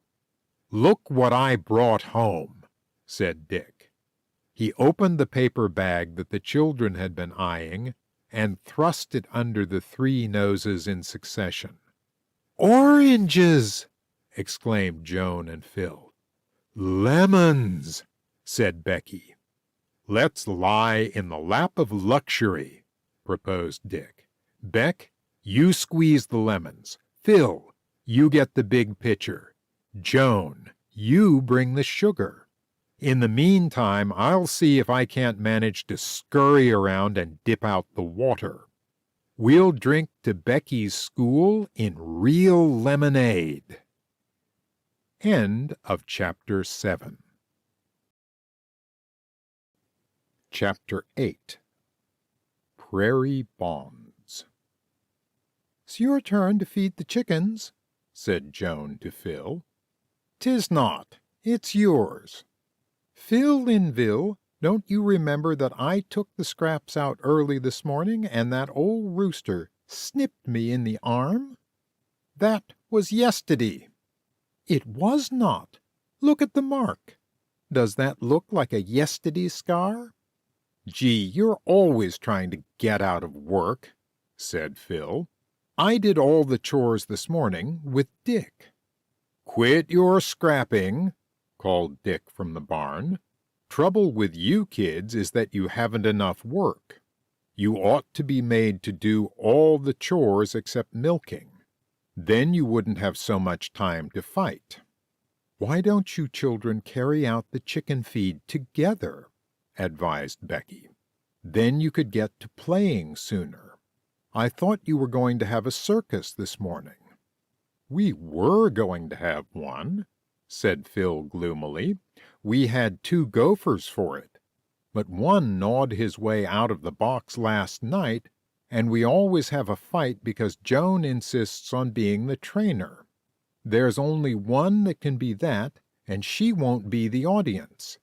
That's the reason I don't like Dakota. There's never any folks for audiences." The rain had come at last, but too delayed to do much good. The late potatoes could be helped. The parsnips and turnips would be started, but the corn would amount to nothing, and the gardens had all gone beyond saving. There were no crops anywhere, except in the land along the Kippahaw River, where the homesteaders had more rain. Becky had resigned herself to the absence of green vegetables, and were doing her best to satisfy the children's craving for fruit by preserving the few things that grew in that orchardless country. The drought had affected the wild plums, and their fruit was small and hard, but Becky made them into a jam which the children welcomed as a change from their monotonous fare. She bought thriftily of lemons to flavor the tasteless ground cherries, and as she dug around the roots of the sickly currant bushes, she dreamed of the jelly she would have next summer. Surely Dakota wouldn't suffer a drought next year. Uncle Jim's notebook had given her new courage. She replanted the vines that had been torn down at the door, and watered the few flowers that the drought had spared. Castor and pollux looked like feather dusters, with their long naked stems, but their heads were putting out fresh green leaves, making 2 tiny spots of shade in the dry yard. And it was easier to be hopeful when the thermometer dropped a little, and the prairie cooled instead of baked. Becky thought of Phil's words as she bent over the only 2 tomato plants left of the dozens they had started, and tied their limpy stalks to a stake. That was the hard part of homesteading, that you never had an audience. Trouble and disappointment you could stand if you could only talk them over with someone. She could have laughed at hardships if she had had Mary Dennison or some of the other dear Platteville girls to laugh with her. If Mr. Cleaver lived near enough to see occasionally, it wouldn't be so bad. But there was not only no audience in Tripp County, but no companionship. How could you be intimate with people who weren't like you, who hadn't a thought in common with you? It was hard to be even neighborly with most of them. There didn't seem to be much friendliness on the prairies. Bronx, who had been lying in the soft dirt beside her, wrinkled his alert nose, gave a bark, and bounded wildly over the trail. "Someone's coming," called Joan. "Maybe it's the whelps," said Phil with fear in his eyes. But Bronx came back down the trail with Mrs. Kennecker, her ugly red calico dress swinging against a horse. "The Oleson baby's dead," she announced. "That curly-headed little thing that lived on the claim near the lone tree? That's the one. Had she been sick long? Took this morning, bit by a snake. She was only ailing a few minutes, then she took a spell and died. Wasn't anybody there but her pa and ma. She's all they got, except a big boy." The children gathered around the gray horse with wonder and sympathy in their faces. They felt a sudden bond with the Oleson family, the sullen-looking man and the sad-faced woman to whom they had nodded when they passed in their wagon. "He come over for me," continued Mrs. Kennecker. "He had to drive into town to get a coffin, and she didn't want to lay out the baby alone. Ole, the boy, is working down on the Kippahaw, and she's all alone. I promised Oleson I'd go over and help, but I don't like to go alone. I got a dread on me about dead people. I thought I'd drive this way and get you to mosey along." Becky began at once to take off her apron. "Dick, will you harness Job for me?" she asked. "Good thing I was up early this morning. The house is clean and the dinner all ready to cook. Dick will finish that, and you 2 children can wash the dishes afterwards. Please don't slop the water all over the clean floor, and don't fight while I'm away." Mrs. Kennecker smiled a grim smile. "That's one trouble I ain't got," she said. "Marietta ain't got anyone to fight with, and if she had, she ain't much on the scrap. The mister and me does all the rowing at our house." Becky picked up the reins, added a few last words of instruction, and swung herself into the saddle. The two horses set off over the dusty trail to the Oleson house. "How are you getting along with the Whelpses?" asked her companion as they passed in sight of the enemy's rusty stovepipe. "They leaving you be?" "We haven't found anything wrong for several weeks." "Then they ain't been around your way, be sure of that. They always leave a piece of cussedness in their trail. I've known a lot of mean folks in my time. I was born of 'em and married with 'em, but I ain't never seen a meaner man than Peter Whelp, unless it was his two sons." "Do they make trouble for you, too?" "They don't dare do any real damage 'cause they're scairt of Mister. They'd rather try their devilment on a family of children. But those miserable big boys make life terrible for Marietta." "How?" "Oh, mocking her and hunching up a shoulder at her, and calling to know who she's got her back up at. She hates even to go to church for fear they'll yell after her. I could kill 'em for that. Marietta's on to her looks without anybody reminding her." "I think she's a lovely-looking girl. Her eyes are so clear you can almost look through them." "Yes, she's got nice eyes, but folks are too busy spotting her crooked back to look at her face. She was born straight enough, but her pa knocked her over one day when he was drunk. He didn't aim to do it, but he stumbled and fell agin her. She was just starting to walk, and knocked her down. When she could walk again, she was crooked that way." "Couldn't she ever be helped?" Mrs. Kennicker's horse dropped back a few paces, so her face was out of Becky's sight. "I tried it. The day I first noticed that her back was wrong, I took her to a doctor. That was out in Gregory County. He was a good doctor, one of those cancer specialists, but he couldn't help her. We paid him in potatoes, and it took our whole crop that year. Finally I seen his treatments weren't doing no good, and then he said she'd have to go to Sioux City for an operation, and it would cost $150. I began to save for it that very night.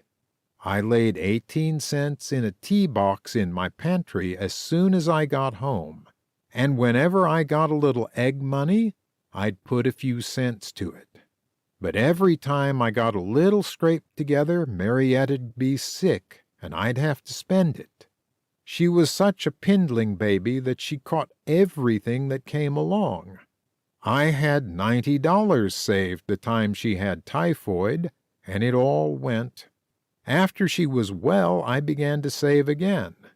It took me 3 years to get $100. Then the mister hitched up, and we drove into Sioux City with her. She was at the hospital 2 weeks. Mrs. Kennicker stopped talking. Becky glanced at her. The tight skin seemed to be stretched tighter than ever across the bones of the thin face. "And then what?" "It was too late," said Mrs. Kennicker dully. "They said if she'd come 3 years sooner, she could have been fixed. Get up, Jerry." The two horses jogged on, side by side, over the dusty prairie. "That's why I'm so anxious to get her learned. She's an awful smart child, catches on to book reading and writing right away. She won't never be able to do much hard work, and I'd like to get her learned so she can be a teacher herself some day. But we couldn't get a school out here last year. We got the building put up in Crane Hollow, and then the teacher didn't show up. We couldn't get another, and it stood empty all winter. Now we're after the school commissioner hard, and he's promised us one this year." "Do you know who it's going to be?" "No, I don't, but I heard yesterday that he had one chose." Becky's heart sank. That meant that the position she had hoped for was gone. "There's the Olison place," said Mrs. Kenniker, pointing ahead of her. Place was the name for it. It wasn't a home. It wasn't even a shack. It was a sod shanty set down in a tiny clearing. Behind it shivered some yellow corn stalks. A gaunt cow and a rusty plow made 2 spots of shade on the landscape, and some ragged chickens pecked the bare ground. The 2 visitors picked their way through a dooryard littered with boards and empty barrels. The door casing stood empty, and through the opening they saw an untidy woman sitting on an unmade bed. She looked up as they entered, but did not leave her seat. She pointed, without a word, to a stretcher on the side of the room, a stretcher made by laying the outside door across 2 wooden chairs. And on this lay the pitiful little figure they had come to help. Nothing had been done since her death, except to lift her from bed to pine door. She lay as she had been carried in, with yellow curls uncombed and baby fingers stained with soil. She still wore her ugly little brown calico dress. There was no sign of death or disease about her, except the one swollen leg that showed where the venom had entered. Becky looked about her, uncertain where to begin. The sod house was divided into 2 rooms. One held nothing but a wall bunk, a stool, and an oil stove, with several lard buckets hanging on nails above it. In the other room there was a bed, 2 wooden chairs, and a baby buggy. A homemade table was pushed against the earth wall, and clothes were hung along the side of the room. There were no carpets, no curtains, no plaster, no floors.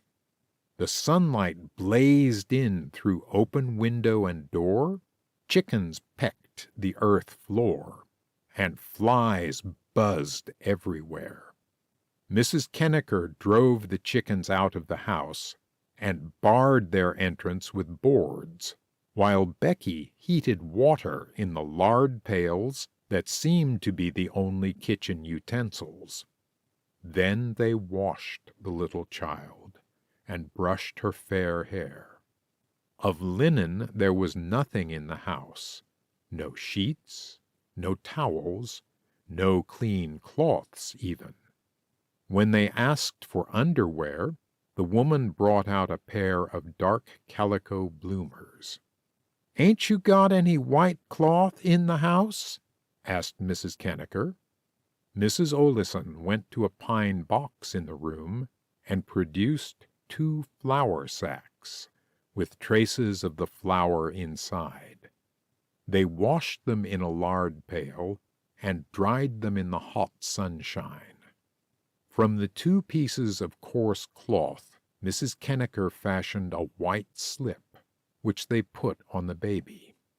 "I cut it so she wouldn't have rooster flour running across her," she whispered.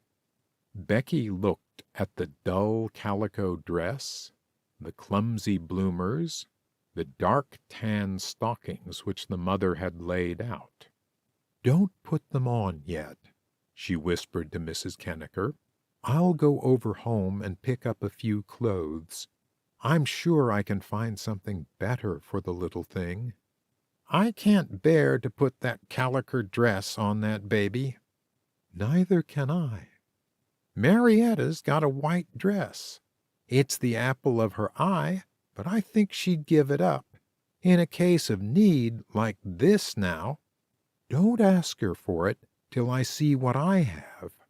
Do you suppose Mrs. Oleson would be offended if I brought back some clothes?" "No, I don't," said Mrs. Kenniker, with a glance at the woman who sat gazing straight ahead of her, only looking up when they spoke to her. "She ain't got a thing in the house. Bare cupboards is a good cure for pride." Together they pulled up the coarse blankets on the bed and plumped up the turkey-red pillows. Then Becky rode back over the trail to get the things that were most sorely needed. She found the house quiet and in order, so she did not disturb the children, whose voices sounded from the thicket as she packed her basket to carry to the sod house. She put in a loaf of bread and a jar of jam, a clean white sheet, 2 white curtains, a strip of new mosquito bar, some towels, a pair of Jones white stockings, some white bloomers, and last of all she went to her bureau drawer and pulled out a flat box. In it lay a new nightgown, embroidered and lace-trimmed, with little knots and roses of palest pink ribbon. It had been Mary Denizon's parting gift, passed through the car window the day she left Platteville. "When can I use such elegance on the prairie?" Becky had called back through the window. And Mary, trying to make the parting a little less funereal, answered gaily, "At your first week-end visit." And now here was the prairie, the nightgown, and the week-end visit. Becky hesitated. She wished she had not remembered the gown. Its daintiness would be utterly wasted in that dirty cabin, among the chickens and the flies.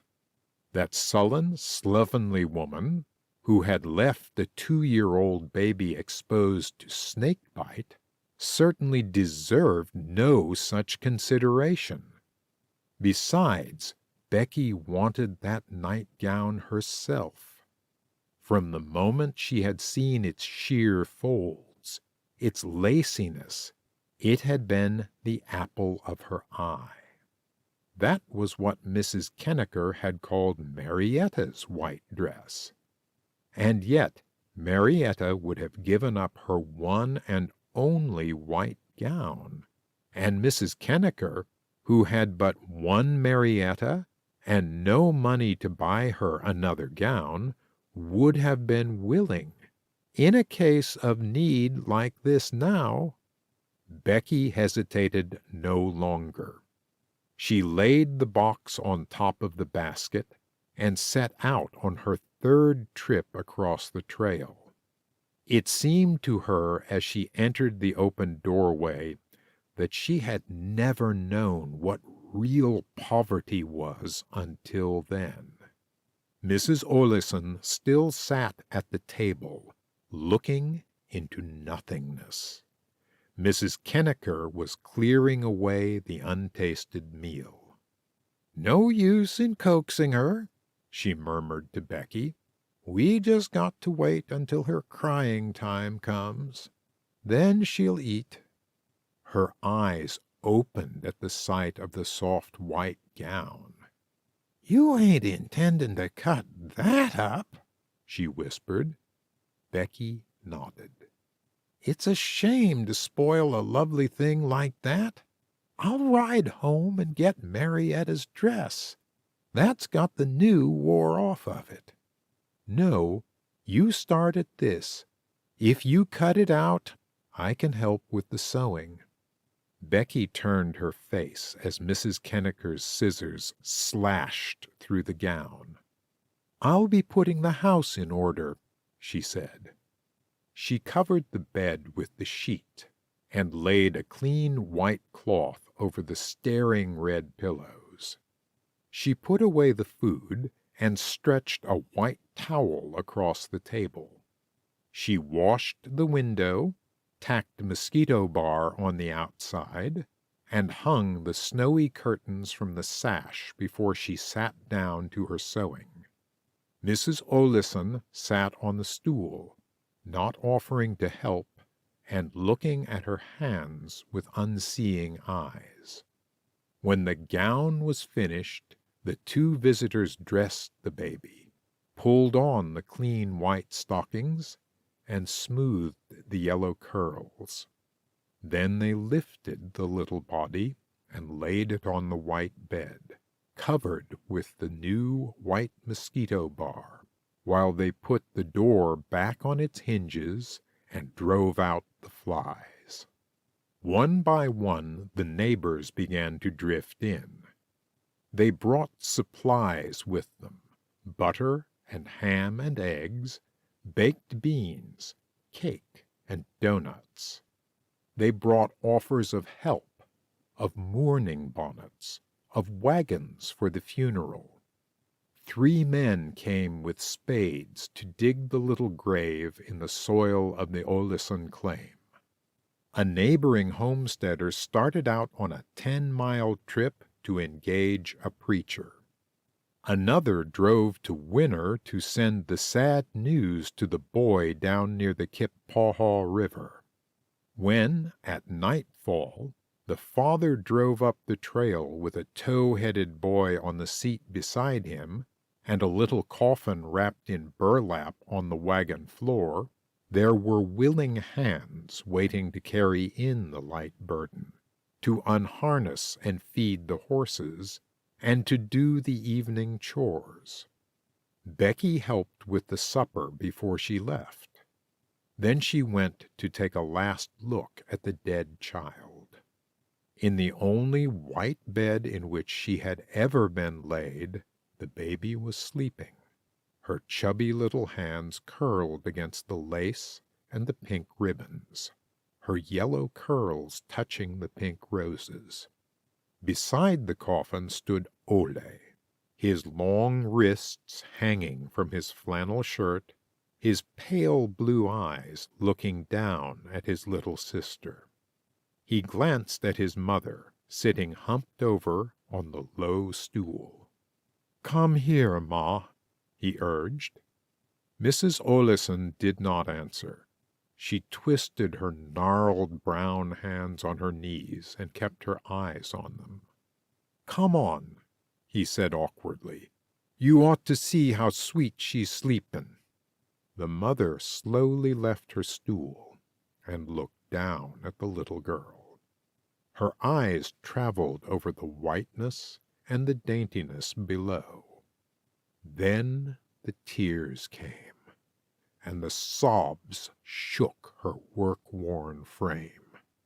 "That's the way she should have been kept, always," she said. Becky rode back home over the quiet prairie. It was still light, for the days were long in Dakota, but it was the last magical moment of it. Suddenly, like a miracle, the cap of darkness would fall and it would be night. The mourning dove sent out its sad note that always heralded twilight. The little creatures of the grass filled the air with melancholy music. It was as though the prairie itself was sorrowing for the poor Olesons, and the girl again felt that kinship with the country that had been so strong in the spring. It might threaten her, it might turn against her, but the lure was still there. It was the same lure that had brought the Olesons, the Kennekers, the Wubbers. The prairie was her prairie, and the people her people, all held together by the strange bond of needing each other. The Linville children, much excited, met her at the end of the trail with a chorus of, "Let me tell her!" "We've had visitors," said Dick. "Mr. and Mrs. Cleaver!" yelled Joan and Phil. "They stayed all afternoon," said Phil. "They've just gone now," added Joan. "Too bad I missed them," said Becky, trying to enter into the holiday spirit. "What did they come for? Just a friendly visit?" "Wanted to know about the school. They've got a teacher for Crane Hollow." Becky's heart fell. Then Mrs. Kenneker's words had been true. How would they live now? "I know," she said quietly. "How did you know?" "Mrs. Kenneker told me when we rode over to Olison's this morning." "Then why didn't you tell us at noon instead of stealing away like the Arabs?" I hoped she was mistaken. I still had a faint hope that I might get in. Mr. Cleaver seemed so sure about it when he talked to you. "What on earth are you talking about? Why, you are going to get it." "I?" inquired Becky, aghast. "Yes, you. Mrs. Kenneker must have been pretty poor at putting the news across. The school commissioner, Mr. Peters, practically promised you the place. You're to drive to Winter to see him Monday. But he says he's only had one other applicant for the job, and that's the oldest whelp boy, the one that lives with his uncle. And Mr. Cleaver said he thought, if you set your mind to it, you might make a better impression than Chris Welp." Becky got out of the saddle and gave Joan a hug of joy. "I'm too happy for words," she said. "Now let winter come." "Mr. Cleaver seemed as tickled as we were," said Dick. "He said that you were the very one for the place. I told him that the Welp kids would probably make trouble for you if you ran against their brother for teacher, and he said if they raised a rumpus in school, you were to send them home and make them go to the school board for reinstatement. The board are all homesteaders around here and hate the Welps. That's why the school commissioner was so sure you'd get the job." Becky went into the house with the children, while Dick put up Job for the night. "Did you like Mrs. Cleaver?" she asked. "What kind of woman is she?" "Swell," said Joan. "She's fattish, like him, and curly white hair, and jolly." "And not a bit fussy either," put in Phil. "She didn't care a bit how the house looked when she came." "Oh," said Becky faintly, "how did it look?" "Well, it was kind of mussy," admitted Phil. "You see, the wubbers come over in the afternoon, and it was so hot in the sun that we came in here to play. We thought you wouldn't care. And the wubbers wanted molasses on their bread, so we poured some out of the jug, and too much came out. It kind of got on the floor. And then we thought we'd play that Venus was Pete Welp. We wanted Audie to be him, but he wouldn't, so we had to take Venus, and we put molasses on her. We didn't waste it, just took what was already on the floor and spread it on her with knives. And then we took the big sofa pillow. You said it was too fat anyway, reminded Joan, and ripped open a corner to let some feathers out. Only more came out than we expected. And then we stuck 'em over Venus." "What for?" demanded Becky. "Why, for tar and feathers. We were playing she was Pete Welp being sent out of Tripp County, like Mr. Wubber said he'd be some day." "Did you undress poor Venus?" "We didn't have to. She didn't have any too much on her anyway." "Did you do all this in the house?" "We had to. We needed the chairs for the railroad train that we put him on to send him out of the country. That's how the feathers got all over the room." Becky's heart sank. Was this before Mrs. Cleaver came? It was just when she came. They drove up when we were putting Venus on the train. But she didn't mind the looks at all. She just laughed and laughed. And so did Mr. Cleaver. Becky groaned. Where was Dick all this time? Over helping Mr. Wubber fix his harness. Oh, we asked them to come in, said Joan with pride. We knew you'd want us to. And Mr. Cleaver said, What are you playing, you young villains? And they watched till we were done with the game, and then Mrs. Cleaver helped us wash Venus, and told Mr. Cleaver to pick up the feathers, and he got down on his hands and knees and did it. Only some stuck tight. We got a little molasses on the red chair, and we never knew it till he sat down there.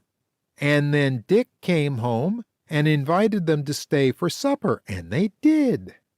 I'm glad that ham was boiled, said Becky. What else did you have? We didn't bother cutting the ham. We had fried eggs and jam and bread and milk. Dick fried 14 eggs, and we ate 'em all. They said not to make any trouble for them, and we didn't. Dick served the eggs right from the frying pan, so we wouldn't have so many dishes to wash. Becky gasped.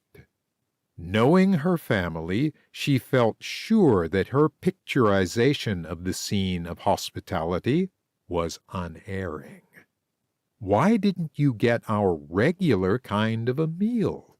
There was plenty in the house. Because she kept telling us not to bother. I didn't want her feeling uncomfortable because we were standing over the stove cooking for her. You certainly avoided that. Did she eat anything?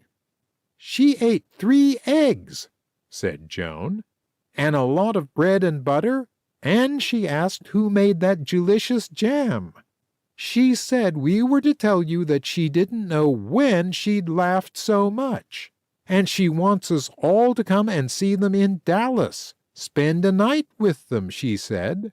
They've got room enough for all of us. And she left a basket of peaches for you, and said we couldn't eat 'em till you said so. May we each have one now? They buried the Oleson baby the next day. There was no room in the crowded sod house to keep the little dead child longer. Dick and Becky rode over the dry trail on horseback. On a corner of the Oleson claim, the neighbors had dug an oblong strip of sod out of the withered grass. The hole below looked large for so small a baby. The little white coffin made its last trip in the Oleson farm wagon, with the father driving and the mother and brother sitting on the jolting floor beside it. Ole's eyes were no longer pale blue, but red, and he kept his cap down over them. His long fingers worked nervously. A few neighbors followed in a slow procession. They had not been able to find a minister. Mr. Oleson lifted the coffin from the wagon, and they all followed to the side of the grave. A meadowlark called its 6 clear notes, and a gopher sat and watched. It seemed so terrible, thought Becky, to lay that baby away without a prayer, like a dead animal. Would no one say anything? She looked about at the shy, self-conscious faces of her neighbors, and saw that none would. Then she began the Lord's Prayer. The little procession filed back as it had come, leaving a dark mound rising above the flat prairie. Becky, who had feared to leave the children alone on the claim for even so short a time, did not follow, but she and Dick turned their horses toward home. As they neared the prairie dog town, they heard a horse coming rapidly down the trail behind them. They both turned to look. It was Ole Oleson, galloping to overtake them. They reined their horses and waited. Ole had been so full of his errand that he had not considered his shyness, but as his horse stopped, the blood rushed to his face, and his tongue was tied. "Did you want us, Ole?" asked Becky gently. The boy ducked his head awkwardly. "Yes," he said. "I got to tell you. I have to say." He could go no further. The tears filled his eyes. "I pay you back sometime," he said. Then he wheeled his horse and galloped away. End of Chapter 8. Chapter 9. School. The next few days Becky spent in reviewing compound interest, trying to persuade her conscience that she was capable of teaching a school, and dreading the approaching meeting with the school commissioner. But the conference, when it came, was anything but fearful. Mr. Peters was a man of convex profile and easy-going manner, who was frankly relieved at the prospect of getting any teacher for the Crane Hollow School.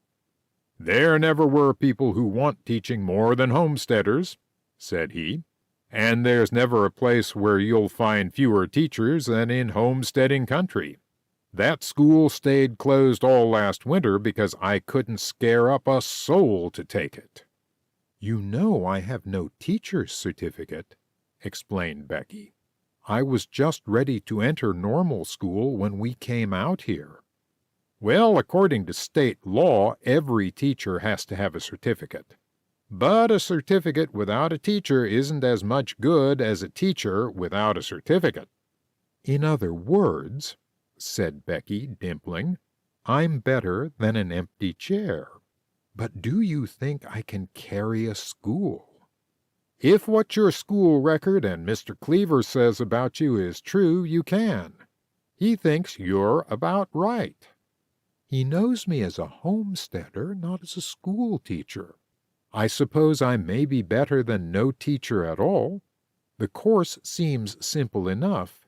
The only two things I'm really afraid of are cube root and the whelps." She explained the feud with her neighbors. "You won't have to teach cube root. And if the whelp boys make trouble, sit on 'em hard. Their older brother Chris, who was brought up by an uncle in Bonesteel, wanted the school, and they'll probably not like your getting it. But if they start anything, you fire them. I'll stand by you."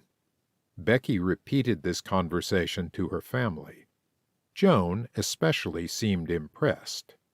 "That's just what I've always thought," she said. "We've been too hold-your-tonguey to that family, just sat and let them run over us. If they dare to act up in school, you do just as Mr. Peters says, and sit on 'em hard. If you don't, I will." "You'd better keep out of trouble and let Becky fight her own battles," advised Dick. "Fighting's no trouble to me," observed Joan. "Maybe I can find a way to get on the good side of them," said the prospective teacher. "There's no good road to a wasp's nest," Uncle Jim used to say. "Don't waste time hoping for anything from the whelps but cussedness." "It's the arithmetic problems that worry me more than the whelps. When I think of teaching them how to measure a cistern, I shake in my boots." "Keep away from cubic dimensions and stick to farm problems where you only have length and width," advised Dick. "Go heavy on reading, grammar, and history. and soft-pedal the rest. We'll never give you away. And when you're up against a problem, postpone the lesson and let the whole school sing. Many a teacher has done that in my time. I'll bet it's the system that all normal schools teach. School opened on September 15th. As Becky crossed the bare fields to the little schoolhouse, nestled in a hollow of the rolling prairie, she saw the homesteaders gathering the remnants of their crop and plowing under the burnt fields with hope for a better year. Those who had been on the ground the year before worked feverishly, knowing how much must be accomplished before the cold weather set in. Winter was evidently a thing to dread on the Dakota prairies. The school was an unpainted frame building with a dejected-looking flight of steps to its only door. Inside was a fat, soft coal burner, some old desks, resurrected from another school, a pine table, 2 chairs, a blackboard, and a map of the United States. Becky had come early with a purpose in her mind and a large market basket on her arm. Out of the basket came new sash curtains to cover the glaring windows, some gay pictures to be tacked on the bare walls, a pot of wandering Jew for the wide window sill, an American flag to be hung above the blackboard, and a handful of books. Becky and Dick had spent a day cleaning the room the week before, but these little touches made it a cheerful as well as a shining place. The earliest arrivals found a pleasant school and a smiling teacher. Becky was quaking inside, and her dimples had disappeared, but she was trying to remember Uncle Jim. "Hurricanes always whistle before they strike," she could almost hear him say. One by one they filed in with books and lunch boxes. The 3 little wubbers, Phil and Joan. Dick had ridden horseback to Winner to enter high school that morning. Marietta, with her shining eyes. The 2 Cortland boys. 4 of the Whelp children. Pete, Bill, and 2 freckled-faced girls. The Trainer twins, Johnny Lambert and his sister Shirley, and, towering over the heads of all, Ole Oleson, with his great hands dangling below his coat sleeves. They were all in the lower grades, except the 2 Lambert children and Marietta. And Becky began to recover confidence as she saw how elementary most of the lessons would be. The 2 little Whelp girls seemed inoffensive children, and the boys, while evidently on the defensive, showed no open rebellion. Becky spent the morning in grading the pupils. There was an hour's recess at noon, and at 4 o'clock lessons had been assigned and recited, and school was out for the day. It seemed to Becky that she had never worked so hard as during those golden days of September. She was up at 5:30 in the morning to get lunches packed, breakfast ready, and housework done before she left for school. When she came home, there was a hot dinner to cook, lessons for the next day to prepare, and the ironing and mending to do. On Saturdays, she washed and helped Dick with the farm work. The children themselves cut the sad-looking corn and tied it into stacks for fodder. They picked the few pumpkins and the cabbage, dug their scanty hills of late potatoes and the rutabagas, and carried them to the cellar. There were a few parsnips, too, and some withered turnips. "All the kinds of vegetables you don't like," was Joan's comment on their winter's supply. But Becky gave thanks for the tiny stock that had been saved from destruction.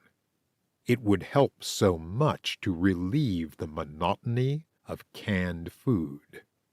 "Wish we had anything to show in the way of flowers," she said sadly, looking out at the sickly line of poppies and cornflowers, with a shabby castor and pollux mounting guard at the head. "No chance of taking a picture of the vines that were torn down, and the plants that burnt up. It wouldn't prove anything to the land office except desolation." "We'll take a kodak of the house anyway," said Dick. "General Land Office would know we were establishing permanent residence if he saw our awning and our curtains and the little trees. And someday I'm going to get a snapshot of the whelp establishment as I drive by. The two pictures will be Exhibit 1 and Exhibit 2 when the contest comes on." "That old contest!" exclaimed Phil gloomily. "I wouldn't mind living without things if I only knew the land was going to be ours. But if I'm going without ice cream sodas and cherries and circuses just to make a farm for Pete Whelp, I'll be sore that I wasted my life out here." "I can't think that they'll ever win the contest," said Becky hopefully. "Anyway, there's nothing for us to do except stick it out. And that isn't going to be so hard now. We'll have my salary, even if we haven't any crops." "Good thing we have," said Dick, an old look coming over his merry face. "The fall breaking, the coal for the winter, and the fodder we'll have to buy will take every cent we have. Your salary will have to carry us through the winter and buy seed for next spring. You're not counting the rent." "Nothing to count on. We didn't have any check at all in August, and none so far this month. I hate to admit it, but for once in her life Aunt Jewel was right about those Glovers." "Well, we can live off the school if we have to," said Becky cheerfully, "and buy seed for next spring, too. $45 a month goes a long way." "If we have a claim by that time," remarked Phil. Dick and Becky made no reply, but each echoed his words in their thoughts. "I think we ought to start in on the winter's work," went on Becky. "Plenty of time yet. Summer's hardly over. Uncle Jim said that we must start before the cold weather did. Don't you remember how he urged us not to delay? But this is only September. Let's get the book and see." She took down the worn green book and turned to September. "Cut corn, dig potatoes, take in vegetables. Get fall breaking done. Have the first breaking re-plowed so snows will sink into ground during winter, and have 10 new acres to the west plowed and disked. Don't wait until shivering time to get in your coal. Buy it from Cleaver and have it in the cellar by October 1st. You will need 5½ tons, which you can haul in 2 loads. Bank the house to cover entire cellar. On north side, pile it up to the window. Bank stable and chicken house, and cover tree roots. As soon as you see the first tumbleweed, get your hay and straw stacked near the barn, with weights to keep the wind from carrying them away. See that your wood is within easy carrying distance for a 10 below zero day. Wish I could be around to help you set up stoves, and then set around them with you." Dick's eyes, as well as Becky's, were full. "That means we get to work a little harder," he said, trying to steady his voice. "I'll stop and see Wubber about the plowing today. And Saturday I'll go in for the first load of coal." The children were on their way to school in early October when they saw the first tumbleweed. It came bounding and rolling over the bare prairie like a great ball until it stopped at their feet. They bent over to look at the queer, spiny leaves that made a globe of brush. "No wonder they call it Russian thistle," said Joan. "It looks like that bushy Mr. Jarowski over near the buttes." Bronx, who always accompanied the children part way to school before he returned to a quiet and uneventful home life, barked loudly. He had run into the deep, dry grass at the edge of the creek, and was pouncing and withdrawing in a state of wild excitement about something in the grass. The children ran closer, armed with the long sticks they always carried on their prairie walks. "Probably a snake," said Becky. "Don't go any nearer." It looked as though a long, dusty brown hose were gliding through the grass. Bronx followed it at close range. "It's a rattler," said the girl. "Come here, Bronx." The snake was evidently anxious to get away, but Bronx was so filled with the lure of the chase that he lost all sense of discretion.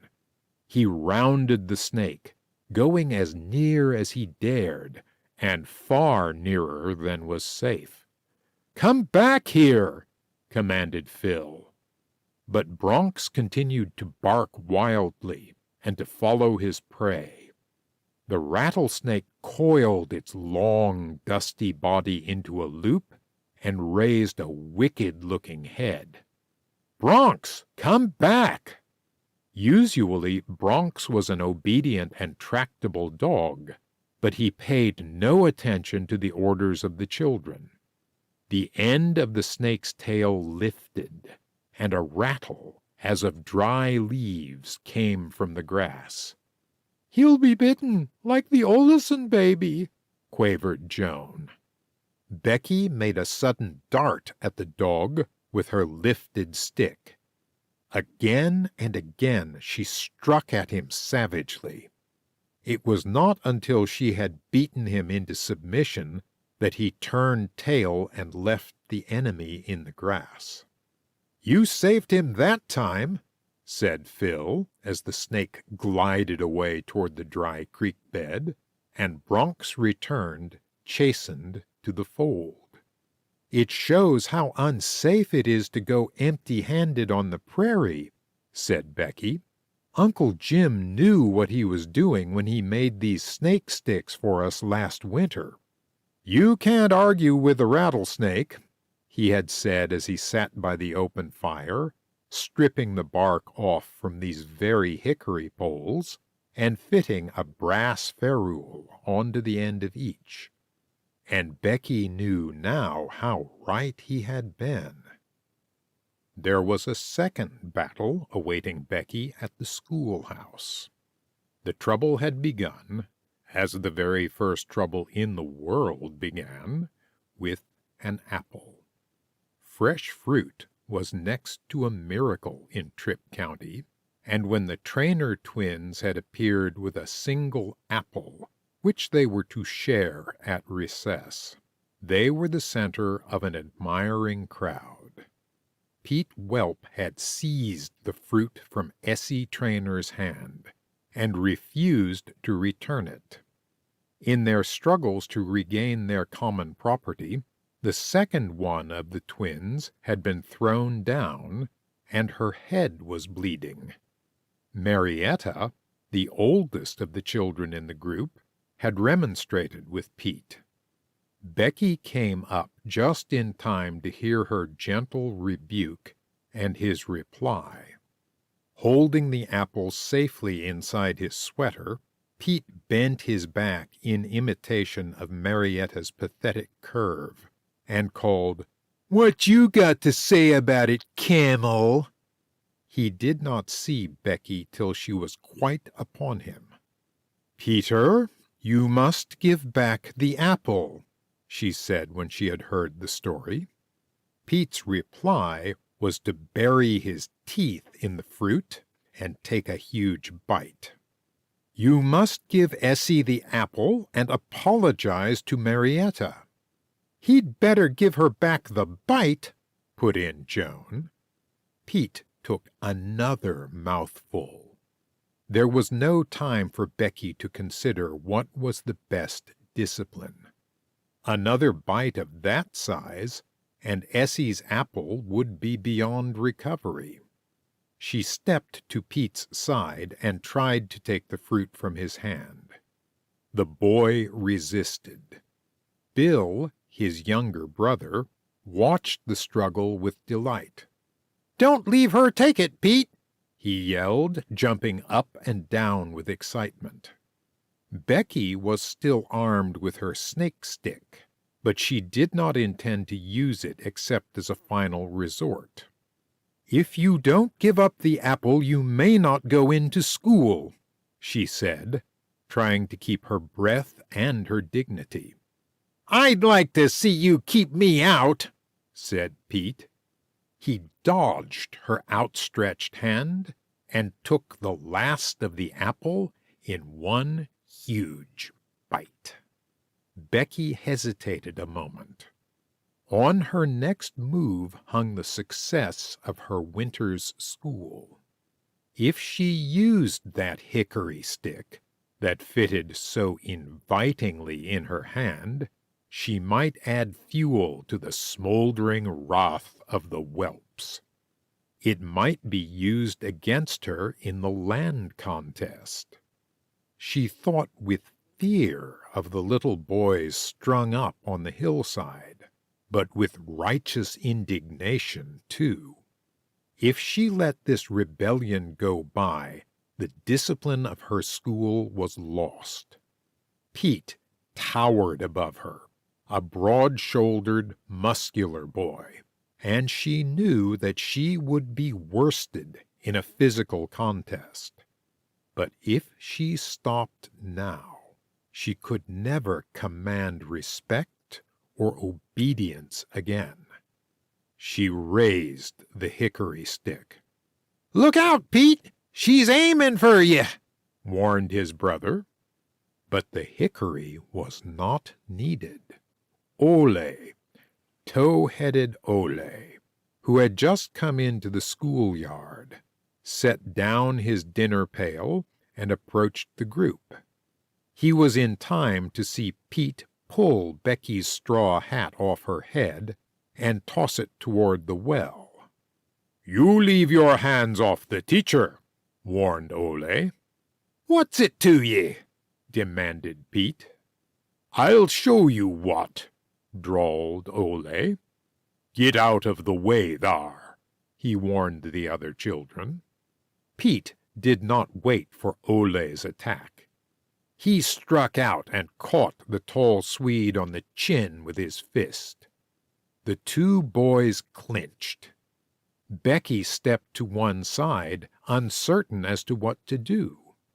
It seemed horrible to let them fight it out like two young animals. Ought she to try to stop it?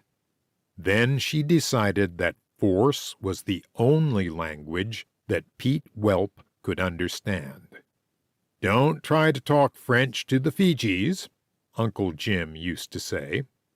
Ole was the only one in school who could answer Pete in his own tongue. If Ole should win, Pete would be tamed to submission in school. If Pete won, but Becky turned her thoughts away. Ole was the taller and more wiry. Pete was broader-shouldered and more muscular. But he was helpless against Ole's long arms. In 2 minutes, Ole had the school bully down on the ground and was ramming his head into the prairie soil. "Let him get up now," said Becky. "You think you get enough?" queried Ole. "Yes," said Pete sullenly. Ole lifted his long legs from his enemy, and Pete rose slowly to his feet. The blood streamed from a cut on his forehead, and his sweater sleeve was torn loose. He turned on his brother fiercely. "You're a fine guy to leave him beat me up!" Ole pointed sternly to Becky's hat. "You go pick up onct what you threw," he ordered. Pete brought the hat. "Now give it to teacher." The boy sullenly obeyed. "Now if she leaves you stay, you can," said Ole, "but no more of grabbin' or such." "Are you going to behave yourself after this?" asked Becky. "If you are, tell Marietta you are sorry. Then you may come in with the rest of us." And Pete, with a muttered word to Marietta, came in. This settled school discipline, as far as the whelps were concerned. Pete was sullen and idle, and he and his brother bullied the younger school children as much as they dared, but they were, on the surface, obedient. And Becky, as she watched their deference toward Ole, was sure that order could be maintained as long as the Swede boy was her pupil. So, though she found the haystack near the barn torn to pieces, and the axe missing from her back door during the week that followed the fight, she accused no one and did not mention either at school. Lessons went on smoothly, and Becky began to enjoy, rather than dread, each day's teaching. The walk to and from school over the prairie was a daily pleasure. Becky missed the changing foliage and the brilliant coloring which made the Platteville autumns so lovely, but the prairie had a fall glory of its own. The faded grass began to show color, patches of orange, and dull red, and rusty brown. The wild ducks flew like an arrow point against the shining clouds. The quail's call sounded through the dry stubble, and a faint haze hung over the world. The dark blue buttes made the only break in the horizon line, and showed dimly against the lighter blue sky. The creek began to flow again. Of all the children in the school, Marietta made the best progress. The others welcomed it for the companionship, for the relief from home duties, for the pleasant atmosphere which Becky's merry nature and clever fingers made. But Marietta was a real student, who loved her work as well as her teacher, who never had enough of lessons and went forward to meet study instead of dragging it behind her. Her eager eyes glowed over the history and the geography and English, and Becky, for the first time in her life, sensed the inspiration which comes from leading a mind that is so ready to follow. The child hungered for books, and after lending many of her own, Becky had an idea that made the Crane Hollow schoolhouse famous for months to come. "Cold weather is coming on," she said to the school children one day, "and we all want things to read this winter. If each one of you brought some of your own books to school, we could start a little library of our own. Bring whatever you can spare, and we can exchange." The books came drifting in. Ole brought an old McGuffey's Reader and a Farmer's Almanac. The Trainer twins brought Uncle Tom's Cabin and Arabian Nights. Johnny Lambert, whose father was a grocer at Winter, and the only homesteader who seemed to be making a living, donated Robinson Crusoe, Hans Brinker, a Chatterbox, Little Men, and Donald and Dorothy. The Barnes boys carried in Dick the Matchboy, Omoo, and one of the old Zigzag Journeys. Marietta brought in 6 books, neatly covered with paper, and with her name written in each one: Vicar of Wakefield, Neighbor Jackwood, Tales from Shakespeare, Byron's Poems, Life of the Wesleys, and a tattered volume of Ivanhoe. The Wubber children made a large donation, consisting of Tempest and Sunshine, Little Rosebud's Lovers, A Cry in the Dark, The Mystery of the Red Stain, and The Science of Phrenology. The Whelp girls presented a Sears Roebuck catalog, and Becky contributed 8 Cousins, The Bird's Christmas Carol, Greek Heroes, Anderson's Fairy Tales, The Blue Fairy Book, and 2 bound volumes of St. Nicholas. Joan looked dubious as she saw the books taken off the Linville shelves. "That Greek Heroes is mine," she remarked. "But you don't mind my taking it to school, do you?" inquired Becky. "That's what books are for, to be read." "That's all right," returned Joan. "But you make those Whelp boys understand that they can read with their eyes and not with their licked thumbs." Johnny Lambert's father donated a packing case into which the big boys fitted shelves. Then they sandpapered it and coated it with some of the Linville leftover stain. Mr. Cleaver drove out to the schoolhouse one day with the superintendent, and the 2 men were so impressed by the sight of the well-worn library that Mr. Peters promised her $10 from the state fund for more books, and Mr. Cleaver added another $5 to it. Becky sent for a children's book catalog and spent a glorious Sunday afternoon checking off the volumes she could afford to buy. And the fathers and mothers began to read the books that the children carried home. The weather grew colder.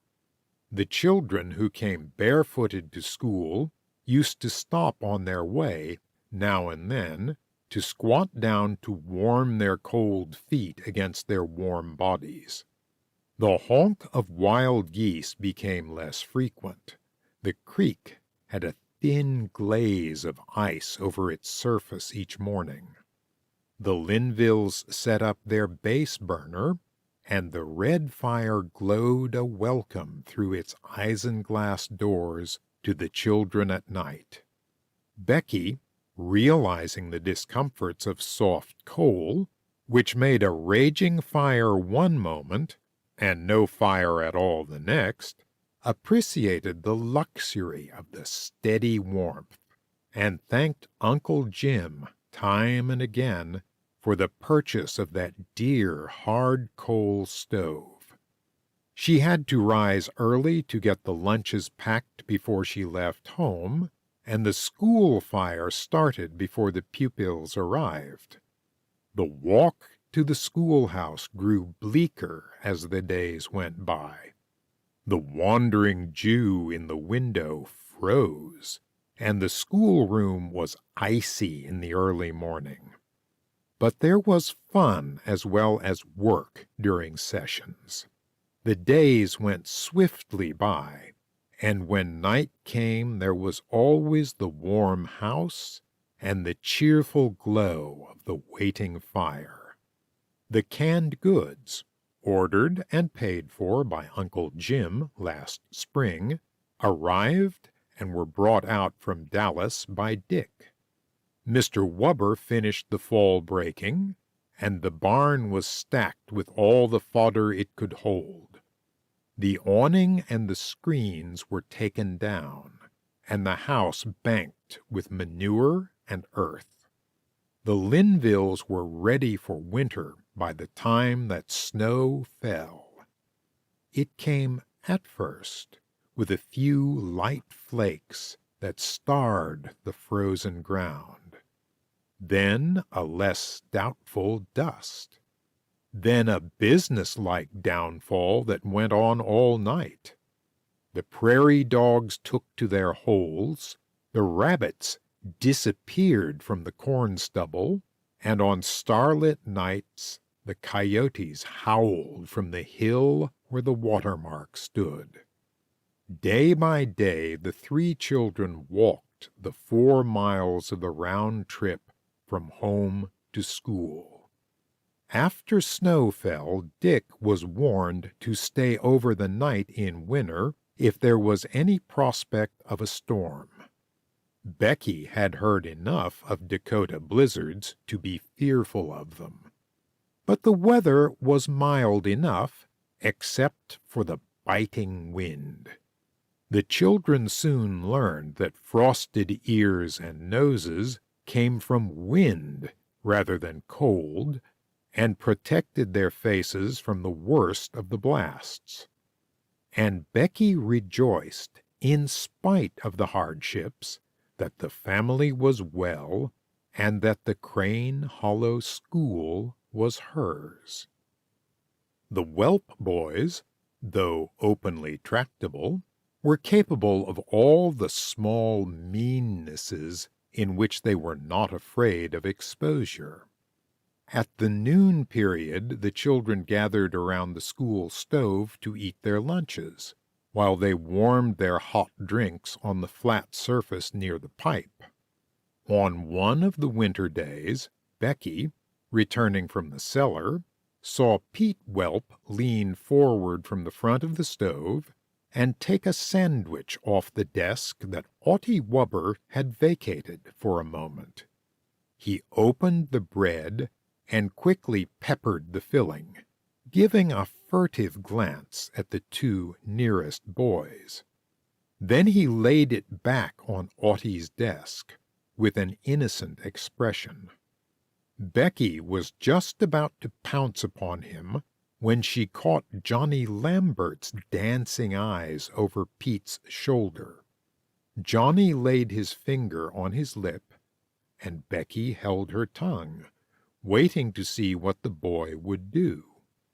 Johnny walked over to the wash basin which stood on a shelf behind Pete's back, and took therefrom a cake of soap. Whistling innocently, he passed the rear of the stove, where Pete's pail of coffee was heating, and dropped his burden into it as he went by.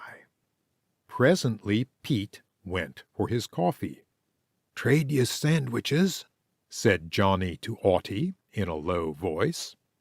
Audie, flattered at being noticed by a 14-year-old, gladly passed over the thick sandwich that lay on his desk to receive one from Johnny's pail.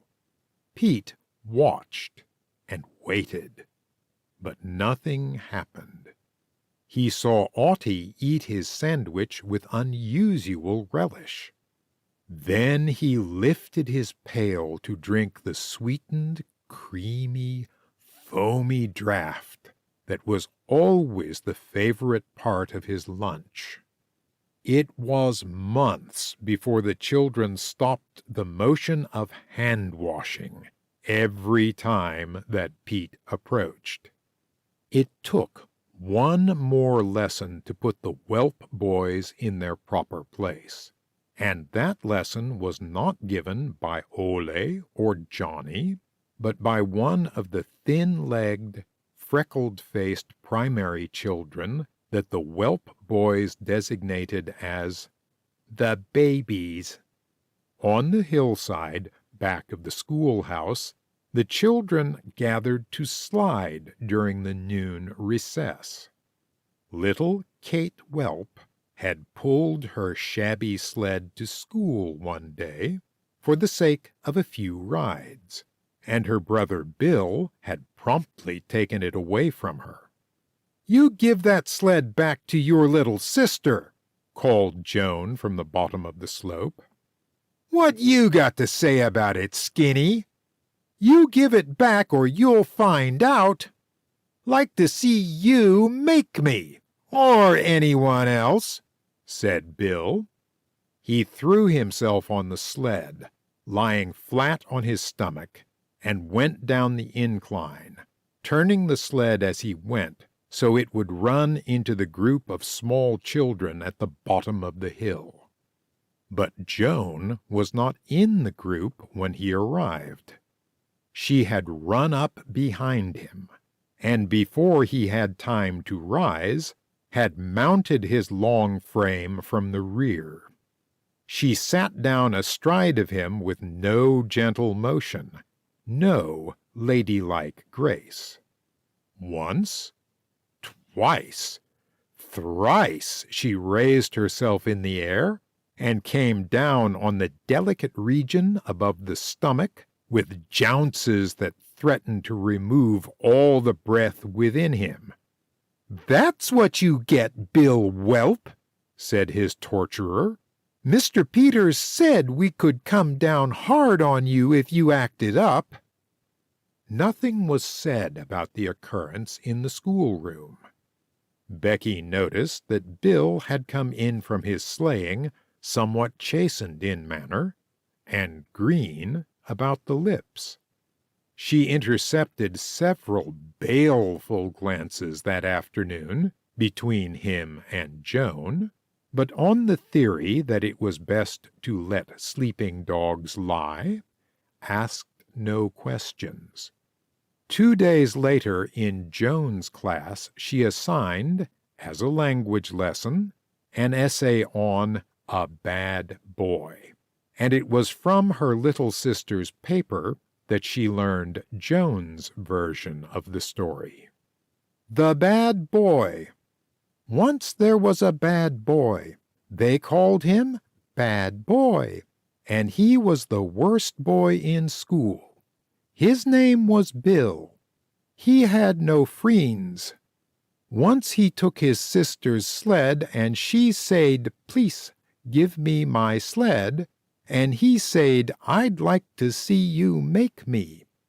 He slowed downhill on it and ran into some grills. One of the grills ran up to him and sat on top of him. She bounced 3 or 4 times and very hard on his stomach. After that he was not so gay. They all said to the little grill, "Good for you." End of Chapter 9. Chapter 10. Snowbound. A wind that had started at Labrador was tearing over South Dakota, howling down chimneys and sucking through cracks. And there were plenty of cracks in Tripp County. A dark sky fell like a cup over the prairies, and the coyote who lived on the Watermark Hill had stopped howling and taken himself to winter quarters. Inside the Linville house it was snug and warm, with the base burner glowing, the student lamp shining, and the kettle near the stovepipe steaming away. The younger fry were abed, and Dick and Becky were at the table, the boy at his lessons, and the girl correcting papers. Bronx blinked contentedly behind the stove, the most luxurious dog in homesteading country. Becky looked up from her papers presently to see Dick frowning over a column of figures. "What's the matter? Stuck on your algebra?" "It isn't lessons, it's finance. I was figuring to see if we were going to get through the winter. But we had all that decided. We figured out last month that we were going to get along all right if nobody was sick. Don't you remember we had a margin of $40? I know we did, but we were counting the rent in then, and I'm afraid we're not going to get it. They've just paid up for September now. At any rate, we can't count on it regularly." "No, I suppose we can't. Mr. Denizen seemed to think it was better to let them stay on rather than to try to get new tenants this winter, but I don't know if we were wise. They may be the worthless kind who will never pay up. And we'll need every cent of it when it comes time to buy seed and make our spring payment on the land." Dick went on with his figuring. "The money seems to melt away. The coal cost $8 more than we counted on. I had to put tar paper against the house before we banked it, and we had to replace the axe. The oil can blew over, and we lost more than 10 gallons. Then there were the kids' shoes and our galoshes.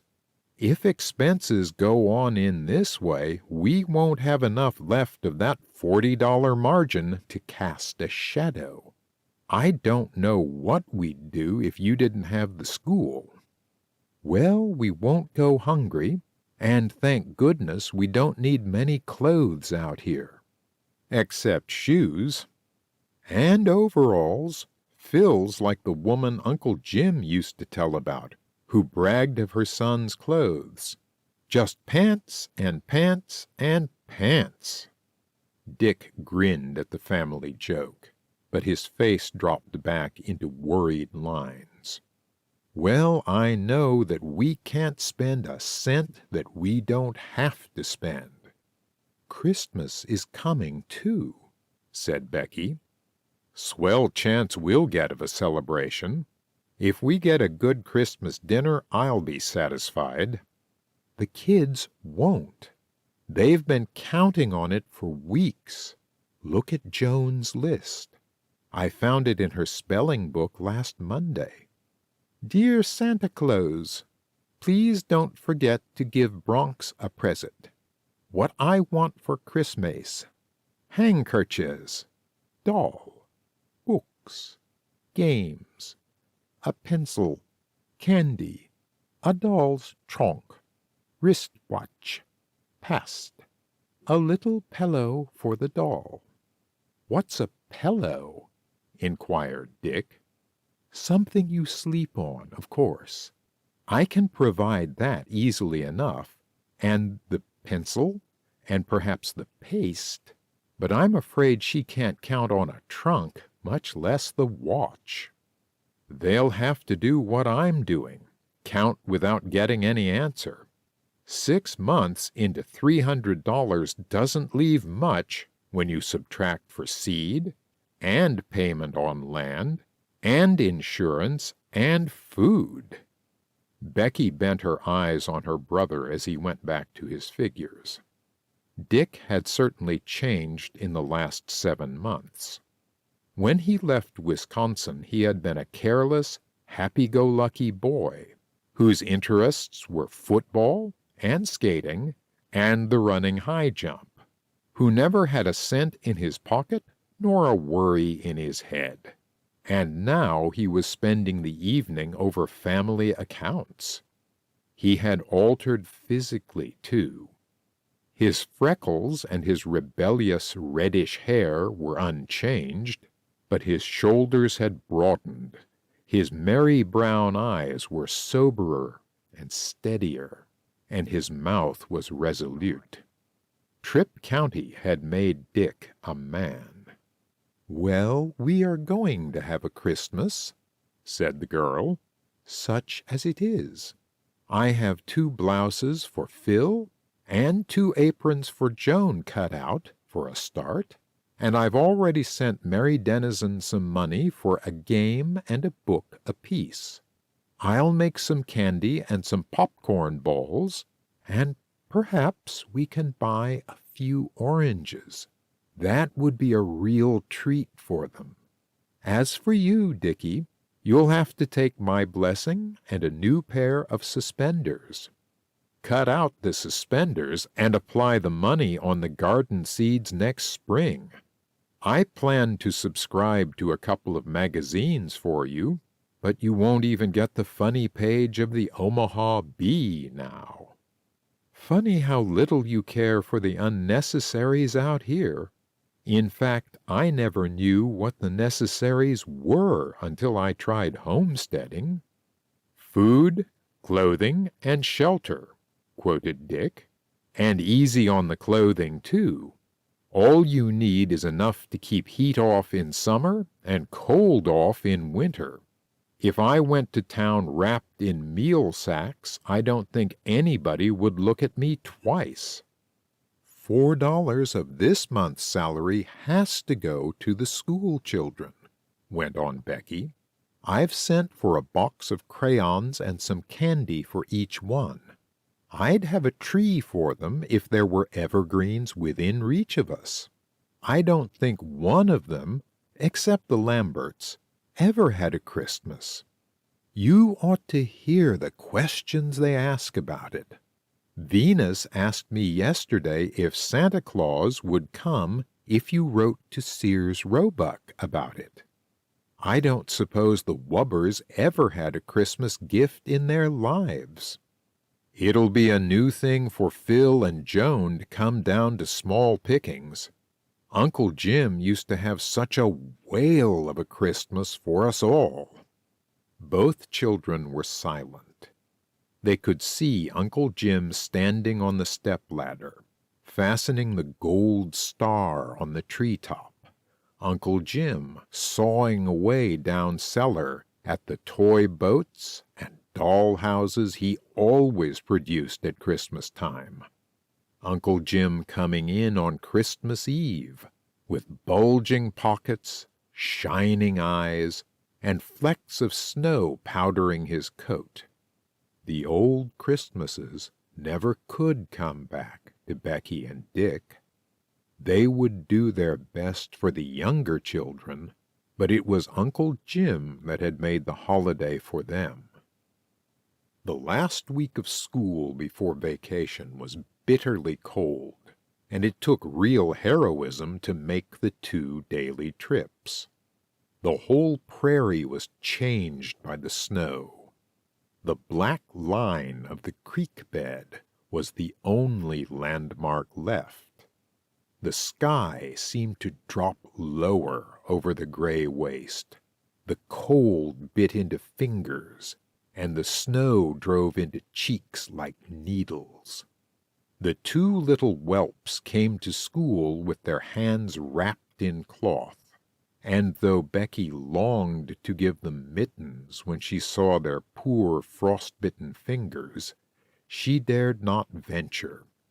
She was glad, for their sakes, when the Christmas program was over and the school dismissed for the holidays.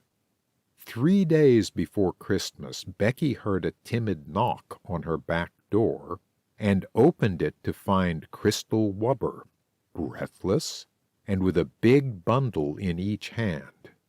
"Miss Linville, can I leave these things at your house until Christmas?" she inquired.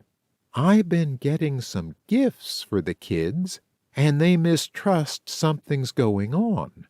I know they'll find them if I keep 'em at home." Her worried little face looked relieved as Becky promised their safekeeping. "They ain't no spot to hide things over to our house," she said, "except under the bed, and that's Ma's place. And, Miss Linville, I want to ask you something else." She unwrapped an unwieldy bundle covered with newspapers. Out of it fell a giant tumbleweed, its spiny leaves dried on its skeleton stalk, its bushy top mounted on a trunk made of a broomstick. "Do you think that would do for a Christmas tree?"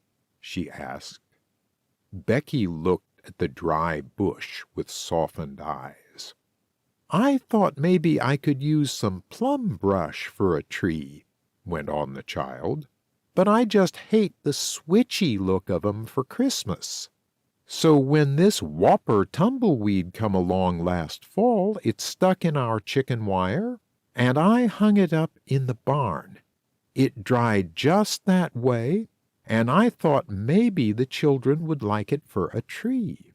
The little ones never seen no pictures of one even, and they wouldn't know if it wasn't just like. I got a pail of sand to stick that broomstick down in. I could hang the popcorn and the light things on the tumbleweed and put the rest around it. Do you think that would work, Miss Linville? I'm sure the children would love it." Crystal opened the second bundle. There were strings of popcorn and chains of colored paper. There was a corncob doll for Venus, a wagon made out of a codfish box for Audie, a ball wound of rags for Twinkle, and there were 3 sticks of candy. "This is for Ma," said Crystal. It was the shallow lid of an oatmeal carton, covered with a scrap of black velvet and a ruffle of tarnished gold lace. "Miss Lambert give me those pieces. I been savin' 'em a long time. It's for Ma to put her thimble on and thread. She ain't got no thimble. She allus uses the arm of the chair to push, and she don't sew very much anyway, but it's nice to have in a room. And I'm going to give Pa this stamp. I found it in the store, and when I turned it in to Mr. Lambert, he said I might keep it.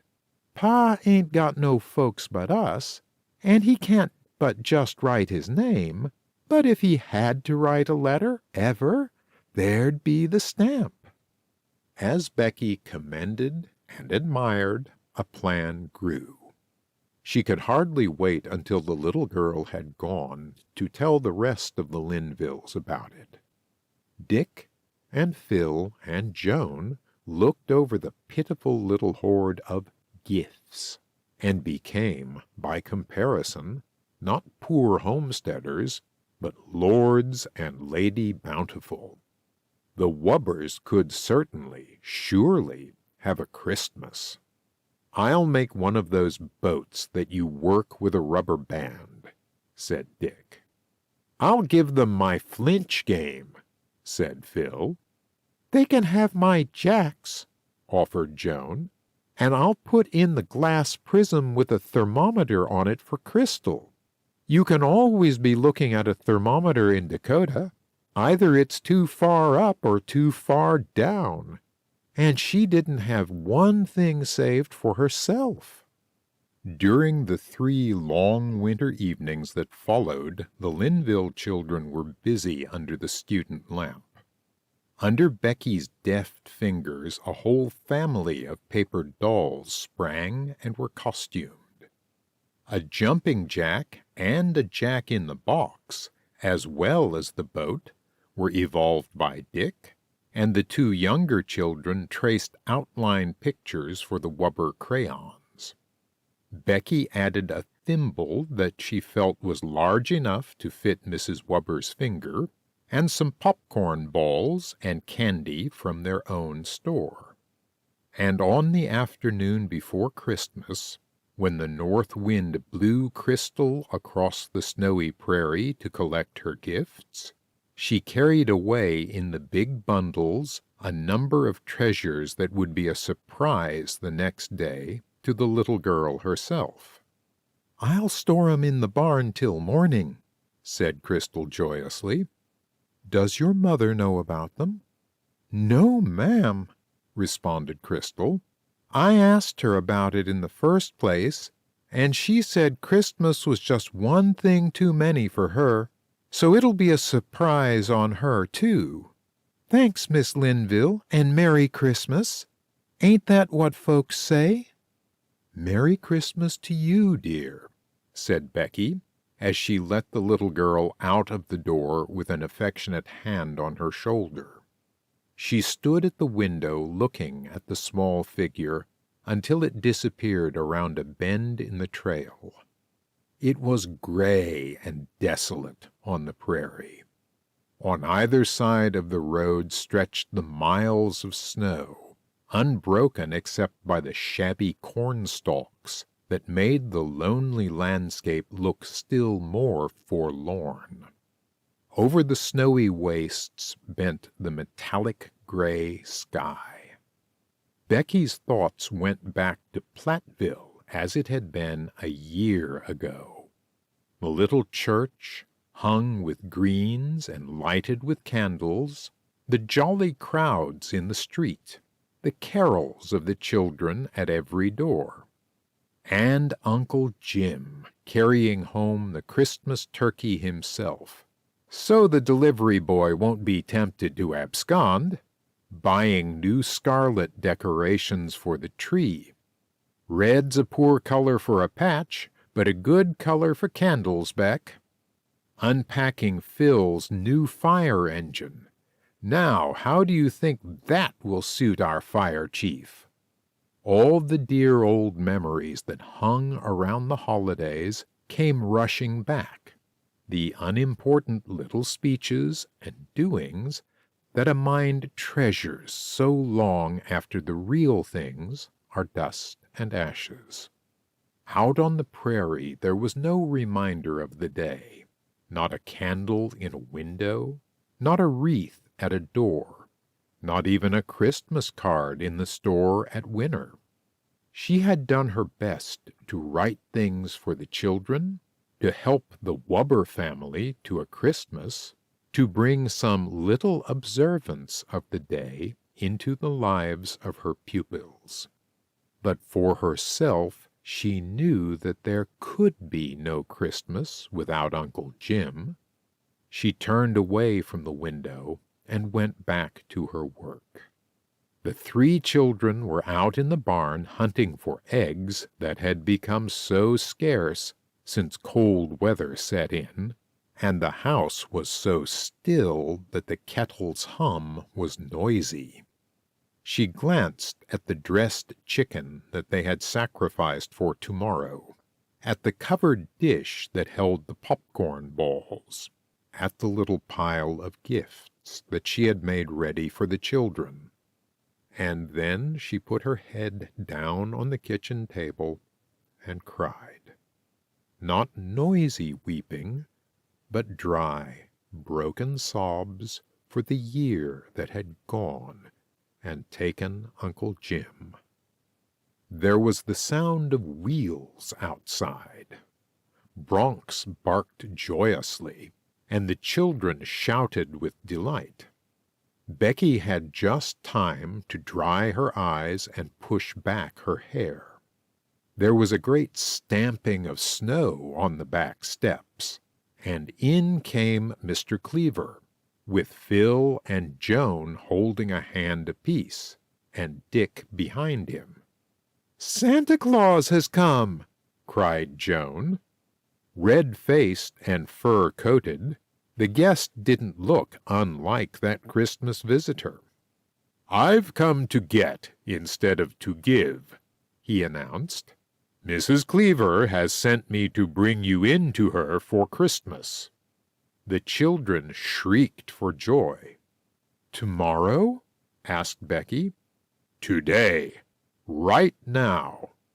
Up to yesterday we expected to go to Omaha for Christmas. But that's fallen through, and we don't intend to have the whole day spoiled.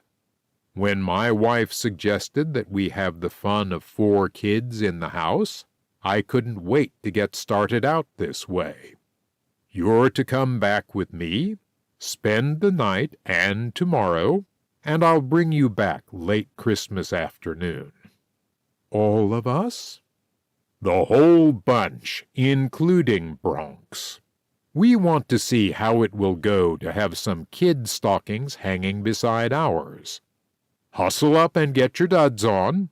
Wrap up, too. That's real Christmas wind coming from the north."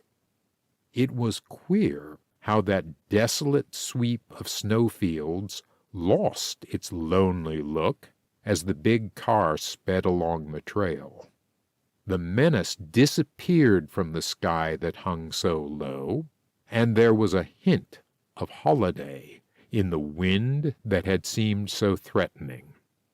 Mrs. Cleaver met them at the door of the Dallas home, a soft, motherly woman with red cheeks, who had a cup of hot soup for each one and a roaring fire in the furnace.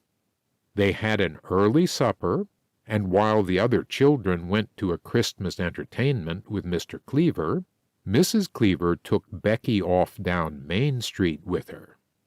"We didn't dare plan anything till we were sure we could have you," she said. "Now we've got to work fast." In the little frontier town she found a jointed doll for Joan, a wonderful box of paints for Phil, and a sweater for Dick, candy and nuts and oranges, and even a tiny Christmas tree. "Oh, Mrs. Cleaver, you mustn't," protested Becky, shocked at the size of the doll and the splendor of the sweater. "Becky Linville," said her hostess, "I haven't put a doll in a stocking for 10 years. Don't spoil things." After the younger ones were abed, Dick and Becky helped trim the tree and filled the stockings with the Christmas things they had brought from home at Mr. Cleaver's suggestion. Becky caught the quick look that passed between Mr. and Mrs. Cleaver as the little bundle of homemade gifts was opened, but she didn't mind it for some reason. It seemed sweet to be pitied, to be petted, to be treated like a little girl instead of the head of a family. It was lovely, too, to be kissed good night, to be told that you were plucky kids to have stuck it out, and that it was far nicer for the Cleavers to have you there than for you to be there. As she crept into bed beside Joan, Dakota didn't seem so different from Platteville after all. It took a moment for Becky to remember where she was when she woke in the gray Christmas morning, in the rosy room, a real room, with hangings and pictures and a pink shaded light. Joan opened her eyes sleepily. "Is it 6?" she asked. "Mrs. Cleaver said we might get up at 6. "You mustn't get up till we know that they're awake." But the Cleaver family were astir first, and by the time the guests were dressed, the tree was lighted, and a fire was burning in the fireplace downstairs. And in Becky's stocking, which had not been hung the night before, there was a slender silver necklace that made her eyes fill. It was a happy, homey day, with a wonderful Christmas dinner and a quiet afternoon spent around the fire.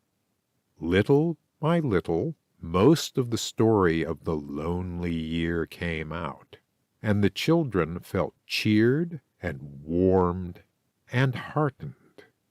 The sympathy and interest did as much as the home-like surroundings to make the day perfect. When at 4 o'clock they kissed Mrs. Cleaver good-bye and got into the car to drive back across the prairie, they felt that they were parting with an old friend. "This is just the beginning," said Mrs. Cleaver. "We're going to have you often after this." And Mr. Cleaver, as he left them at the door of their house, said almost the same thing. "People without kids, and kids without people, ought to get together," he added as he drove away. Christmas was one of the 2 events of that year. The other happened in February, when the children had begun to feel that the backbone of the long winter was broken. There had been a thaw, and a period of golden sunshine and mild weather that almost hinted of spring. Then came a day when the gray clouds hung low, and a biting wind sprang up. Before Dick rode off on horseback to high school, Becky warned him that if it looked like snow, he was to stay in winter all night. She and the children packed their lunch and went off to school together. Ole Oleson had just gone along that trail, but the wind had already swept away his tracks, and was making wave marks on the snow that was left in the ravines. All day long Becky kept glancing uneasily out of the window, for the clouds looked threatening, but it was not until after 2 that the snow began to fall. It came at first with a few doubtful flakes that the wind quickly whirled away. After that followed a downfall so thick that in 10 minutes she could not see to the coal shed. It was driven obliquely by a gale that came from the northeast. "I think we'll dismiss school," she said. "It's nearly time to go home anyway, and it looks as though a storm were on the way." They skipped the final school song and put on their coats at once. Becky turned off the drafts of the stove, and they all started out of the building together. As she closed the door, the wind caught her and slammed her back against the schoolhouse. The blizzard was not coming, it was here. She took the hands of the smallest children, but she was soon forced to leave them and herd them into single file. The older children started on first, and Becky followed in their trail, breaking the path for the little ones behind her.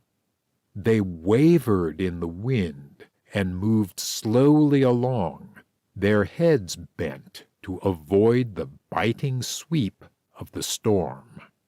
Several times the teacher had to stop and wait for her followers. When she looked up after one of these waits, the older group were not to be seen. The driving snow hid them from sight.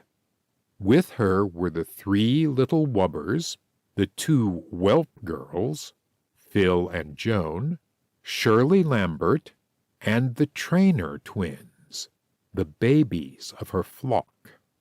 She knew that with their slow progress she could not catch up with the others. The sky was a gray cover, dropped low over the earth. The drifting flakes flew like wild things. The snow that had covered their feet now covered their ankles, soon reached nearly to their knees. The children stopped complaining and stumbled slowly along, while Becky encouraged them with all the breath she had left. The first houses on the trail were only 1.5 miles from the schoolhouse. They must reach one of them before the storm grew worse. But the storm did not wait. It swept round them in a dizzying whirl that bit and stung wherever it touched. The new snow had fallen on a soft layer below that made walking very difficult. The Trainer twins complained that their feet were heavy and that they were too tired to go on, but Becky insisted on it, cheering, encouraging, and even lifting them over the gullies where the snow was deepest. It was not until she saw how swiftly it was growing dark that she realized that the outlook was serious for the children. The older ones were probably safe by that time. They must have reached one of the two claim houses that were directly opposite each other on the trail. But at the rate they were going now, the others could never reach there. Alone, she could make the shelter, but the children never could. She tried to estimate how far they had come, and finally decided that it was a shorter distance back to the school than it was on to the Emerson home. So she turned her little band. They would be safe in the schoolhouse until they were called for. How Becky ever got them back to the building, she never knew. It meant an hour of determined effort, of patient plodding, of constant urging and commanding, and even scolding. She finally herded them in a line that moved slowly forward, each holding onto the one ahead. The wind battered their faces. The snow blinded them. The smallest ones cried and begged for a rest. Many, many times the line was forced to stop while she went to the rear to cheer, to admonish, to pick up the fallen. The snow was so heavy that she did not see how the short legs could lift themselves out of the drifts. But somehow they succeeded. The prairie was a storm-tossed sea, and out of its depths the little band of castaways struggled and floundered to the schoolhouse door. Becky herded them, crying and wringing their half-frozen fingers, back into the school.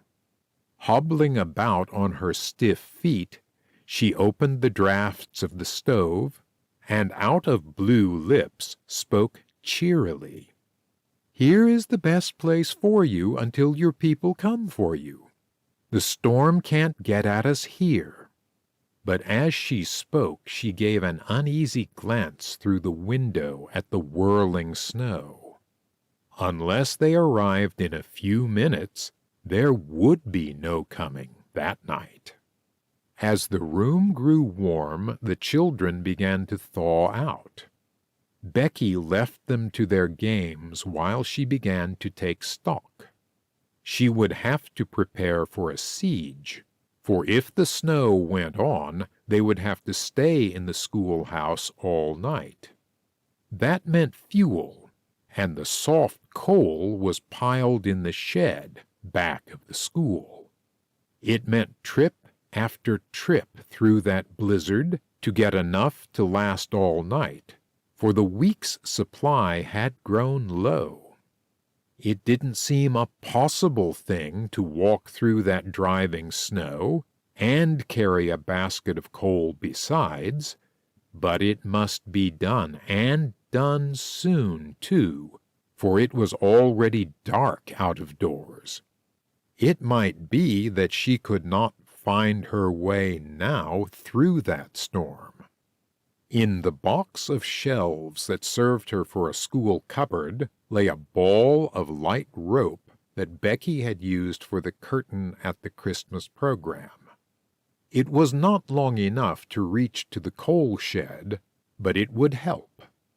To it she added Joan's sled rope and a long doubled length of heavy twine. She put on her outer garments again and opened the door. The wind almost tore it from her grasp, and she stepped out into a drift of snow at the steps. She rounded the schoolhouse, feeling her way in the dark along the siding, and tied the end of her rope onto the heavy shutter on the back window. With the other end in her hand, she started out through the driving snow in the direction of the shed. It took her 5 minutes to reach the little building 50 feet away. She tied the rope to the hasp on the door and filled her basket from the pile of soft coal. Going back was somewhat easier, for the wind was at her shoulders and she had the rope for a guide. But even at best it took every effort that she could muster, and she arrived at the school door almost exhausted. "You shan't go out again," said Joan. "I'd sooner freeze." "Leave me go too," begged Crystal. "I can help." The other children joined in Joan's plea, but Becky knew the demands that night would make on the fire, and with only a moment's rest, she went out into the storm again. After the second trip, she dared not wait even that long, for she knew that a moment's delay would cover her track. Back and forth she struggled between shed and school. Blinded, weary, stiff with cold, she made her way through the drifts, realizing now why people froze from exposure. It was so much easier to lie down and die than to make the effort to go on. 9 trips she made with her heavy basket. On the 10th, the rope came apart. Her burden dropped, and it was with the greatest exertion that she made her way back to the school. She found her charges restless and worried. Even they had begun to see that rescue that night was impossible. "Phil was just putting on his galoshes to go out after you," said Venus. "We thought you were lost." It was 5:30 and pitch dark in the schoolhouse. Becky thawed out her half-frozen hands and feet and lighted the gasoline lamp. There would be enough gasoline to last a couple of hours. Then she asked about lunch pails. Some had been dropped in the storm. Others were empty. Among them all were 2 sandwiches, a donut, a piece of cornbread, and a large piece of cheese. Becky divided these among the children, heated water on the stove, and made each one drink a cup of it. Then she set them to playing games again. The more they exercised, the longer she could make the fuel last. She doled out her coal sparingly, but it seemed to melt away in the draught made by that wind. It was the night that the young teacher dreaded, after they grew too tired to play. How could she keep them warm against that wind that rattled the windows and made the flimsy little building tremble? White frost filled every crack. The children shivered if they left the circle around the fire. Before 8, the snow had mounted above the window sills, and the lamp burned low. The youngest children began to get sleepy. Becky covered the floor around the stove with every bit of paper she could find in the schoolhouse. She spread out old newspapers, tablet sheets, open school books, the big map, everything she could find that she could use to keep the wind out. On them she grouped the children, each one in his outer garments, even to mittens. Over them she spread the big piece of ticking that Mr. Lambert had loaned them for a curtain at their Christmas entertainment. That was all she could do except to keep up the fire. All night she fed the stove while the wind raged and howled outside. Sometimes she drowsed for a moment in her chair. Sometimes she walked to keep awake. But the children slept, and though she was sure that they were stiff and chilly, She knew that they would not freeze so long as she was there and the coal lasted. It was hours later when Venus Wubber set up a cry of discomfort that woke the others. Becky held up a match to the school clock and saw it pointed to 6. For a moment she thought it had stopped the night before. Then she realized that the windows were covered with snow, and that while it was dark in the room, it must be day outside. The pile of coal that she had dumped into the room the night before was nothing but a heap of dust with 3 small pieces atop. There would be no fire to depend on now. The room was already growing cold. She had some trouble in persuading the children, who thought it was still night, that exercise was necessary, but she finally got the stiff feet in use and the lame arms in motion. She knew that exercise must be kept up, perhaps all day, if the children were to be spared. They marched, they sang, they played games in that dark room for hours, and it seemed to Becky that each hour was a day. "I'll never want to play Palm Pull Away again as long as I live," said Joan, and the other children echoed it. They were hungry and tired and cold and irritable. They were frightened, too, when they caught a glimpse of the snow wall that blocked the doorway. "Will we ever get out again?" quavered Essie. "I'll get you out if you'll all do what I tell you," said Becky. She only half believed it herself, but she must not let them know that. She encouraged and petted and pleaded. She devised games. She took part in all the calisthenics. She made marching in a dark room a funny play. The children clumped around after her on half-frozen feet. They cried over their aching hands, and they pleaded to be allowed to rest. But the girl was firm. By 9, the wind had begun to die down. At 11, a little crack of light shone through the upper part of the sash, and they could see the reflection of a brilliant sun. And at 2 in the afternoon, when Becky was leading her weary flock through a hopping march, there was the sound of shovels outside, of shovels and voices and safety. It was Dick's voice that she heard first, and Dick's anxious face peered through the schoolroom door when the drifts of snow had been plowed away. What he said was, "Gee!"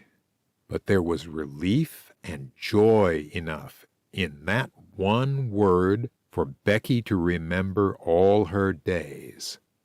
After him came Mr. Peters and a procession of the neighborhood men, who pounced in turn upon the children.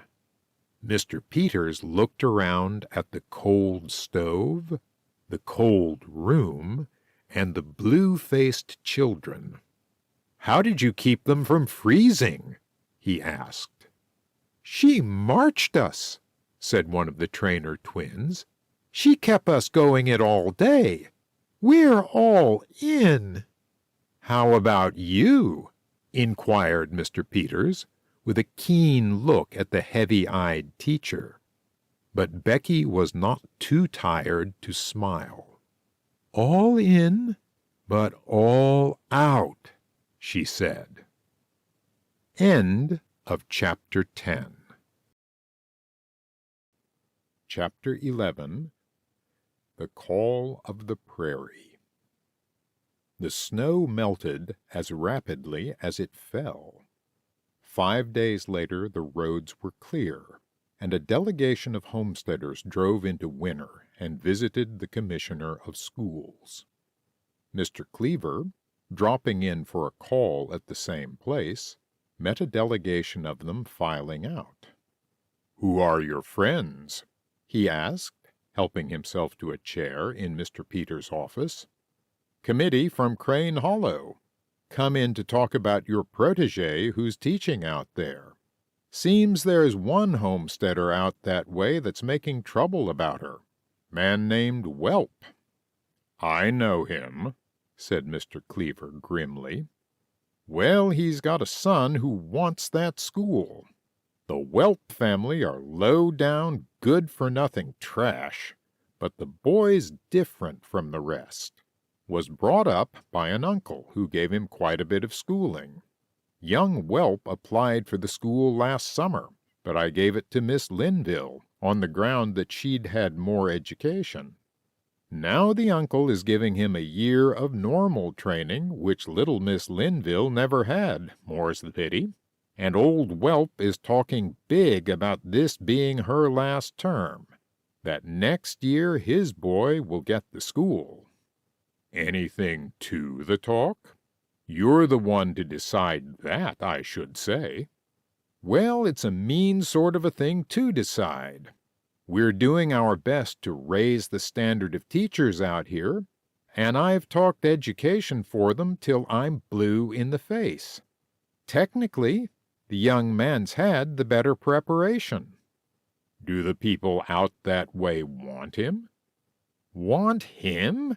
They want Miss Linville and no one else.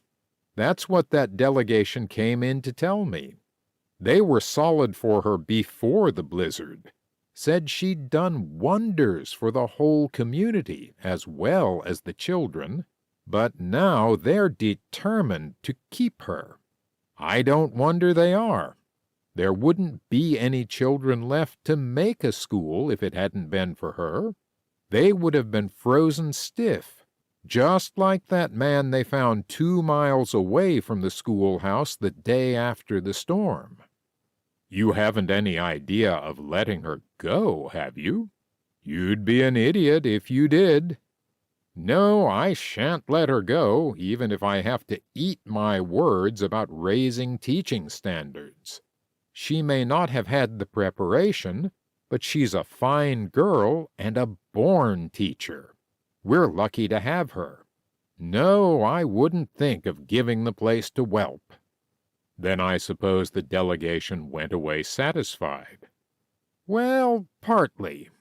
If Whelp wins the contest on that land, the young Linvilles will have to leave Tripp County. The delegation came partly to see if I couldn't induce him to give up the contest." "Just how did they think you were going to bring that about?" "Oh, they weren't particular about the method. Persuasion or poison, anything just so they could keep her. They're dead set on that." "I don't blame them. She's a fine little woman. But I don't know how you, or anyone else for that matter, are going to get a wedge under Whelp. He's an ornery customer." "That's what I told them. They were mighty disappointed. Seemed to think I could put the man out of the county if I only wanted to. It was an amusing kind of interview, in spite of the earnestness of the committee. That fat, dark woman that headed the procession did most of the talking." "Name's Wubber, isn't it?" "Yes, she's a neighbor of Miss Linville's, and strong for her. Says she has more energy than anyone she ever saw. That's what I admire, she told me. I got a lot of it in me, and I always like to see it in others. Mighty few girls of her age has got her get up and git." "She's right about that," said Mr. Cleaver heartily. "You're sold to her, too, are you?" "I am that, and I'm not the only one in my family that is. She spent Christmas Day with us, and my wife fell for her hard. I don't know when I've seen her taken with anyone as she was by that slip of a girl. When she read the story of Becky's siege during the blizzard, she said it didn't surprise her, that she knew that the girl would stand up under anything. She's a plucky kid. Just see how she's carried on during this hard year, keeping that family fed and mothered, besides running the school. She never was used to hard living before either. It must have been tough work for her out here in the beginning. Yes, she's got a lot of grit. You can see that by her work in school. Country teaching is a good test of a young person, with the long walks, the building of fires, and the carrying of water, besides the lessons. Miss Linville has done every bit of that herself, rather than hire one of the big boys to do it, as most of my teachers do. Oh, she's done a lot for that community, parents as well as children. You may be sure I'll not let her go as long as I can keep her. I wish that whelp would leave her alone. Don't believe he'll ever succeed in getting the claim away from them, but he can keep them stirred up, just as he's done ever since they arrived. Maybe the neighbors will be able to do something with him. They left saying that if no one else could get him out, they were going to take matters into their own hands. What did they mean? I didn't inquire.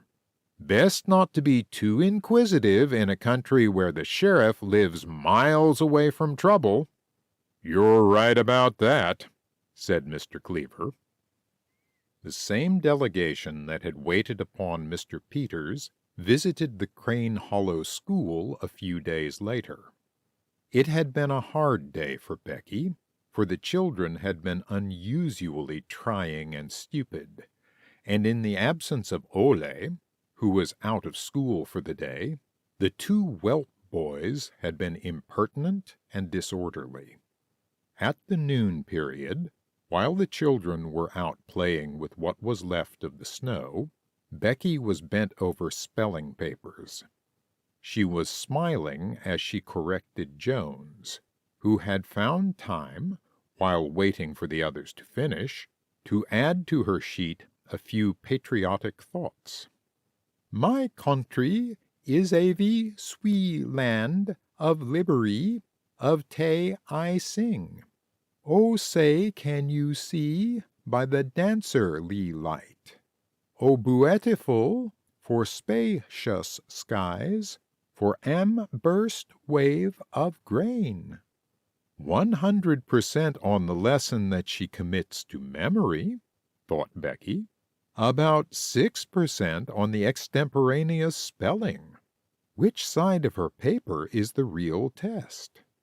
There was a bang on the window, and a snowball crashed through the glass and struck the hot stove, hissing as it melted. Becky looked out of the window, but there was no sign of the culprit. She covered the broken pane with a piece of pasted paper and went on with her work. When the pupils filed in response to the school bell, she questioned them about the broken glass. All denied it, Peter Whelp the most vociferously of all. "It was you that threw it, Pete Whelp," accused Shirley Lambert. "It was not, you little liar!" "It was him, Miss Linville," put in one of the Trainer twins. "He was aiming at me when he did it." And there were several other voices that rose in the accusation. Becky was pleasant but firm. "Peter, the school commissioner won't mend our windows for us. Ask your father to send us a pane of glass, and you and William can set it for us." "You see me doing that, don't you?"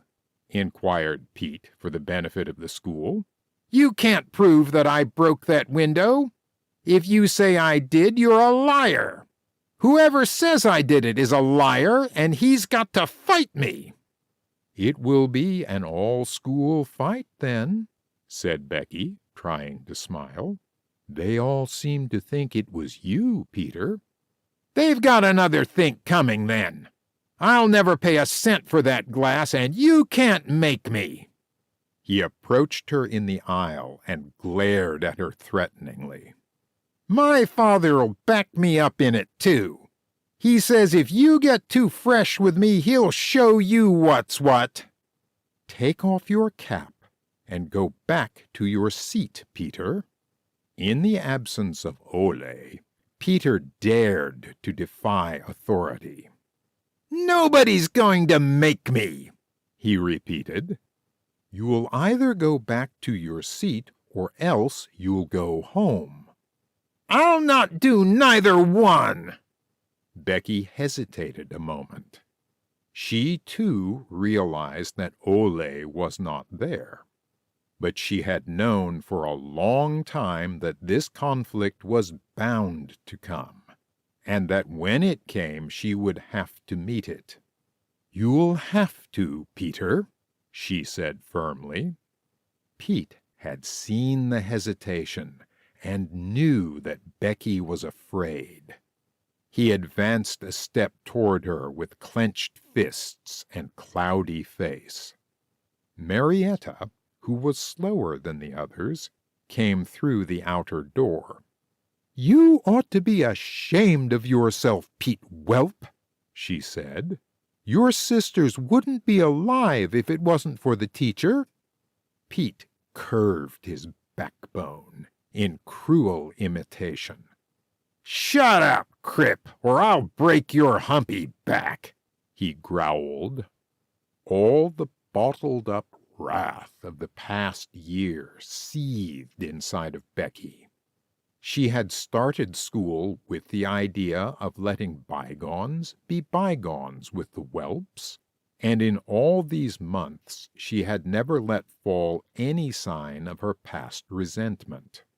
But at the taunt to the crippled child, the old fury that she had felt the day that Phil and Audie were lassoed came rushing over her. She understood how it was that civilization often dropped back into savagery. It was not kindness that could tame Pete Whelp.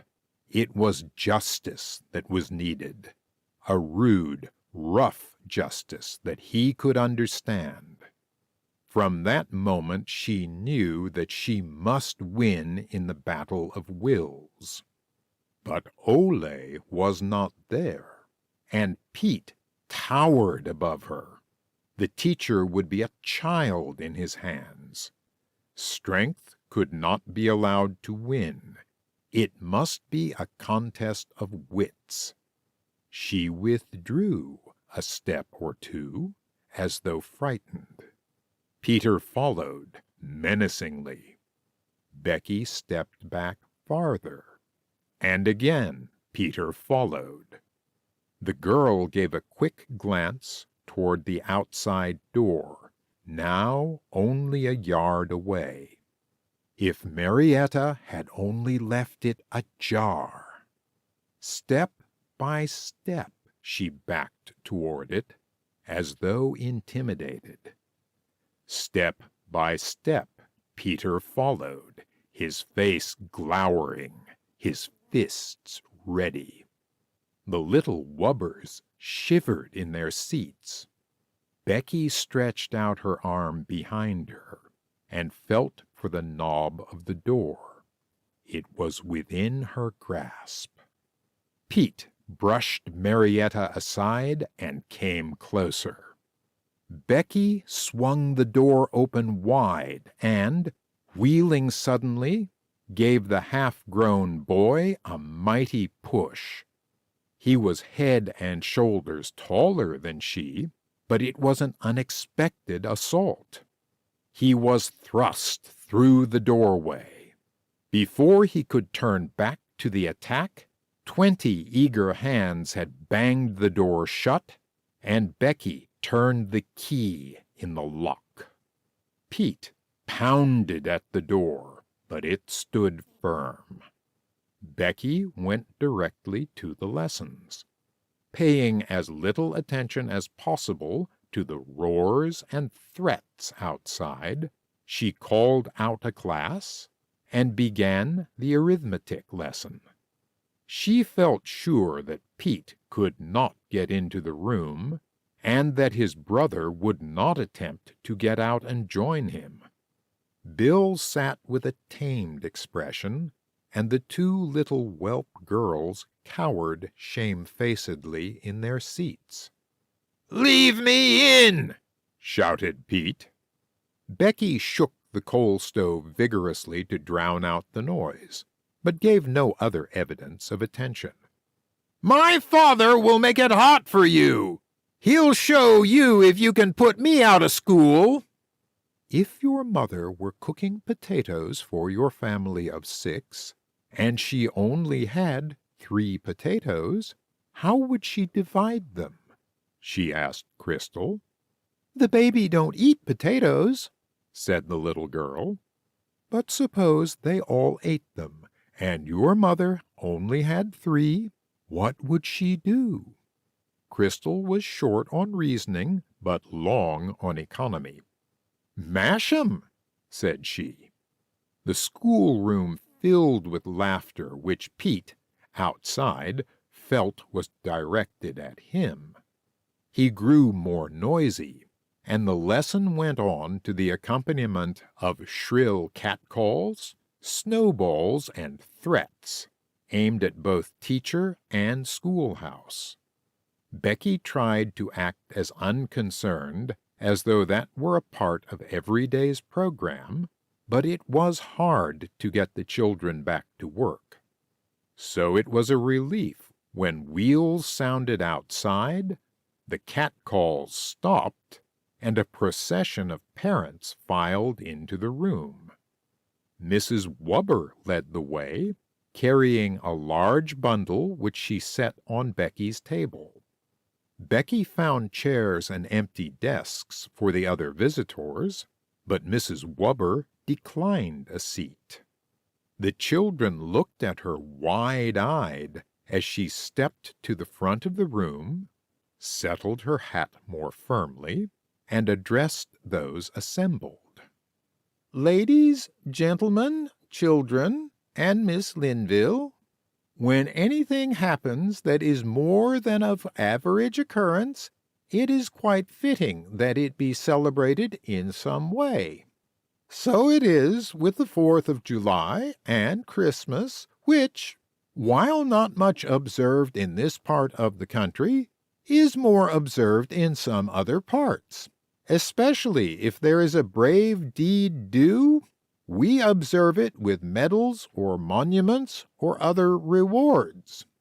We are here today, children and fellow citizens, to rememberate a recent happening which was as brave as the winter in Valley Forge or the freeing of the slaves.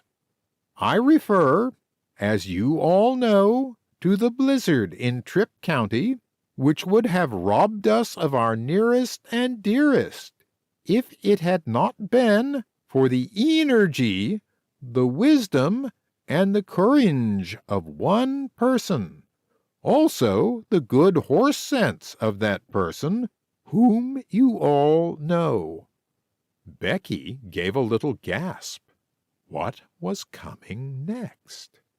"The people of Tripp County are not rich in material wealth, but their hearts are true, and they know a good deed when they see one. Also, they know how to be grateful for favors, such as having their children restored to them with no damage but an empty stomach, after a night of sleepless worry on our parts. We feel that such bravery and courage should not go unnoticed and unrewarded. So we have asked small contributions from parents in this district, and I am glad to say that with but one exception, all complied. With these funds, we have purchased a slight token of our esteem, which I now take pleasure in presenting to your teacher, our friend, and the heroine of Tripp County, Miss Rebecca Linville." The room rang with applause. Mrs. Wubber wiped her hot face and reached for the package on the table. She unwrapped the paper and placed the contents in Becky's hands. It was a giant vase, over 2 feet high. A vase that in its past life had been covered with putty or plaster. Into this soft surface had been pressed such ornamental objects as marbles, screws, buttons, shells, tobacco tags, keys, cruet tops, and suspender buckles. These had been allowed to set and the putty to harden, after which the vase had received a coat of bronze paint that gave a most regal effect to the commonplace articles embedded therein. Nothing more hideous could have been conceived, but the eyes of the homesteaders, as well as the children, glistened with admiration as they beheld its glories. A year before, the gift would have been comic to Becky, but now she saw only the friendship and the gratitude that had prompted it. She knew from what poverty-stricken homes had gone the pennies that had purchased it, and the pitiful stock from which a present could be selected in that homesteading country. There was real gratitude and tenderness in her voice as she tried to return thanks for the gift. The school work was stopped, and there was a program of music before the school was dismissed. Mrs. Wubber, once off the lecture platform, became easy and colloquial. "We allowed you must be having trouble with those whelps just as we came," she said. "That Pete was pelting the school door good and proper. You should have seen him scuttle when we druv up." Becky explained the discord of the afternoon. "It was I who put him out," she concluded with a sigh. "But I suppose the same trouble will start all over in the morning. He threatened to bring his father back and settle me. I suppose I'm in for another fight, and I'm afraid there won't be another open door handy next time." "You'll have no more trouble with the whelps," said Mr. Traynor, looking very pleased. "Why not?" "They're going to move away." "When?" "As soon as the roads are dry enough to freight their goods." "Are you sure?" "Dead sure," said Mr. Traynor. The other parents laughed. Everybody seemed pleased at something. "Did Mr. Whelp tell you he was going away to stay?" "We told him," answered Mr. Lambert. "We men made a call on him on our way over here. A neighborly call, but a business one, too. We told him we didn't like his looks, his nor his family's, and that we'd decided that Tripp County air wasn't healthy for any of them. We thought he'd better move before any more cows got loose or children were abused. We were sick of seeing him pick on women and kids. He got fighting mad, of course, and said it was a free country, that he had this claim before you did, and he was going to keep it if he had to mortgage his soul for it. Lambert told him his soul was mighty poor security and no bank would take it," put in Mr. Traynor. "We all got after him finally," said Mr. Lambert, "and told him that we weren't going to stand for him any longer, that if he dared go on with his contest, we'd all get up and swear, lie or no lie, that you Linvilles were here first. He wouldn't get one neighbor to testify for him. We mentioned, too, that tar and feathers could be got hold of without any trouble, and that we'd just about got to the tar and feather stage of the game. We told him that we'd give him $50 for his shack. That's about $43 more than it's worth, and that he'd have to light out. He could decide then and there.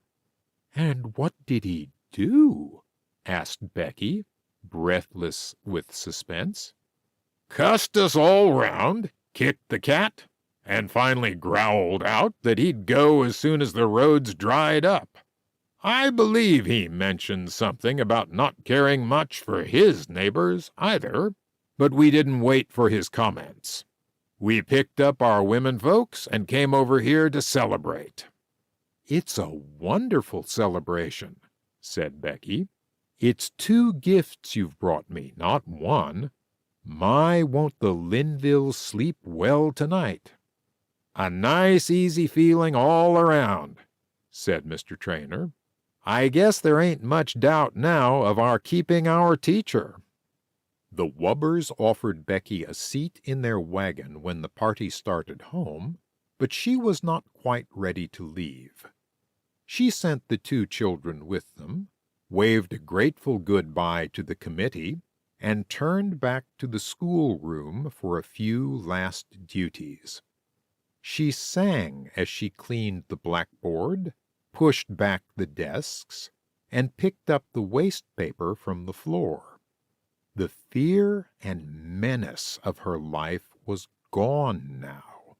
She felt safe and happy, and that safety and happiness had been purchased by the 50 pieces of silver that had been given, a dime and a quarter at a time, by her poverty-stricken neighbors.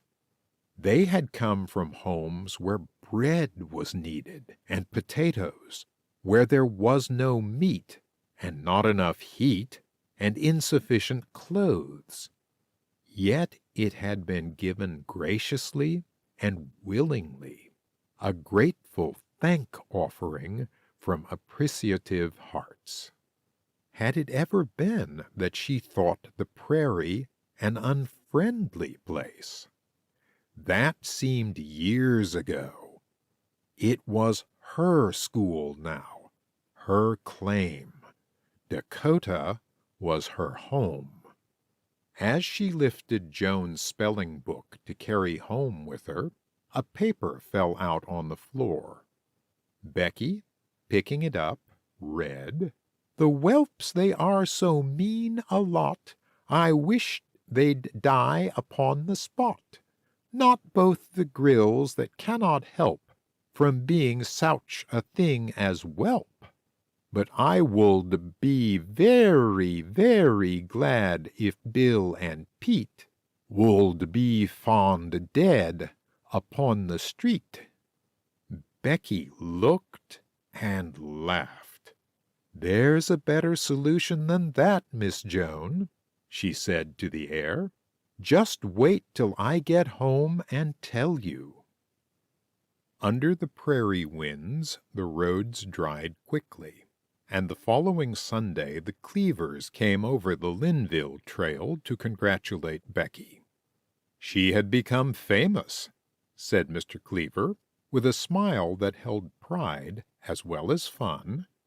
The Dallas News had not alone a story, but an editorial about her that had been copied everywhere in the state, and the history of her night in the blizzard had gone all over the country. "Prairie heroine defies elements," said Dick with a grin. "That'll be all from you, young man," replied Mr. Cleaver. "You can spend your time in being proud of that sister of yours. She's better known in South Dakota than I am after 30 years of residence here. Everybody's talking about her. "Have you seen her vase?" asked Dick.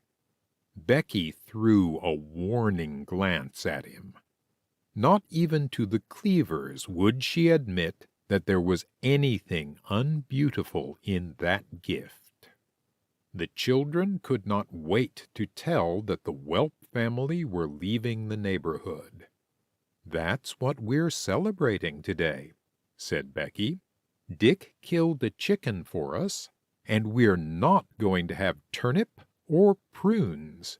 In other words, it's a holiday. How lucky you happened along when it's roast chicken instead of eggs served in a frying pan." Mr. Cleaver went out with Dick to see the work that had been done on the dam during the last days of fall. He had built a wall across the creek bed, plastered the cracks, and built an overflow for the water. "I didn't have much heart in the work when I started it," he explained. "I was afraid I was doing it for the whelps, but that worry's over now." "You'll have a real lake here when the ice melts," said Mr. Cleaver. "That's what I'm after," said the boy. "Beck misses the trees an awful lot. I never think of that part of Platteville, but you know how girls are. They'll put up with all kinds of trouble without a word, and then go dippy over missing a hill. Just as soon as the frost gets out of the ground, I'm going to move up a few cottonwoods and an ash from the thicket, and Mr. Dennison is going to send me some cedars and a couple of hard maples from home. I think they'll grow near the water. Becky never could get over the birds trying to find shade behind the fence posts last summer, and I'm going to see that she gets a little herself when it gets 100 in the shade. She was a pretty good scout last year, and hot weather is fierce on her, too. Your 14 months will be up next summer." "Yes, the last of next July." "Are you going to be able to meet your payments?" "Yes, we're all right now, if nobody's sick. We have new tenants in the Platteville house, and with Beck teaching school, we'll be on Easy Street. It won't be long now before I can help." "You don't seem to have been exactly idle all the time you've been out here. What will you do after your 14 months are up? Think you'll be satisfied to stay on in Dakota?" Dick looked abashed, but pleased at the praise. "Sure," he answered. "I didn't feel that way last summer when things looked so black. But living's easier now, and it gets easier every day. The kids look better than they ever did before in their lives. I guess we all do. And we're learning how to get along better. I'd like to stay and see what we can make out of the place as a farm, not a claim. We've just got things started to work for us, and it's fun to see how they turn out. But the staying's up to Beck." "Is she lonely for Platteville?" "Well, I don't know what to say. She loves this place more than I do, I believe. You know Becky, she can get drunk on a sunset.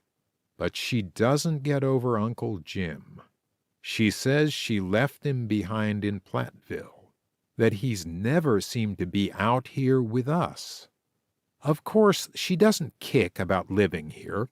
Beck never says she's lonesome, but I know just the same. It's Uncle Jim she wants, though, more than Platteville." Mr. Cleaver laid his fur glove on the shoulder of Dick's canvas coat. "I can't understand why two nice people, like Mrs. Cleaver and me, couldn't have had 4 nice kids like you," he said. In the house, Mrs. Cleaver was helping Joan set the table, while Becky thickened the cream sauce for the gravy. "Put on the tablecloth with the monogram," ordered Becky. "Get the swope plate for the bread, Open the jar of spiced cherries from home, and throw the nicked cup into the ash can. Let us dine as befitting our station in life, school teacher for another year, and almost owners of a claim. I wish I didn't have to open another can. When we have proved up and get our homestead receipts, I shall never eat another canned pea. Peas aren't so bad as turnips, observed Joan. Well, perhaps I won't renounce the pea until I know how the crops turn out next year. But oh, Mrs. Cleaver, I've eaten my way through 1,000,000,000 tin cans this year. I have real admiration for the grit and persistence of the goat. Mrs. Cleaver laughed, but there was a note of sympathy in her voice. I felt just that way, too, when I first came to Dakota. But things won't be so unappetizing after you get your own garden. Shall I mash the potatoes now? Rap on the window for the men, Joan, said Becky. We'll be ready by the time Dick washes his hands. Dick's not a man, said the little girl. He seems that way to me, said Becky. Knock hard so they'll hear you. Joan stepped to the window. Who's that driving by? She asked. Look at the load of goods. Someone's freighting on Sunday. Why, Becky, it's the whelps. Mrs. Cleaver and the 3 children looked out of the window between the sash curtains. 2 thin horses were pulling the whelp wagon over the trail. It was loaded with shabby household goods. Mr. Whelp and his 2 boys sat on the front seat. In the wagon box were Mrs. Whelp and the 2 other children. The little girls looked wistfully at the house as they passed. Mrs. Whelp kept her eyes fastened on the chair she was steadying. The boys looked straight ahead, and Mr. Whelp aimed a blow at Bronx as they passed. I'd like to aim a turnip at him, said Joan. The horses strained under the load. The wagon jolted over the ruts in the frozen trail, and across the gray prairie the whelps passed out of the sight and the life of the Linvilles. Good-bye to nothing, remarked Phil as the wagon melted into the trail. I'm sorry for that poor woman, said Becky. We're rid of him, but she's got him for life. It's her own fault, said Joan. You got to stop and think before you pick out a husband. Dinner and dishes and a gay afternoon with the Cleavers. It's just like Platteville when you come, said Joan. Wish you could stay here. Then it would seem like home. Seems like home to us, said Mr. Cleaver. Every time we get lonesome for kids, we're coming out here. Look out for us every 10 days or so. When the guests were ready to go, they called Becky's attention to a basket they were leaving behind. Can't you come without bearing gifts? Asked Becky. It's nothing but junk, was Mrs. Cleaver's comment. Don't miss the photograph in the white envelope, said Mr. Cleaver. I found it going through my old films last week. I'd forgotten that I ever took it. Who is it? Inquired Becky curiously. Hope it's Mrs. Cleaver. You'll see, said her guest. Come on out, you young fry, and open the gate for us. The sun was low in the sky when their visitors drove away, and Becky ceased to wave from the window. The children had stayed in the barn to gather the eggs, and Dick was milking Red Haw. That would give her a chance to open the basket before the family came in. She carried it to the window to get the light of the sun. It was sinking fast now. The clouds were white islands in a sea of fire. Becky opened the hamper. A layer of oranges and apples, each one wrapped to prevent freezing, some ready-to-sew dresses for Joan, a puzzle game, a pile of magazines, 2 late novels, and a box of real Omaha chocolates. And, down in the bottom, the white envelope. Becky took out the Kodak picture and held it close up to the window. It was Uncle Jim. Not the Uncle Jim of Platteville, but the Uncle Jim of the prairies. He was standing near the creek bed, against a background of leafless wild plum branches. His flannel shirt was open at the throat, and the wind was blowing his hair. There were smile wrinkles around his eyes, but he was not smiling. He was looking away across the sea of grass, with an expression on his face that was intense, tender, and almost rapt. It was as though someone he loved had called to him, and he had lifted his head to reply. Tears shut away the picture, but they were not tears of bitterness. For as Becky looked, she knew that the prairie was Uncle Jim's home. He, too, had heard its call to stay, and she knew from his face what his answer would be. End of chapter 11. End of The Jumping Off Place by Marian Hurd McNeely.